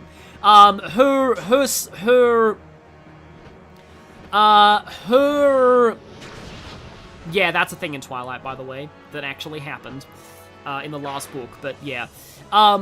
Roll's, like, fusion is, like, one of the most broken things in multiplayer, because she can straight up destroy the opponent's active battleships, which completely ruins the entire gimmick of the game. It's like, imagine if you had a Pokemon that, like, stopped your opponent from using moves and forced them to use Struggle all the time. That's what Roll is in Battle Network. Her charge shot destroys the opponent's battle chips, so, like, they just can only use their regular buster. And it's like, and her other abilities are, it's that and Searchman who are broken, because Searchman lets you, like, Searchman is like if you had in a TCG the ability to redraw your hand for free 3 times per turn. Searchman is pretty disgusting in Battle Network as well.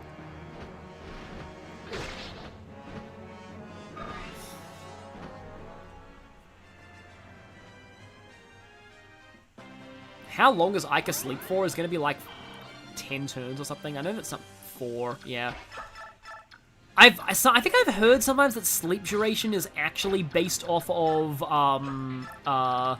this is really funny. So basically Ha's luring in all the birds, and then Rolf is finishing them off. Because Rolf Gaming. Oh yeah, Gator is so broken. Gator is only in Battle Network 2. And part of the reason why it's so broken is for some reason they made Gateman available in asterisk code. So yeah, Gateman asterisk is which means you can like combo him with any other chip. Because asterisk code goes with everything. Yeah. I think that's why the Gator Advance is so ridiculous, because you can have them in asterisk code, so you can use them no matter what your folder is, and then you can just blow up everything. And then, to be fair, Battle Network 1 is also, like, broken, because, like, the final boss in Battle Network 1 only has 1,000 HP, and I think, like, the Gutsman Program Advance can actually, like, one-shot that, or nearly one-shot that. So yeah, Battle Network 1 is kind of silly as well.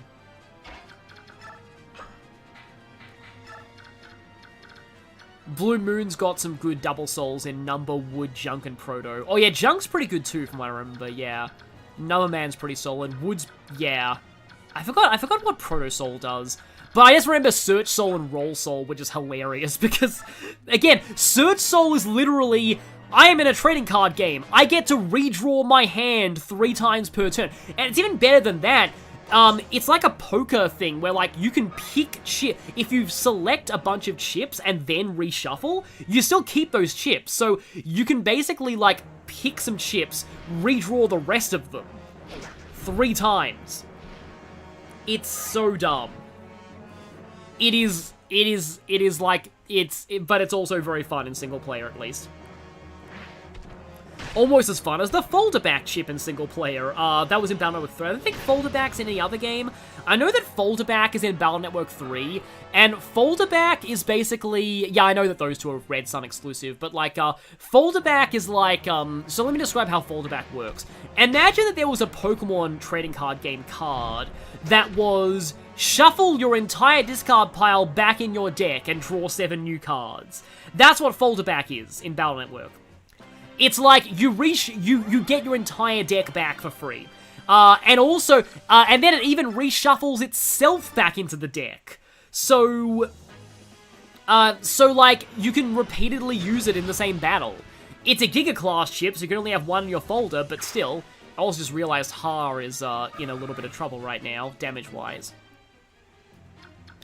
But, yeah, anyway, alright, he still has Gamble. I think I'll just try the... No, I'll do this, yeah. Yeah, battle chips like computer chips, yeah.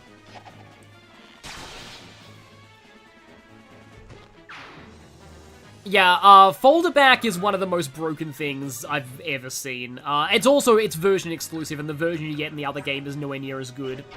But then again, Battle Network 3 has that excuse for the bad version exclusive content being so lopsided, because it wasn't actually meant to have multiple versions. Like, this is something that I learned in videos a while back. So, Battle Network released in the West as Battle Network Blue and White. In Japan, what we got as Blue version was actually an enhanced version that had new content. So, it did change some content, but essentially, it's not like Pokemon Red and Blue. It's like Pokemon, Gold versus Pokemon Crystal. So the version exclusivity is very lopsided in Battle Network 3, because it was not actually a version exclusive thing. It was actually supposed to be, you know, an enhanced version. But then Battle Network 4 actually was multiple versions. And then I like how in Star Force, they just bundled the two versions together, because, like, I think clearly for Star Force 2, there was supposed to be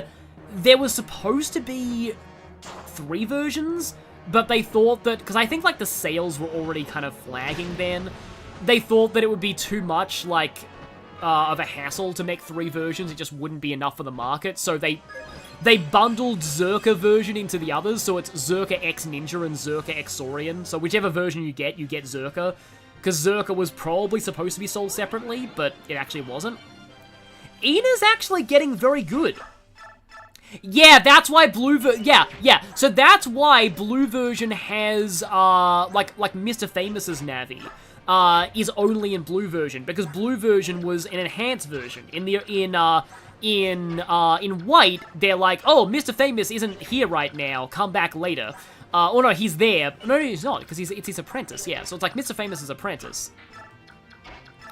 Oh, Ina doubles Ashnard now? I can't believe it. Actually being a chicken and running away from the Black Knight is gonna save us. Ina is gonna be the hero of the run, which is gonna make a lot of sense because, you know, spoilers, Ashnard literally brainwashed her husband and turned him into a mount. The dragon that Ashnard is riding is Ina's husband, rendered non-sapient via drugs, so Ina has a very good reason to want to kill Ashnard. So, yeah, this is actually kind of cool. I'm sorry that this has turned into like a grinding stream, but like, I mean, I get to talk about Battle Network. Yeah, Zerka, Ninja, and Saurian. Also, yeah, thank you, Spider Sonic. We can now have a dream barbecue with Ashnard's dead body. Yeah, Phantasm Iris, I'm skipping the plot of this game. Please play this game yourself, because the story is actually very good. Yes, Ina's also pregnant, canonically. You don't find that out until Radiant Dawn, because presumably, I guess, dragon pregnancies last a very long time, because Radiant Dawn is 2 years later than this. But yeah, so yeah, Ina's pregnant as well. She'd have to be because, like, you know, she and her husband haven't, you know, been together since he got, like, taken by Ashnard. But yeah, she is pregnant here. It's not until Radiant Dawn's epilogue that you find out about that, but yeah, she is. Now, I do have to be a little careful. Oh, no, your range is calculated as if you could move. 1, 2, 3, 4, 5, 6, 7, 8, 9, 10. Okay. I missed, like, I don't want her to actually die. Oh, right, they're engaged, not married, but yeah. 44 attack. You have 28 defense. And she's not going to get, like, doubled or anything. I mean, granted, bolting is... nah, bolting will probably still hurt her. Like, I'd say, like, to me, Path of Radiance is my favorite simple story in the series. I think I like Radiant Dawn's story more overall. It definitely has higher highs but lower lows. But Path of Radiance is just simple but very good. Okay, I think if Ina goes here, she doesn't get hit by bolting. But yeah, Path of Radiance is a fantastic story. That's another reason why I recommend that new players start with it. So I'm pretty sure this guy can't actually use it. He's fully pinned in with the trees, so he's forced to attack Ina and melee now. Oh, she'll have to use the Lagoo Stone instead of the Demi-Band. I have a bunch of those, though. I can probably afford to, like, save them. But yeah. So yeah, the strat is going to be Ina versus Ashnard, and maybe Ike slightly helping if I give him the Speed Wing. And I actually, like, literally have to give him the Speed Wing.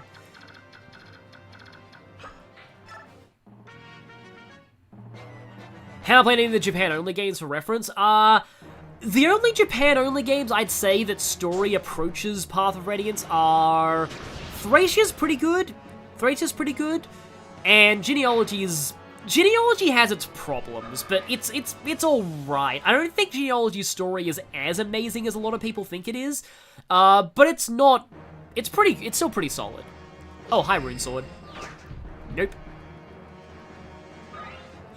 I am dumb. Yes, Boone would have woken up Ike with, so, Boone is just such an obscure skill that you just don't really think, you often forget it exists.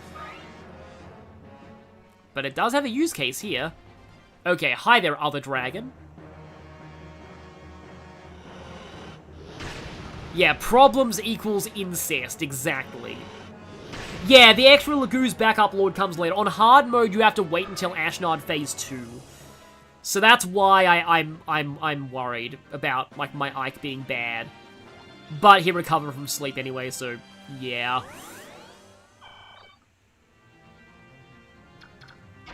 So let's see. Oh, she is taking 16 from that. I think Ike has to come in there and, again, I need to do this. Yeah, Ina is really small. She is very small for a dragon. Kind of explains why, like, her magic is really good, which doesn't actually do anything. In Radiant Dawn, you can make her heal ridiculous amounts of immunity. Let me guess. Okay, well, at least that happened. So, you kind of got there in the end, and, like, to be fair, this is probably not that different to the average no Speedwing Ike speed stat, but, like, yeah. I am confused as to why this Hawk isn't going for Har. It really should be at this point, but it's not for some reason. Do you still have a use of the sleep? No, you don't. Okay, the sleep stuff is gone.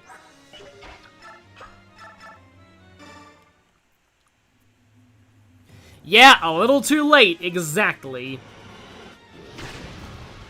So yeah, like, that's why she looks pink. I said this earlier, like, in this chapter, that, like, I like how they made Ina pink, because she's she's a red and white dragon mix, because, her grandfather's a white dragon, and she presumably has some red dragon ancestry. And her fiancé is a black dragon, so her son is gonna be, yeah, red, white, and black dragon. I think, yeah, no, it is a son, because in the Japanese version, it's stated that she named him, like, Rajion. I normally don't like it when people name, like, characters after dead characters. It's just kind of dumb, but, like, I can kind of see the vision there. But for some reason, they took the, like, the English version of the epilogue doesn't say that, and it was probably a mistake, because Radiant Dawn's original translation did make a lot of mistakes. Yeah, I'd like for Ike to actually use the sword beams in the next Smash. I do feel like if there is a next Smash, and, like, it's gonna be a long time for this next Smash, because, like, Sakurai is busy with Air Riders, and, like, Smash games take a lot out of him. But I feel like they're gonna cull the Fire Emblem characters a lot. So we'll see.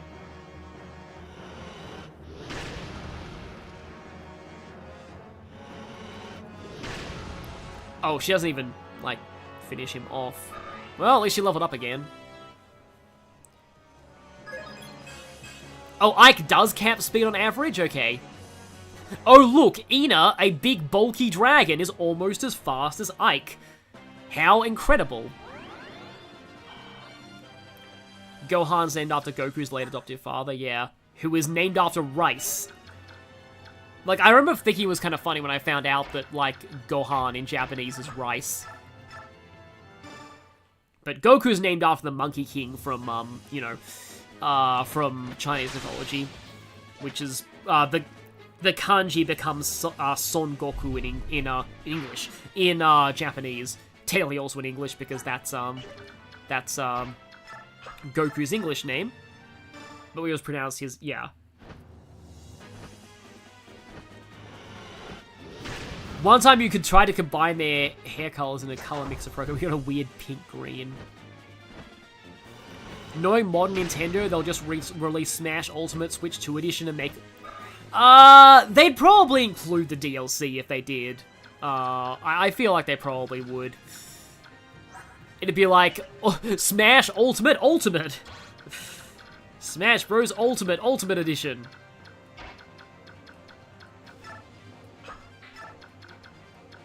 Run's going pretty well. Nobody's died yet, but we've turned this chapter into an Ina training arc because, Ina's gonna be our main hope against Ashnard, so we're pretty much just letting her hog most of the experience. Oh, that frick. I'm thinking about all these weird kids shows that I, like, watch as a kid. Kids shows that I watch as a kid. I mean, that's not actually redundant because a lot of times people don't watch kids show as kids. But anyway, yeah, like, hogging all the experience reminded me of, it was an episode of Lizzie McGuire, where her, like, younger brother Matt was, like, it was one of the rare times he was, like, sympathetic. He was in, like, a TV show, and they were, like, and his dad was, like, an extra, and they treated his dad really badly, and then he gave this huge speech about, like, hey, that's the best dad in the world up there, and, like, you know, stop, you know, bullying him, and, like, he did this whole thing, and then they cut that, at the end of the episode, they end up cutting the footage from his rant into the commercial, but they clumsily edit it to be part of the commercial for, like, this, like, fruit punch drink. So it's, that's the best punch in the world up there.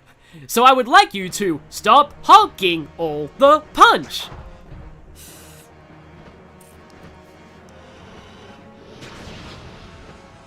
I think the thing that he actually said is, I'll like, stop bullying my dad and I'll let you keep your kneecap, which is kind of hardcore for a kid's show. And they kept that in the edited commercial. They kept the, I'll let you keep your kneecaps, even though they clumsily edited the rest of his speech.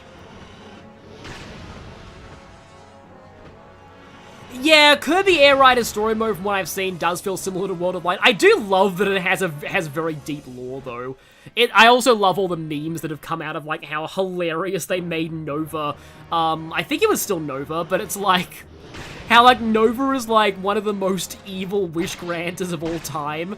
Because it's like, that machine is like, I wish to be able to move. Nova, okay, 1 billion spiders. It makes sense in context, trust me.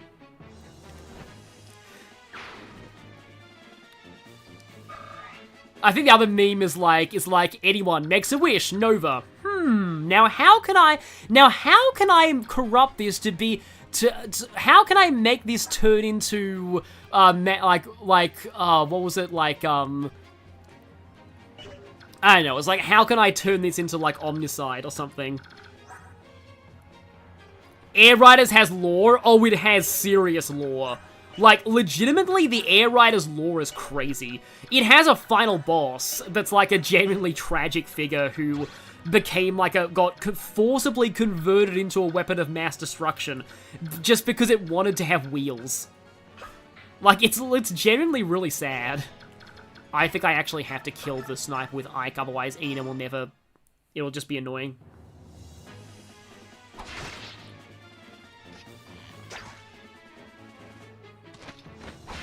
Yeah, bro just wanted cars and Nova gave him Eldritch Horror, exactly. Because, yeah, like, again, like, as Nocturnal Decay says in the chat, Kirby is just like that. Like, Kirby is just the classic example. Like, its lore just always has to be the most nightmarish thing imaginable. It's like, looks cute on the surface, but it's actually horrifying. It's kind of like My Little Pony Friendship is Magic is similar, but, like, Kirby even more so. It's just like, Kirby is, like, unironically Lovecraftian. Most of its final bosses are basically Lovecraft entities. And Kirby himself is heavily implied to be a benevolent eldritch abomination. Who just decided to be nice one day.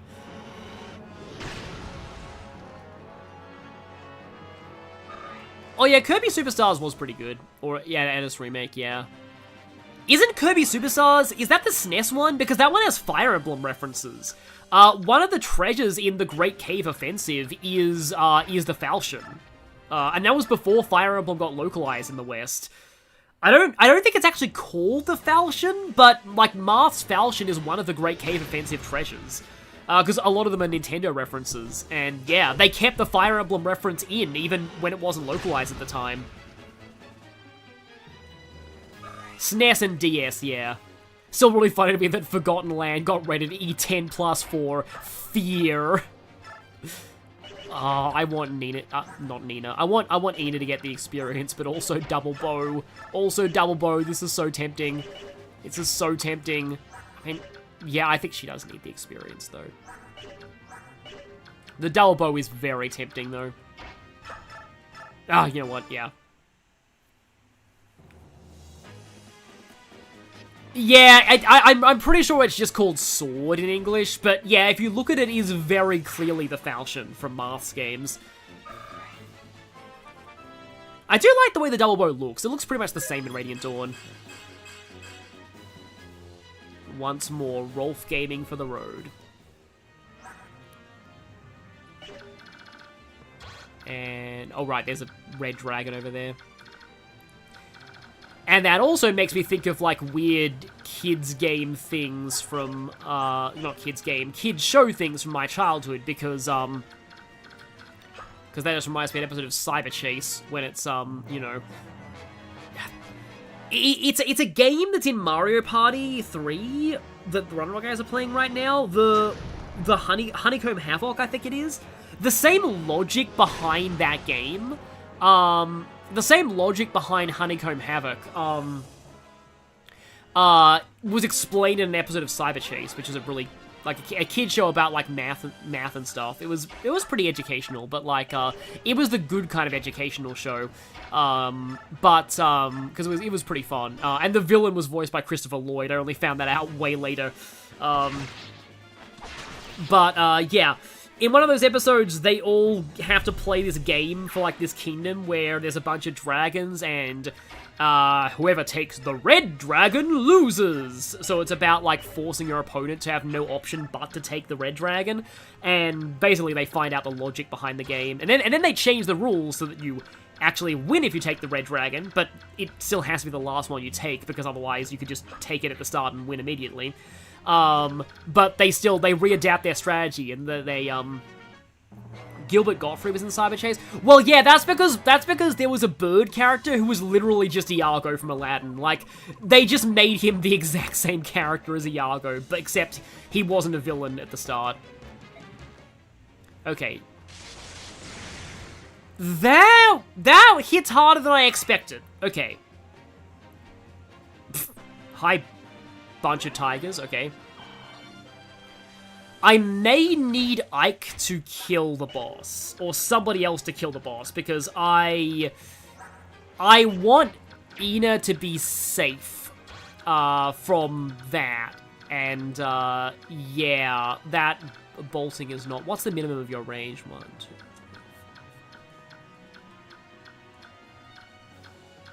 Oh, she's barely in range, okay. Very much just right on the cusp of the range. Like, she can take one more of them, but I don't want her to fight another dragon at the same time.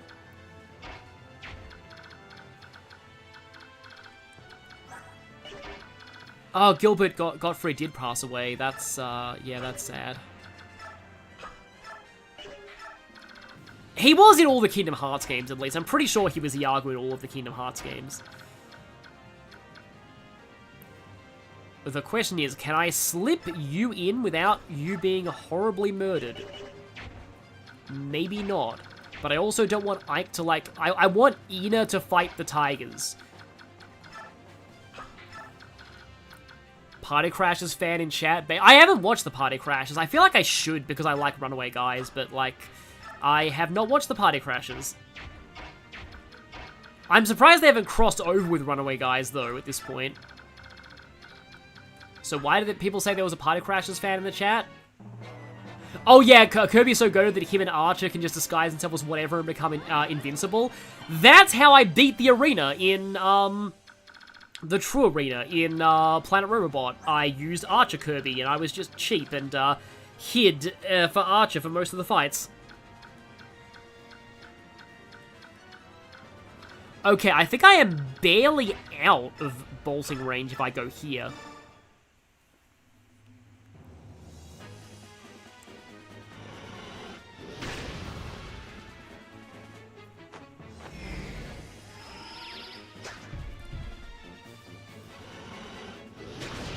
Oh wait, Jared Punter didn't realize you knew Cyber Chase. Yeah, Cyber Chase was good. I'm just trying to think what my other favorite episode of that was.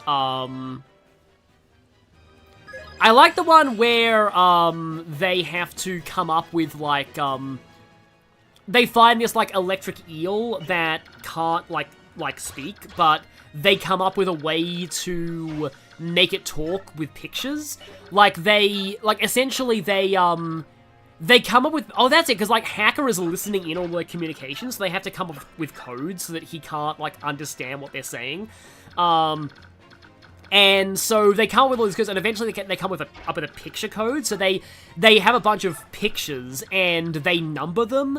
So then they speak in numbers to, like, whenever they want to say something, they'll talk using those numbers for the pictures of what they're saying. And the eel is, like, watching through the window and sees that, and then the eel picks up on that and eventually learns how to, like buzz its antennas to make Morse code for the numbers so that the eel can actually talk to them too using the language they made up. Like, that's pretty clever. I think that was the first episode of that show that I watched, so I think that's the one that sticks out to me. I don't know what it was called, though. There are a lot of shows as a kid that I don't really remember the episode names of, but, oh, the theme song of Cyber Chase was also great, though Motherboard looks horrifying. She was very early CGI, but, like, imagine an early CGI version of a Picasso painting. But anyway, I also remember a weird episode that was, like, a Harry Potter parody, because back then Harry Potter was, like, really big, so everything was doing Harry Potter parodies. Like, even Arthur did a Harry Potter parody. And then, like, Hacker actually got magic powers in that one temporarily, but they did get them revoked at the end, obviously. And, like, one of the first things he did was immediately backstab the other villain who's a witch who's in love with him. I think she's the one who helps him get magic powers. And once he does, he immediately backstabs her. It's like the second thing that he does is to backstab her.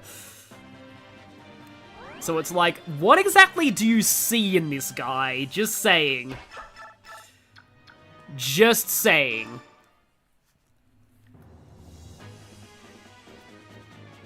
Oh, finally got that. Hopefully we'll be seeing that crit more when we fight Ashnard. Screw the Planet Robot, True Arena final boss. Yeah, it having an instant death attack when you kill it is... I'm glad that I at least knew about that going in. Like, I'd already been spoiled on that existing, but I'd also been spoiled on the fact that Archer doesn't actually block that entirely. Like, I believe Archer... Because, like, the way that instant death attack works is it splats you into the screen. And Archer doesn't actually protect you from screen splat attacks, so... Yeah, that was, I am very glad that I knew about that. I knew not to try that, but my first try, I did finish that. Like, I did beat Stardream Soul OS, but my heart was just racing, though. Like, I was, like, kind of, like, it was almost, like, unhealthy. Like, my heart was just completely going berserk by that point. Trauma again, because you made a print of it for a convention. Stardream Soul OS.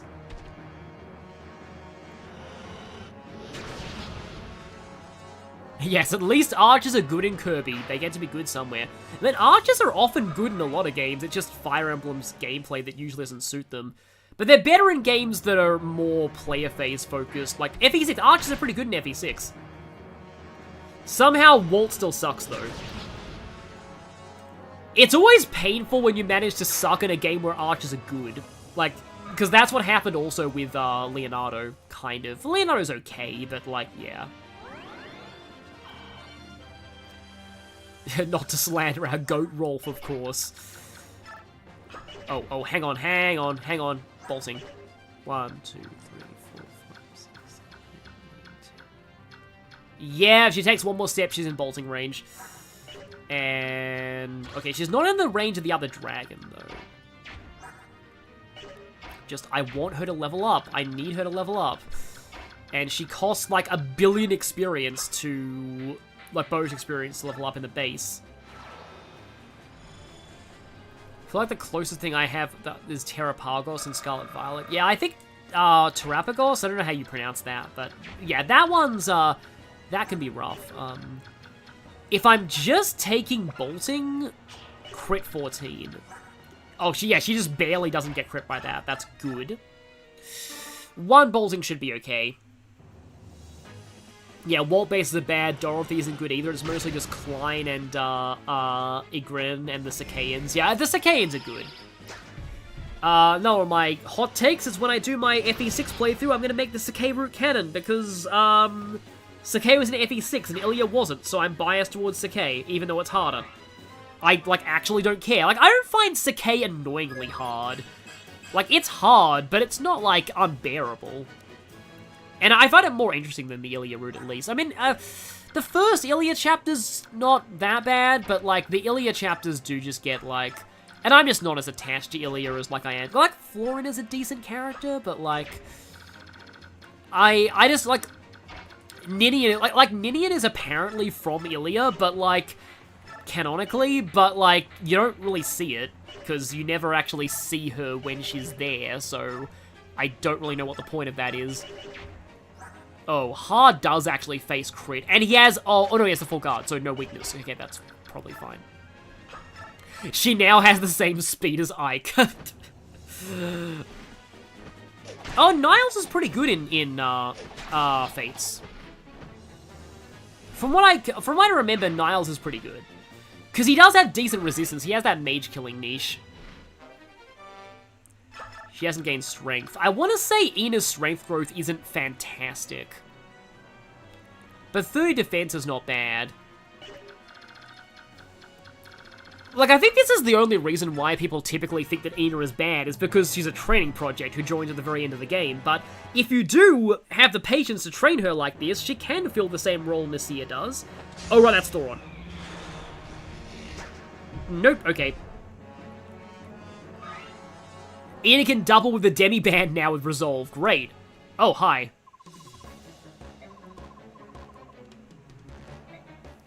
Yeah, Izuka always kind of confused me as a kid, and then I learned, oh, right, he's Radiant Dawn foreshadowing. That makes sense. I'm so glad we get to fight him in Radiant Dawn. But yeah, like, this is one of those moments where you knew they were setting up for a sequel, because, like, this guy with a unique design just appears out of nowhere, and then leaves the story. And then it's like, oh, okay, he's a major character in the sequel. That makes sense. That's like Hawkeye showing up in Thor in the MCU style foreshadowing, I guess. I think Hawkeye showed up in the first Thor movie? Some Asian... You think maybe Adventurer's bad because you made him a sniper and no current run and his stats are insane? Oh, Ina's strength growth is only 35%. Okay, that makes sense. 2 stages with bolting in the same area in a game where resistance is awful is the norm. Yeah, yeah, bolting really is brutal in FE6. And bolting loves to target Roy in that game, so yeah. I have trauma over bolting in FE6. Oh, right, Ike is not even doubling this dragon. What? Oh, wait a minute. Ike has bad speed in this run. Of course he's not doubling the dragon. Sigh. Yeah, let's, I want to take out the bolting 23 turns, or, like, I am not getting much bonus experience from this at all. So I kind of have to soak up as much regular experience as I can here. I think you're doing a conquest run of Archer. I think I've tried Archer Mozu, like, once, but that run never went to the end. I need to actually use Nyx at least once, though. I keep promising myself, okay, this playthrough of Conquest, I'm using Nyx. And it never happens. But, like, one of these days, I will use Nyx, and it will be glorious. It's just, like, she's just so squishy. She has, like, she dies from, like, one enemy. But I've heard that she's good, just not in Revelation, in Conquest. In Revelation, Nyx is like, eh.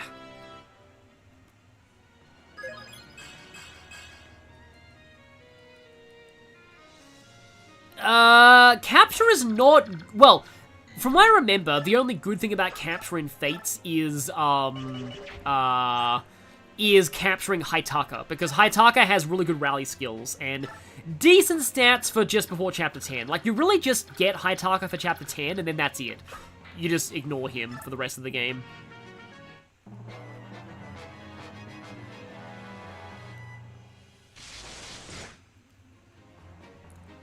Nyx is generally agreed to be the worst unit in Conquest, but she's not worthless. Like, yeah, that's the thing. Like, often, like, you get that honor of, like, quote-unquote worst character in Conquest, but, like, even that is actually quite good by Conquest standards, because Conquest is, I've said before in streams, Conquest is a shockingly well-balanced game for how hard it is.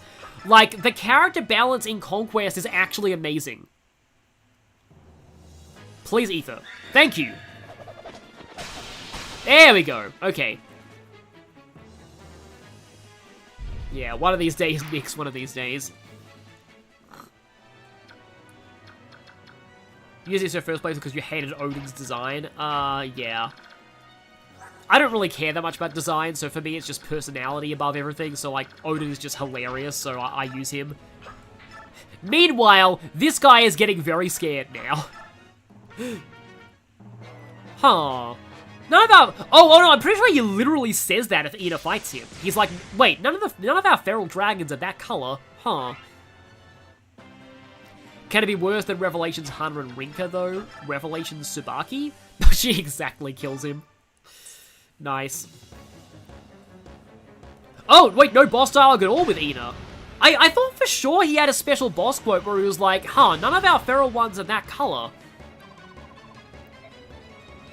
Maybe I'm just, you know, forgetting things. But, okay, that's that done. Okay. She didn't level up, though. Forgot Rex Bolt, which, like, yeah, nobody can use. I am absolutely baffled by the fact that Rex Bolt is the only S-rank tome they give you in this game. Like, why don't they give you S-Fire or S-Wind? You think they give you S-Wind, because Soren uses that in the opening movie, and, like, Soren's, like, one of the most iconic characters in this story, but, nope. They're just like, you only get the S-rank Thunder. I guess they knew that Thunder was the best form of magic. Also, that scene has so many horrifying implications. Oh, he did attack with bolting, and I think maybe he did get the quote, yeah. So yeah, this is the final chapter. Fun fact, repatriation means the return of a soldier to their homeland. And that's what this chapter is called in Japanese, too.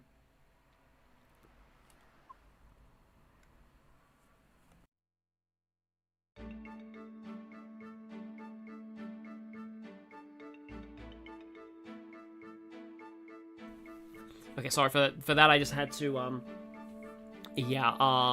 blow my nose because of allergies. Sorry if that's too much information, but okay. Oh, I should probably hold off on doing supports now. Friend. I forget who that even is. Award experience, so... Can I? I should probably stop now, because we're at the final chapter. I'll be doing the final chapter in its own stream, but... can I? No, I do not have enough. Right then, because I took a billion turns in that chapter. It was probably worth it, though. Ina leveled up, like, literally 6 times. But, okay. Just in case I forget to do this next time. I think I will just go... Okay, then. Miracle could save me is the thing. Oh, Resolve is... Why is Resolve only 10 capacity? That's tiny for how good Resolve is. So, okay, she has Wrath Resolve. And I might need Miracle. Like, Miracle may save me. Like, what other skills do I have? Nile... Yeah, none of these are gonna help me. So, yeah, I leave her with Renewal and Miracle. It's also funny that she has Rex Bolt. Maybe she can keep that as, like, a trophy. So, how many Lagoo stones do I have? I think they're on other characters. Oh, no, Raisin had a few of them and he died. I might not actually have any. If I go to sell items, do I even still have any Lagoo stones? I don't think I do. Okay, yeah, it has to be the Demi-Band. Renewal could send her out of Wrath range. That's a good point, actually. That's actually not a bad point. Resolve is, when your HP is half or less, your strength, skill, and speed are multiplied by 1.5. It is hilariously overpowered. They nerfed it in Radiant Dawn by making it, I think, 30% HP, and it also doesn't boost speed. No, it doesn't boost strength, it only boosts skill and speed. And also, in the Japanese version, it was nerfed even more because it had a, it also was a luck-based chance of activating, but it's guaranteed in English. So anyway, we have 24 speed on Ike, and that means with the speed beam, we actually will be able to, to not get doubled by Ashnard. So Ike's stuck with Ether, though, that means. And I don't have any arm scrolls, and Riss can't use the Ashera Staff. And here's the thing, I have no way of knowing how close he is to S. Maybe somebody should take... hang on. I'm gonna give Ike the Ashera Staff, just in case Riss gets there. And then... I think I'll take Physic over Recover. But I might give some other characters a bunch of staves. Just in case I end up needing them. Like, maybe that. Maybe that. Oh, yeah, it's so badly nerfed in Engage that I forgot it was in Engage. It's only like +5 defense and resistance or something like that when you're on a half HP. It's way worse in Engage, but like it's barely even Resolve in Engage. So yeah, that's basically gonna be it for Path of Radiance this stream, except I had a really dumb idea. I don't know if anyone's actually gonna be down for this, but like, I kind of wanted to, like, do one battle of Pokemon Champions while I'm still streaming, and this is 30 minutes earlier than I usually end a stream, so, like, I'm doing a battle of champions, just because why not? I might get wrecked, but, like, I don't know. I'm just doing this kind of for fun. I also want to show off what I've got in Champions, at least, and what my trainer looks like. So, yeah, this is gonna be kind of silly. The music's kind of loud, actually, but... new battle pass. I don't care, because I'm not buying the battle pass. So yeah, LeMayo. So, okay. So here's what I have in my box right now. These ones down here are just my starter team. I recruited the Armor Rouge from, like, an early ticket. And I thought that this could maybe go on my Trick Room team with Expanding Force for Psychic Terrain. Also, I'm really stupid because I gave it Meteor Beam, and then I didn't realize that Power Herb isn't in the game. So, Meteor Beam's there for when Power Herb gets added. But then in terms of things that I actually brought over from Sword and Shield, that wasn't something. I have this Gardevoir. It's Choice Scarf, Healing Wish. I got this from a random trade, I think. This Lucario, I haven't really used this Lucario very much. This Conkeldurr, because I really like Conkeldurr. Conkeldurr's honestly one of my favorite Pokemon. I have a plush Conkeldurr in my room right now. I'd show you if I had face cam, but I bought a plush Conkeldurr in Japan because I really like Conkeldurr. It's just, yeah, look at that attack stat, over 200 attack at level 50. And it also takes, like, it's basically Machamp, but, like, better. And Aegislash, that's also for my Trick Room team. This Hawlucha is a baton pass, you'll see. Corviknight, that kind of doesn't fit on my Trick Room team. Hatterene's for my Trick Room team. Runerigus is for Trick Room. For some reason, Ally Switch is not in this game yet, so I'm not allowed to use my, Also, all of these Pokemon have Age of Empires names, so that's why this one's called Kataparuto, and that one's called Black Prince. One of my teams had Age of Empires names, but anyway, Ally Switch is such a fun move. I love Ally Switch. Oh yeah, and regarding Conkeldurr, Flame Orb's not in this game. I should change your ability off of Guts, actually. Because the other thing that I love about Conkeldurr is that, it has 3 abilities, and all of them are amazing. So, like, I can go into Train and show you, because, like, I just realized there's probably not much point in me having Guts, without Flame Orb being in the game. I don't think Flame Orb's in the game.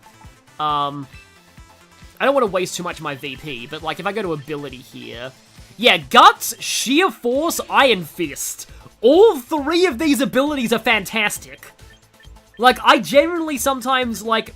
like, am at a loss for which ability to give Conkeldurr. Because, yeah. I could go for Sheer Force Rock Slide, actually. Does mean I don't get to do silly flinches. Sheer Force also, I don't think the speed drop is counted as a side effect, because I think it's beneficial side effects that get... I don't actually know why you have Hammer Arm, especially because I'm using you on Trick Room, so I probably have to get rid of that. Mark Punch is there, though, for reasons. Thunder Punch would also get boosted by Sheer Force. I wonder if Ice Punch is better, though. Iron Fist buffs Mark Punch. Actually, I want to check what moves you can use. So, okay. Oh, you have Close Combat. I forgot that you got that. Yeah, Huge Power is double attack stat. Superpower, lower attack and defense. That's, like, objectively worse than Close... I mean, Conkeldurr's bulky. Dynamic Punch, no. Oh, Drain Punch is fun. Iron Fist Drain Punch is fun. Not Brick Break. Upper Hand. +3. Oh, yeah, this could be a fun tech option in doubles. I've always loved weird moves like this. Like, I really love weird moves like this. You'll see if I show off my doubles team. I already have Mark Punch. I don't want Reversal. Focus Blast. Oh, you get Coaching, okay.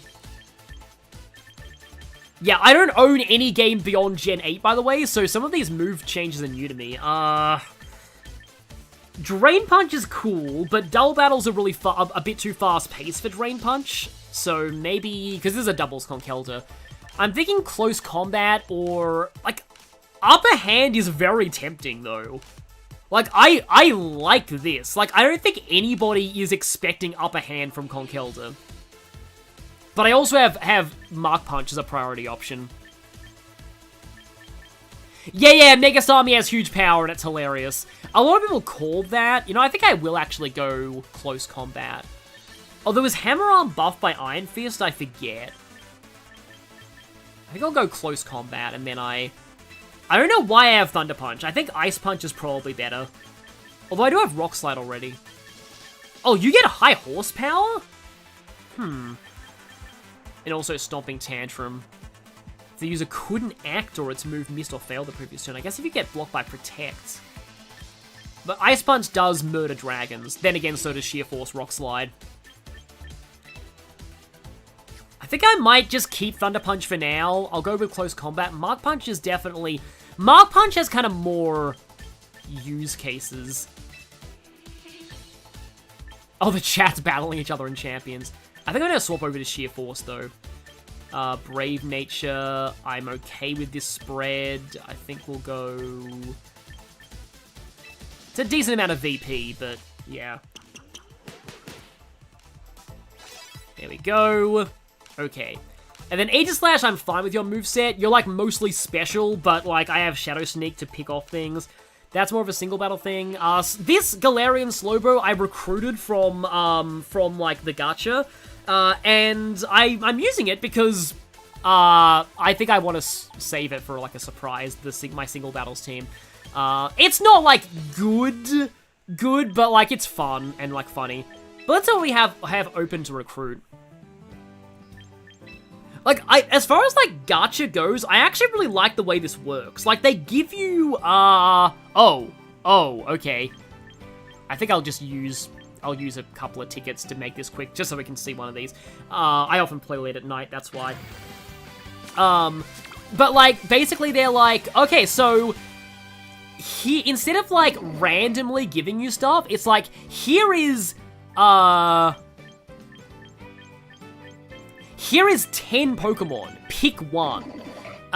Pick whichever one you want. It's kind of like a trading card game draft. Like, you're given a booster pack, and it's like, choose one of these that you want to keep. And I have seen... Why the frick are you max out on defense by default? And you Brave Nature. That is... No. Just no. Oh, but Mega Frostlass is really good right now. People really like Mega Frostlass. I could take Mega Frostlass. I don't have easy access to your Mega. Toxapex is really good in singles, too. I've seen somebody really high on the ladder with almost this exact moveset as well. Not Smackdown, though. Oh, Torkoal, though. Torkoal's great for Trick Room Sun for Armor Rouge. Torkoal would really, really benefit Armor Rouge, and you already come with Relaxed Nature and Eruption. Like, minus Speed Nature. Also, Cleavor. I feel like Cleavor is one of the more awkward Legends Arceus. Also, if you want Pikachu for some reason... Like, I was kind of tempted by Lot Bunny, but, like, because I have a Trick Room team, this game is on normal Switch, yes. It's also going to be on mobile as well. I feel like the farmer character is probably going to get a lot of waifu fan art. I would not mind getting you permanently, because Trick Room Torkoal Sun is fantastic. So, especially since I also have Armor Rouge, so I'll take Torkoal. Oh, the ZA Mega Evolutions are available in the shop. I know that, like, some of them are in the Battle Pass. It's really funny to me that the Battle Pass, the only free one is Meganium. So, of course, the worst one is... that's not really the worst. I love Mega Meganium. Mega Meganium is, like, adorable, but also strong. Okay, so, I'm gonna have to... I probably shouldn't be this cavalier with my VP, but, like, I'm on stream right now, and I kind of want to fix this Torkoal a little bit. Okay, you do have Drought by default, that's good, but I would much rather have, quiet than relaxed. I would also rather... I think I'd rather buff your HP than your defense. I forget how most of these Torkoals are EV trained. Granted, some special defense investment is probably not that bad because the sun means you can take water attacks, so... I kind of generally prefer to go for HP over defense. I don't really know what the general average stat spreads are in Trick Room Torkoals. I obviously want to keep Eruption. I do not want Gyro Ball. Well, I guess if I did the you know, the Mega Holucha strat, I could use Fissure. Clear Smog. Yeah, let's give Drought Torkoal Sandstorm. That's a good idea. Let's give Drought Torkoal Sunny Day. That's even actually, sometimes that's not bad, because sometimes you need to be able to set it back up if you get Weather Ward. Burning Jealousy. Burns targets if their stats were boosted during the turn. Probably not. Okay, so I have a silly idea for Lava Plume. If I pick Lava Plume, I can activate my own Armor Rouge's, Flash Fire. Like, I can Flash Fire my own Armor Rouge with Lava Plume. Probably not, like, the best idea in the world, but, like, also I want Protect, obviously. There's no way we're not going for Protect. So it's probably in the normals. Torkoal has Self-Destruct. Okay. Rapid Spin's good in singles, at least. Hyper Beam. Oh, we do want Weather Ball, don't we? Weather Ball Torkoal's pretty fun. You get Shell Smash. I'll bet that's kind of terrible. Yawn is a decent, like, tech option for double battles, actually. We obviously want Protect. Scorching Sand is good to, like, kind of decent coverage. Lava Plume. But, like, what does this cover that Fire doesn't cover? Because Fire already covers Steel. This covers Rock. Body Press. I mean, Torkoal's got a good defense stat, actually. That's not bad. Obviously not competitively meta, but it's not a terrible idea. See, I love having Helping Hand, but I have other Pokemon with Helping Hand. Oh, right, we do want Solar Beam. Solar Beam covers way more, I feel. It's also kind of fun that chat is, like, battling each other. I like that. Eruption, Lava Plume, Protect, Solar Beam. I can probably, like... I can probably... I don't know what to do here, yeah. Got Drought. Or Shell Arm is the other ability. Eruption, Lava Plume, Solar Beam. Like, I do like Helping Hand. I think I'll go with this for now, and then I can maybe change things later. And here we go.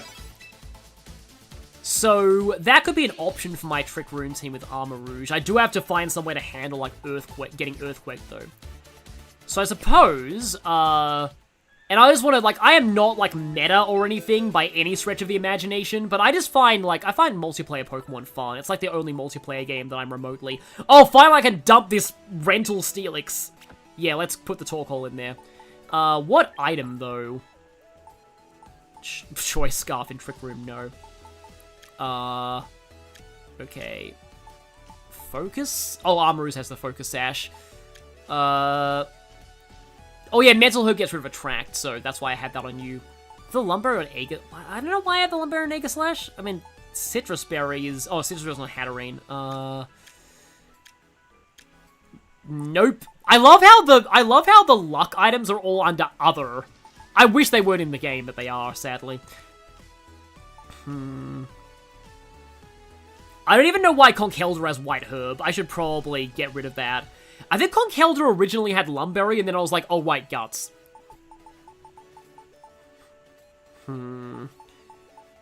I mean, like, what could... Like, there isn't much that we can buy from the shop. Like, we have leftovers, but, like, yeah... I don't really know. It's funny how I'm treating this exactly like I treat the base in Path of Radiance. Okay, so let's see what's in the shop. Oh, right, I can give him Charcoal. Yeah, Charcoal's actually, I think, kind of decent on Torkoal. So yeah, let's go Charcoal. Oh, and it's a her, not a him. So yeah, I'll take the Charcoal. Anything else solid here? Shell Bell. I remember, like, legitimately using that sometimes in like, because just to get around item claws. Oh no, with Leatherberry, is Funbro possible? Hang on. People in the chat who are more informed, is Funbro... Actually, maybe Recycle isn't in the game. I wonder if Funbro is actually possible in Champions. If it is, that would be disgusting. But yeah.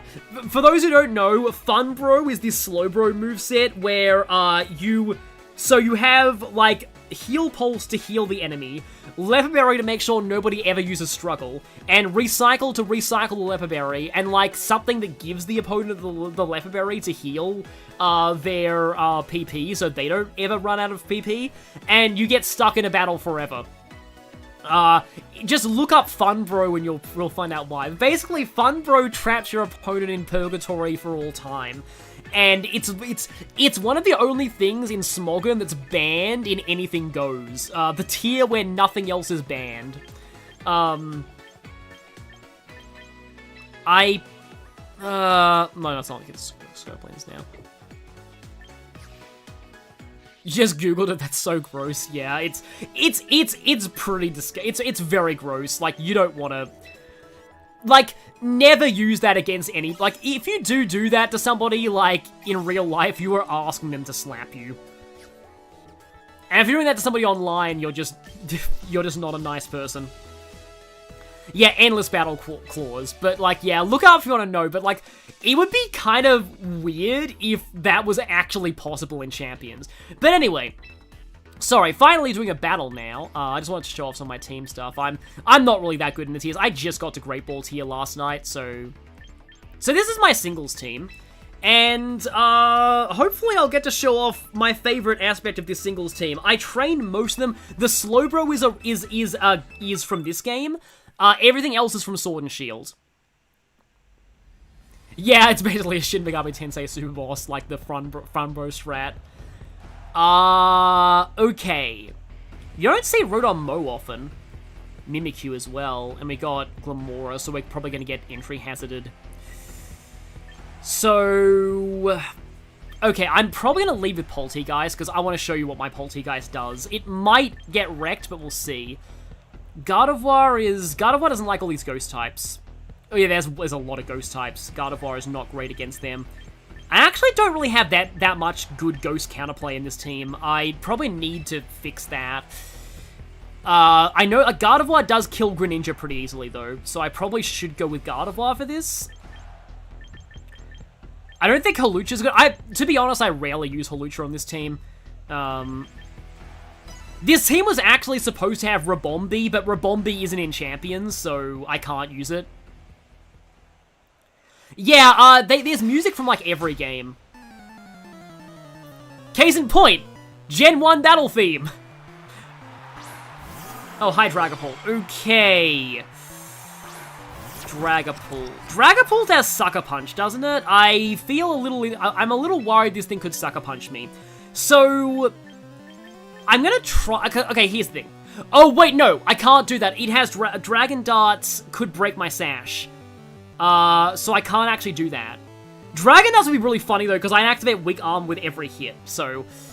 Oh, boy. I don't know if this is a good idea. I think I'm actually going to go to Gardevoir. I think this is the smartest idea. I might be switching into a Shadow Ball here, but I'm just very paranoid of Dragon Darts. I forget whether these things are usually physical or special. They're probably special more. Oh, no! That's scary. So, I'm Scarfed. But, now I know you're physical. So I'm Scarfed, but you're also 1.5 times speed, so you're probably faster than me. I don't know if that's gonna... You could Sucker Punch me, though. I think he does get Sucker Punch. I'm gonna try Moonblast. Substitute? Interesting, okay then. Huh. Sub Dance is kind of scary. This is the kind of strat that I do like to do in singles. I like stat boosts. I've always enjoyed stat boosts. But your sub is not going to survive my Moonblast, so... Are you trying to sub down to a berry, or are you going to actually attack me at some point? Pulse is usually physical with Darts, Phantom Force, etc. Yeah. There's no Power Herb, so Phantom Force... Holy crap, you're also a Baton Pass team. I can't believe this. I go in with my Baton Pass team, and I'm facing another Baton Pass team. This is amazing. So this is a Baton Pass team, by the way, my team. I have a hilarious strat with, like, Ceruledge. Okay, that's kind of scary with you being Dragon Danced. Oh, wow. Okay, that's not very effective, but holy crap, that is bulky. You're probably trained to be bulky. I can probably beat Ceruledge with my Focus Sash, though. So, do I sack Gardevoir? Or do I go Dragonite? Because Dragonite's not going to be that, like... it's got a Dragon Dance up. I'm gonna go switch out. This game has made me so scared of Meganium. Me too, yeah. I love how it's like, hey, I have a guaranteed 150 power Weather Ball, Fire Weather Ball. Holy crap, that... Wow. I mean, this is a bulky Dragonite, because I trained this Dragonite assuming that I'm Baton Passing to it, but that is, I mean, not really much reason not to Mega Evolve at this point. You are Ghost Fire, so this is fine. Okay, here we go. Like that's like with, like, even assuming that I didn't have multi-scale at that point, that did not do much damage. Okay, that's more damage. Fire resists Fairy. Okay, good. Oh, wow, you just straight up died to that. I mean, okay, yeah, it's not... Again, I haven't played Gen 9. I'd love to use a Ceruledge if I could, but, like, yeah. It's probably a Glass Cannon. And I've debuffed my special attack from that. So, Dragapult is still there. What's your third? We don't know what your third is. Oh, yeah, Fire resists Fairy, so that was probably why, Ceruledge wasn't taking my... Mimikyu! Hi, Mimikyu! Okay, I'm very, very dead to you. If I go into Gardevoir, I'm also kind of dead to you, though. You know what? Revival Blessing might be the strat here.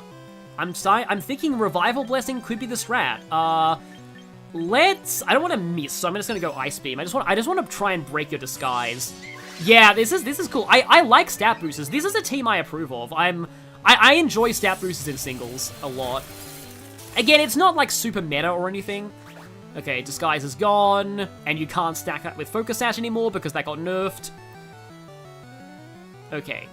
So, your Swords Dance. I'm probably dead to Shadow Sneak.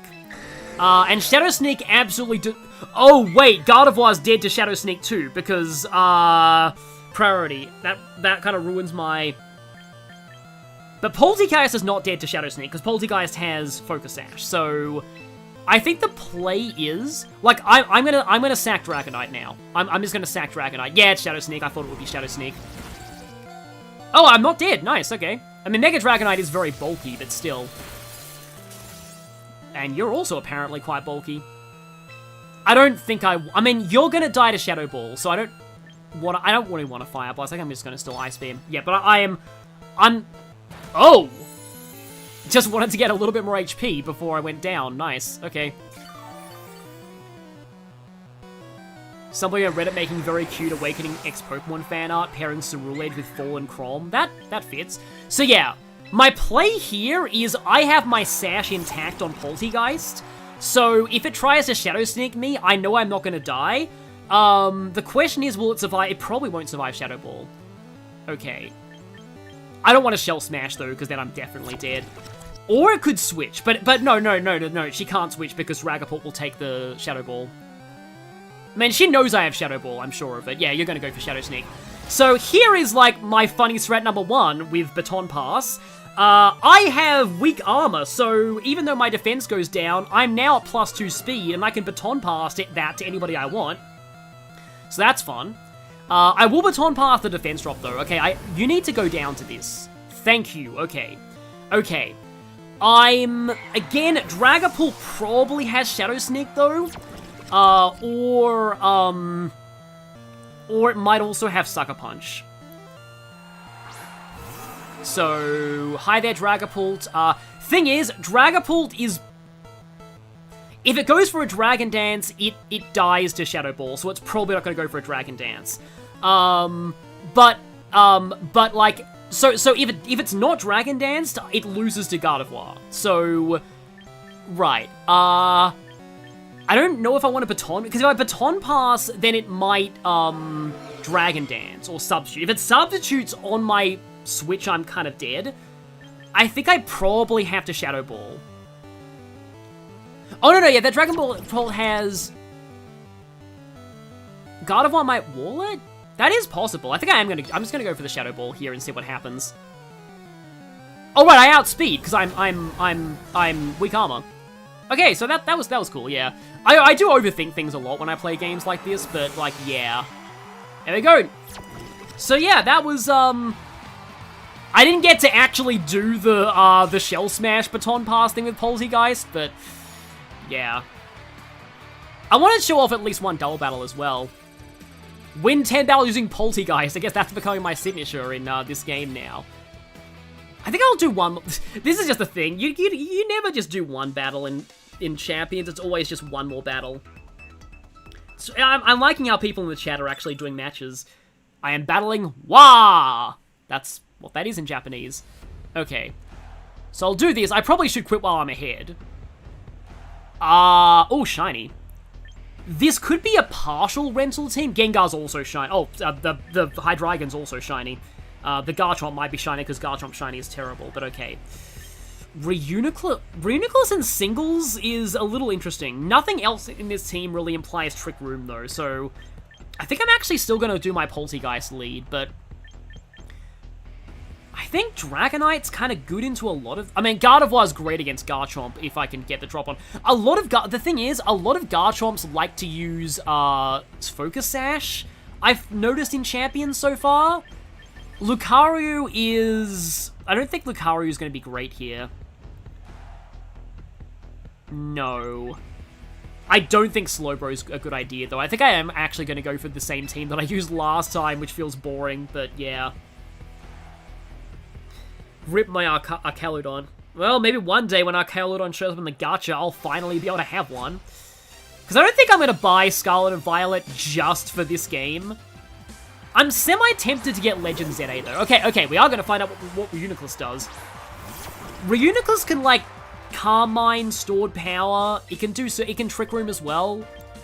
I am gonna... Oh, it has Magic Guard as well, so I can't use status moves and stuff. That's good to know, but I wasn't going to use those anyway. Do I Shell Smash? You know what? I'm going to Shell Smash. In the words of 4Kids Yu-Gi-Oh! That's no teapot. Oh yeah, it has Magic Guard Life Orb. That it often uses Life Orb.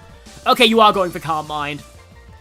Had a feeling. However, I am +2 special attack. You are bulky though, but I still have my Sash intact, so I can, like, either I get greedy into another Shell Smash while I still have my Sash intact, or I Shadow Ball now. I get the feeling it's probably going to live another Shadow Ball.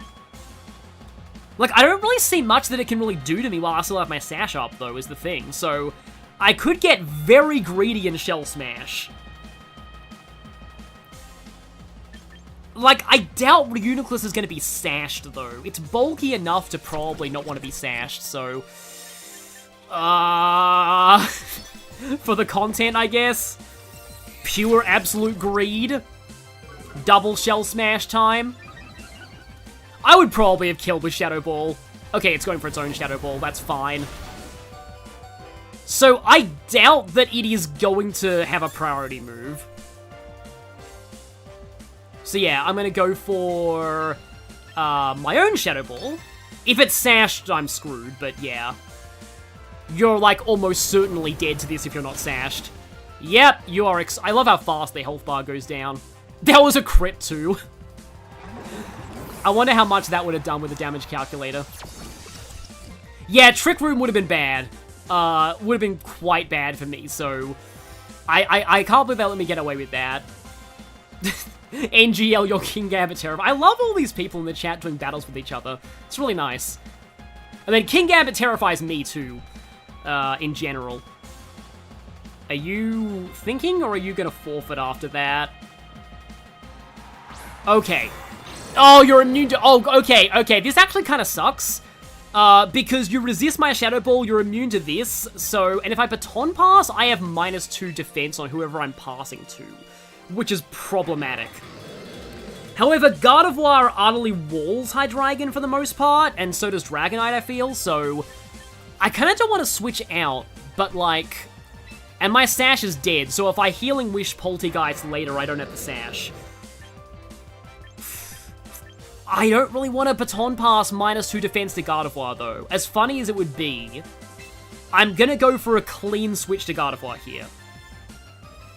I gave my Mega Delphox Encore specifically for Kingambit. Encore's another move that I really like. Levitate? Okay, what are you doing? Did you anticipate the Gardevoir's... Oh, U-turn, okay.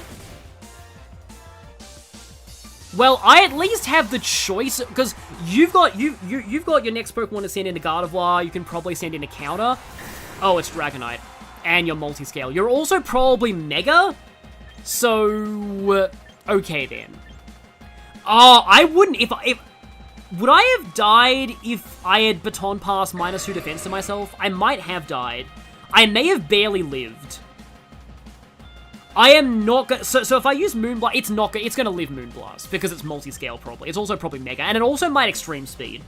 Because Rental Dragonite has Extreme Speed, so... I could Poltegeist assuming that it has Extreme Speed. Or I could Healing Wish and go Poltegeist. No, okay, I'm running out of time. Or I Moonblast. I'm gonna Moonblast. I wonder if Poltegeist, assuming Extreme Speed, was the play, though. It might have been. Okay, what are you doing? What are you doing? Are you Extreme Speeding me? You are not Extreme Speeding me! Okay, good. I'm glad I didn't switch to Poltegeist. Yeah, that's not gonna do much. So what are you doing? Oh, that might actually be clutch. Yeah, you're special, so that may actually be clutch. Oh, you're almost certainly Rental Dragonite, so, I call them rentals, because it's like stadium rentals. So, I'm gonna do more, because you're no longer multi-scale. Oh, you are Extreme Speed, okay then. But you didn't KO me. But yeah. It would have been kind of cool if I actually had called the Extreme Speed and gone Poltegeist, but I'm not sure what I would have done after that, because I probably still would have died. Okay, so next up is back to Hydreigon. Oh, Hydreigon is so dead. I'm locked into Moonblast, it's so over. Yeah, I'm sorry, you're gone. Yeah, this is over. This is extremely over. Unless it has Sucker... I forget if Hydreigon gets Sucker Punch. I'm always so paranoid about everything having priority moves. Nah, it's not going to use a priority. Yeah, it's dead. It's dead. It might have a Focus Sash. No, yeah, it's dead. Yeah, it's gone.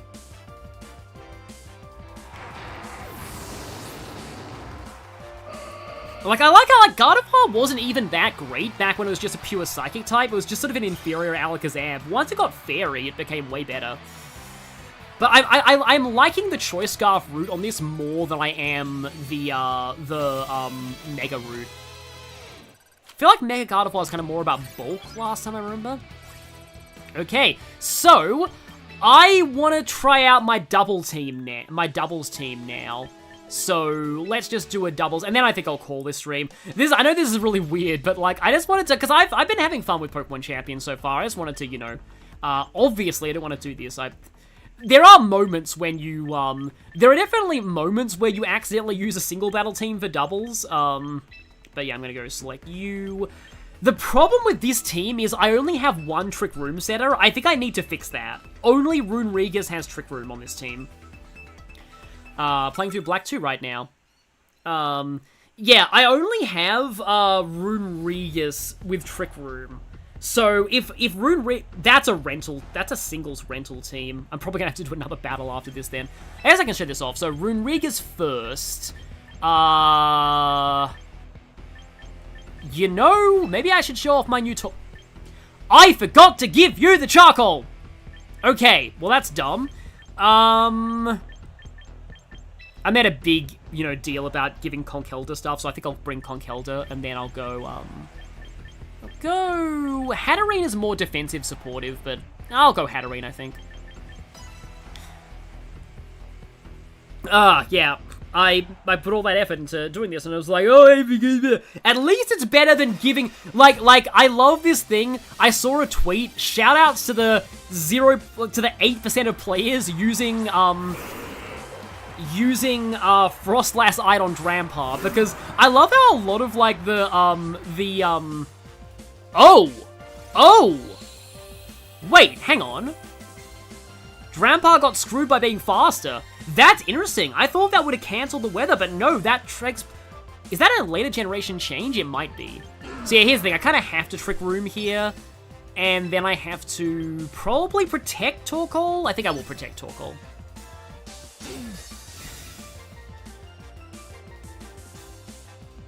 Oh yeah, I love Galarian. Oh yeah, this is definitely a rental team. I love not Galarian, Hisuian Samurott. Also, I like that, like, they actually included Rune Regus in this regulation, because Rune Regus is a Pokemon you just rarely see. Also, here's something fun that I like to do with Rune Regus, although I should probably just Shadow Claw Gengar. Nah, you know what, I think I would.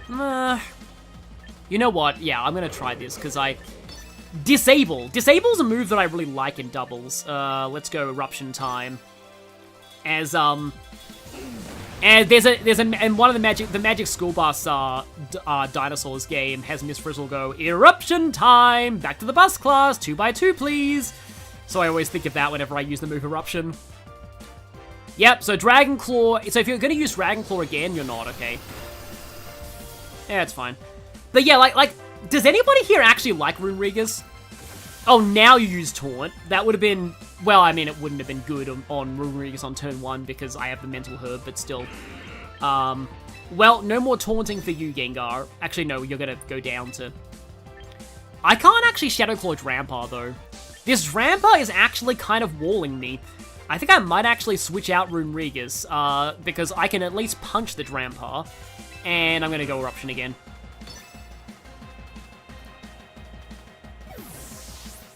Cloud9 persists while the Mon is out? Maybe. That might actually be why the Eruption didn't do as much damage. Because, yeah, like, the weather's still there, it just doesn't do anything. Okay, yeah, that's how Cloud9 works. That's... Okay, my Eruption's way worse now. And if I have... Oh, actually, this would have been kind of funny. If I kept Guts on Conkeldurr, I could have gone for Guts, like, I could have gone for burning myself with, Lava Plume to activate Guts, but yeah. I am going to, yeah, I'm gonna Mach Punch the Drampar, and then I'm gonna, I can Solar Beam the Azumarill. I used to call it Azumarill. Just love how Conkeldurr just hits things with giant slabs of concrete. Like, that has to be one of the most painful things to experience in Pokemon. Alongside Houndoom's flames that never make the pain go away. Okay, well, you survived. Are you gonna use Play Rough on me? Surf. Yeah, this is definitely a rental team. to be fair, I am in Pokeball tier, so I probably should be in at least Great Ball tier before I expect a challenge from anything, but, like, still, I wanted to really show off this team. Yeah, I like Azumarill. Azumarill was really funny because, like, for a while, Azumarill was, like, also, we can show off the fact that this game actually does have lines for, double super effective. Oh, I'm taunted, okay. Yeah. For double super effective. Like, they actually have for the first time, there's an official term for double super effectiveness. It's called, it's extremely effective, and then double not very effective is, it's mostly ineffective. Yeah, this is either a bot or a really, it's probably a bot, actually. I like Runerigas, I just hate the evolution process. Yeah, that's also really, like, only one target, so that was taking full damage. Yeah, that's gone. That was either a bot or... Yeah, probably a bot, yeah.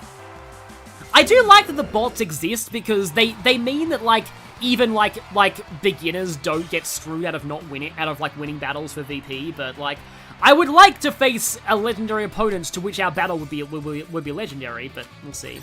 Yeah, I'm in the lowest Pokeball tier of doubles. I need to fix this. Yeah, I'm only gonna get bots for a while. Unfortunately. No, wait, hang on, cancel match. Because I forgot that I need to give the charcoal. I'll do, like, a little bit more, but, like, I don't know, maybe I could do some, like, Pokemon Champion streams. This is surprisingly fun. So you take the charcoal. There we go. Yeah. So fun fact about Azumarill. The reason why it has huge power is that in Japanese, and the reason why a lot of rabbit Pokemon have huge power, like Diggersby and Azumarill, is because in Japanese, huge power is a pun that can mean either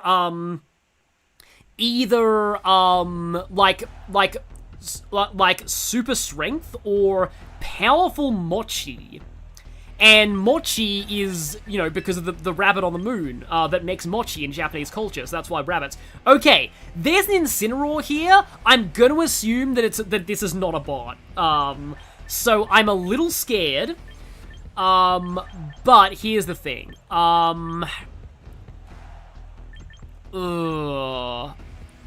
What kills Incineroar? Fighting types kill Incineroar. Okay. And White Herb will stop me getting intimidated, so... Okay. What is Hatterene's stats? Psychic doesn't get up. Oh yeah, After You has a lot of tech options as well. I probably want to get rid of Mystical Fire and replace it with something like Trick Room. I'm a little worried about Incineroar. A lot. Quite a lot, actually. Because Incineroar is just an absolute pain. I don't think Torkoal's good into this team. There's too many fire resistances. Now I'm talking like Wolflick. And there's too many fire types for Aegislash to be good. Although Aegislash is good against the ghosts. Maybe I will take Aegislash. And then... Hatterene... I'm gonna take Armor Rouge because why not? I might end up getting wrecked here. We'll see. Also, yeah, good game there.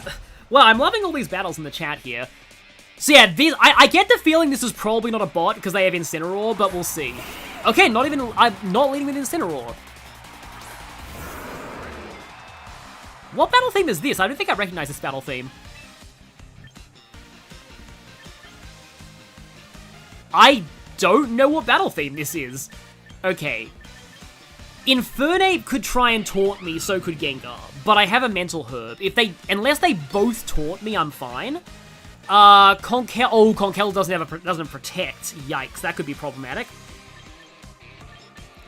How likely is Conkeldurr to go down here? No, Armor Rouge dies to Gengar. I probably can't do that. I'm going to attempt... I think I'm going to attempt...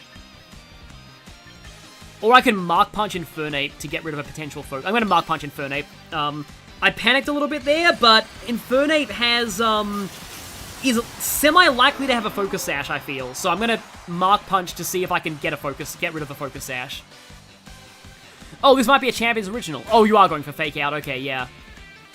I got Fake Outed in the face, and... Oh, I'm not sashed. Okay, I'm alive. I'm alive. Right, okay. I just need to survive, and then I can Trick Room. So, okay. Neither of them like Trick Room, probably. Gengar could have Shadow Sneak. It's not likely, but it could, because, like, Gengar... I mean, okay, who am I kidding? I shouldn't be predicting for Shadow Sneak here. Do I want to disable anything here? Do I want to disable... I forgot what Gengar... Oh, no, Gengar did use a Dark... Wait, it used Shadow Claw, didn't it? I think it just used Shadow Claw, right? Okay, I'm kind of confused. I'm worried here, so... I'm gonna try... No, I'm gonna Shadow Claw the Gengar, and then Conkeldurr is going to, Rock Slide. Okay, let's see how this goes. I like Delphox too, Phantom Iris. Okay, Shadow Claw, half damage. Conkeldurr should probably Rock Slide now. Oh, something... Yeah, it missed one of them. I saw the delay there, I could tell that it missed one of them. That's not great damage there. Swords Dance? Interesting, okay. So what's Gengar doing? Oh no, it was Shadow Ball. I should have gone for Disable. Yeah, I should have gone for Disable. You would have wasted your turn if I'd gone for Disable, but it's okay. Right. I specifically did bring you for the Gengar and stuff. I don't think Armarouge is a good idea right now. Yeah, I like Gengar a lot, yeah. Not Gengar. Sorry, I'm dumb. I like Delphox a lot, I mean. I was thinking about both the game and the chat at the same time. So, I probably don't need to Shadow Sneak because I have Trick Room up. So, I'm gonna Shadow Ball the game. Although Shadow Sneak will probably KO. I think it probably will KO, so I'm gonna go for Shadow Sneak on you, and then I'm gonna go, Punch the Infernape. Let's see what happens here. Stance change! I have a plushie of... I also bought a plushie of Aegislash in Japan.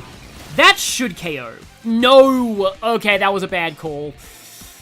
I'm not attack invested on this Aegislash, so that was probably a dumb idea. I should have gone for Shadow Ball. I was just thinking that, like, why did I even do that? I'm like, it doesn't have a priority move or anything.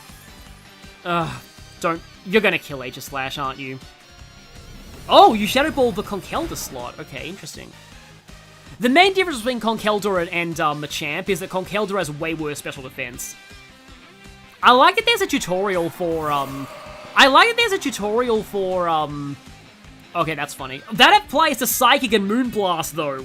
That's actually kind of scary. But yeah, I specifically did bring... Shadow Ball's stronger than... Yeah, Flash Cannon and Shadow Ball are equal. I'm gonna try and Flash Cannon the Gardevoir, and then I'm gonna go...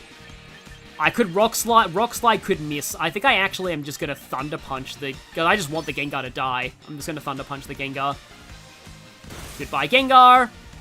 Okay, so Conkeldurr is slower than Aegislash under Trick Room. Interesting. Yeah, Aegislash is only like 50 base or something. Well, okay. I wonder if this was a team that was, like, actually not that good, or a bot, because it looks scary, but it didn't actually seem that bad.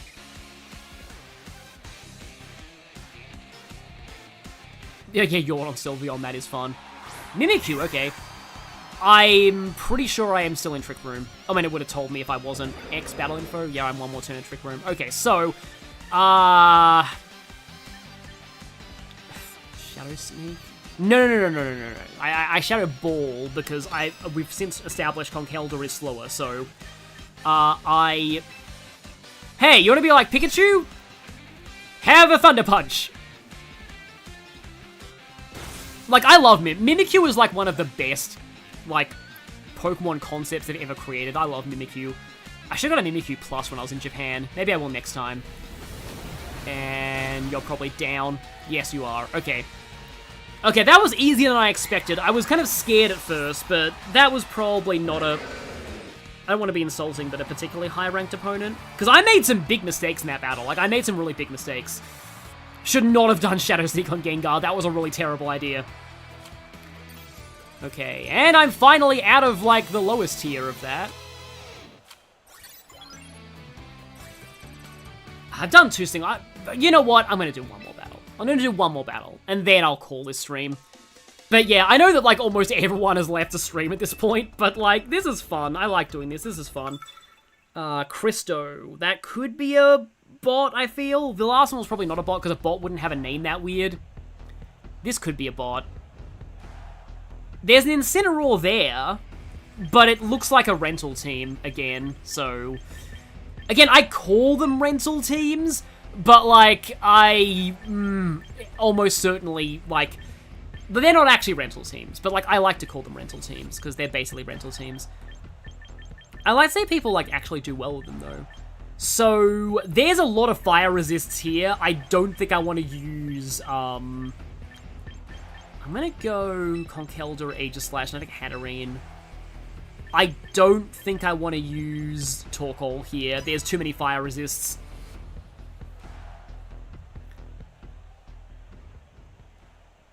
The Konos been the Mimikyu in the Mimikyu song and the Mimikyu in the anime. Which one was the creepy one? I know one of them was creepy. Hey, Ruby Sapphire battle theme! I like the Gen 3 battle themes. Pelipper and Dragonite. Okay, I mean, hopefully you have Drizzle, but you do seem to be going full, like, kind of rain. Because I think Dragonite can learn Hurricane, can't it? I'm probably overanalyzing this, because this is probably a rental team that doesn't have crazy moves and stuff like that, but, like, I think, can Dragonite learn Hurricane? It wouldn't surprise me if Dragonite could learn Hurricane. Or I could Thunder Punch the Pelipper, hoping for, like... Normally use Rock Slide to fish for flinches, but, like... I do need to break multi-scale, though. I think I do want to go for this. Came for the Fire Emblem was already over. Oh! Well... That was Hurricane, but not from... Well, yeah, Dragonite can learn Hurricane, right. I guess we found out Dragonite had Hurricane! Oh, Icy Wind. That'd be great if it weren't for the fact that... Oh, I'm ground, not rock. Right then, yeah. That'd be great if it weren't for the fact that I'm Trick Room, so that actually helped me. But, that's a little worrying, honestly. Yeah. It's like, oh, could Dragonite learn Hurricane? Yep, it can learn Hurricane, alright. I don't really know why my Hatterene has Mystical Fire. I think it's for Steel types. Okay. Well, guess what? No more Hurricane for you. I really love, Disable on this team. Like, Disable's kind of an underrated, because you can disable Protect as well. You can, like, disable Taunt. Like, I like being able to, like, tell somebody, hey, you don't get to do that anymore. But you switched. Okay, then. So, I'm giving away that I have Disable, which sucks a lot. I don't like the fact that I just gave away that I have Disable, because now I know that I have Disable, and also I'm probably gonna lose Runerigus here. Yeah, Runerigus is probably done. Oh, no, wait, no, I'm fine, I'm bulky. Reminds me of Wolf Glick being like, no, actually, I'm amazing. And so it's like a meme that in all of Wolf Glick's videos, he's always like, anytime that he's in an absolutely perfect situation where, like, nothing could possibly go wrong, he's like, okay, I'm really scared, we could still lose this, we could definitely still lose this. But, like, that's kind of how you have to act when you're a high-level Pokemon player. Yeah, that's to be expected. I don't think I'm really losing much from attacking with, Hatterene here. I obviously don't want to Will-O-Wisp, because Melodic will get Marvel Scale. Cling. I mean, Melodic will probably destroy Runerigus, though. Scald, yeah. I guess one of the few things that still gets Scald. Okay, well, you did well, Runerigus.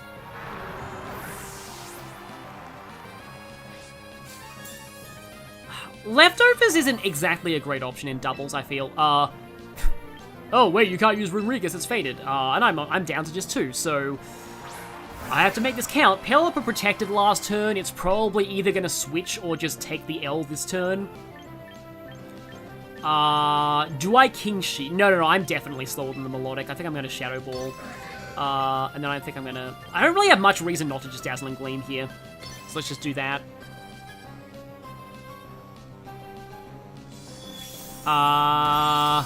Okay, yeah, Pelipper's down.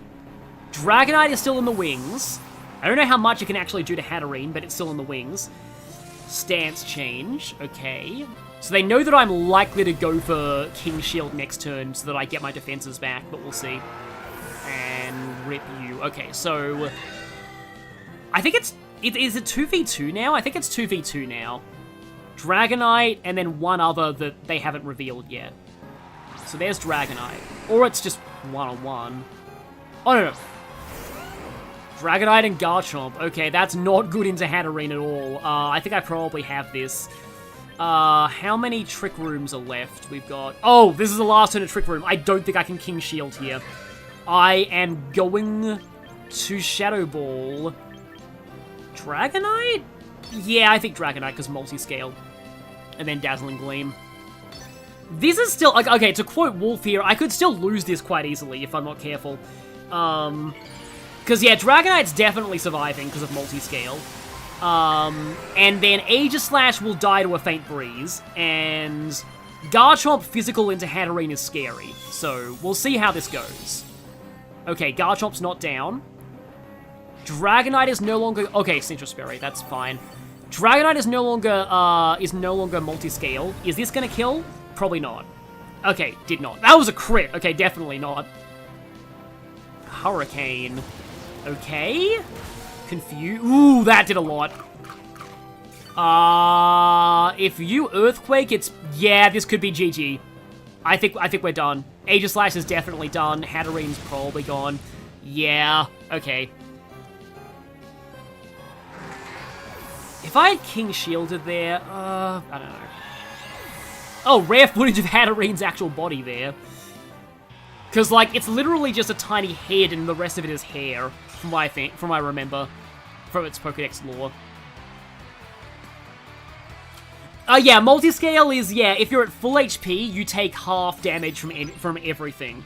So, it makes Dragonite very hard to take down. Like, Dragonite's usually not going down in one turn. But okay, I think I'll end things with that.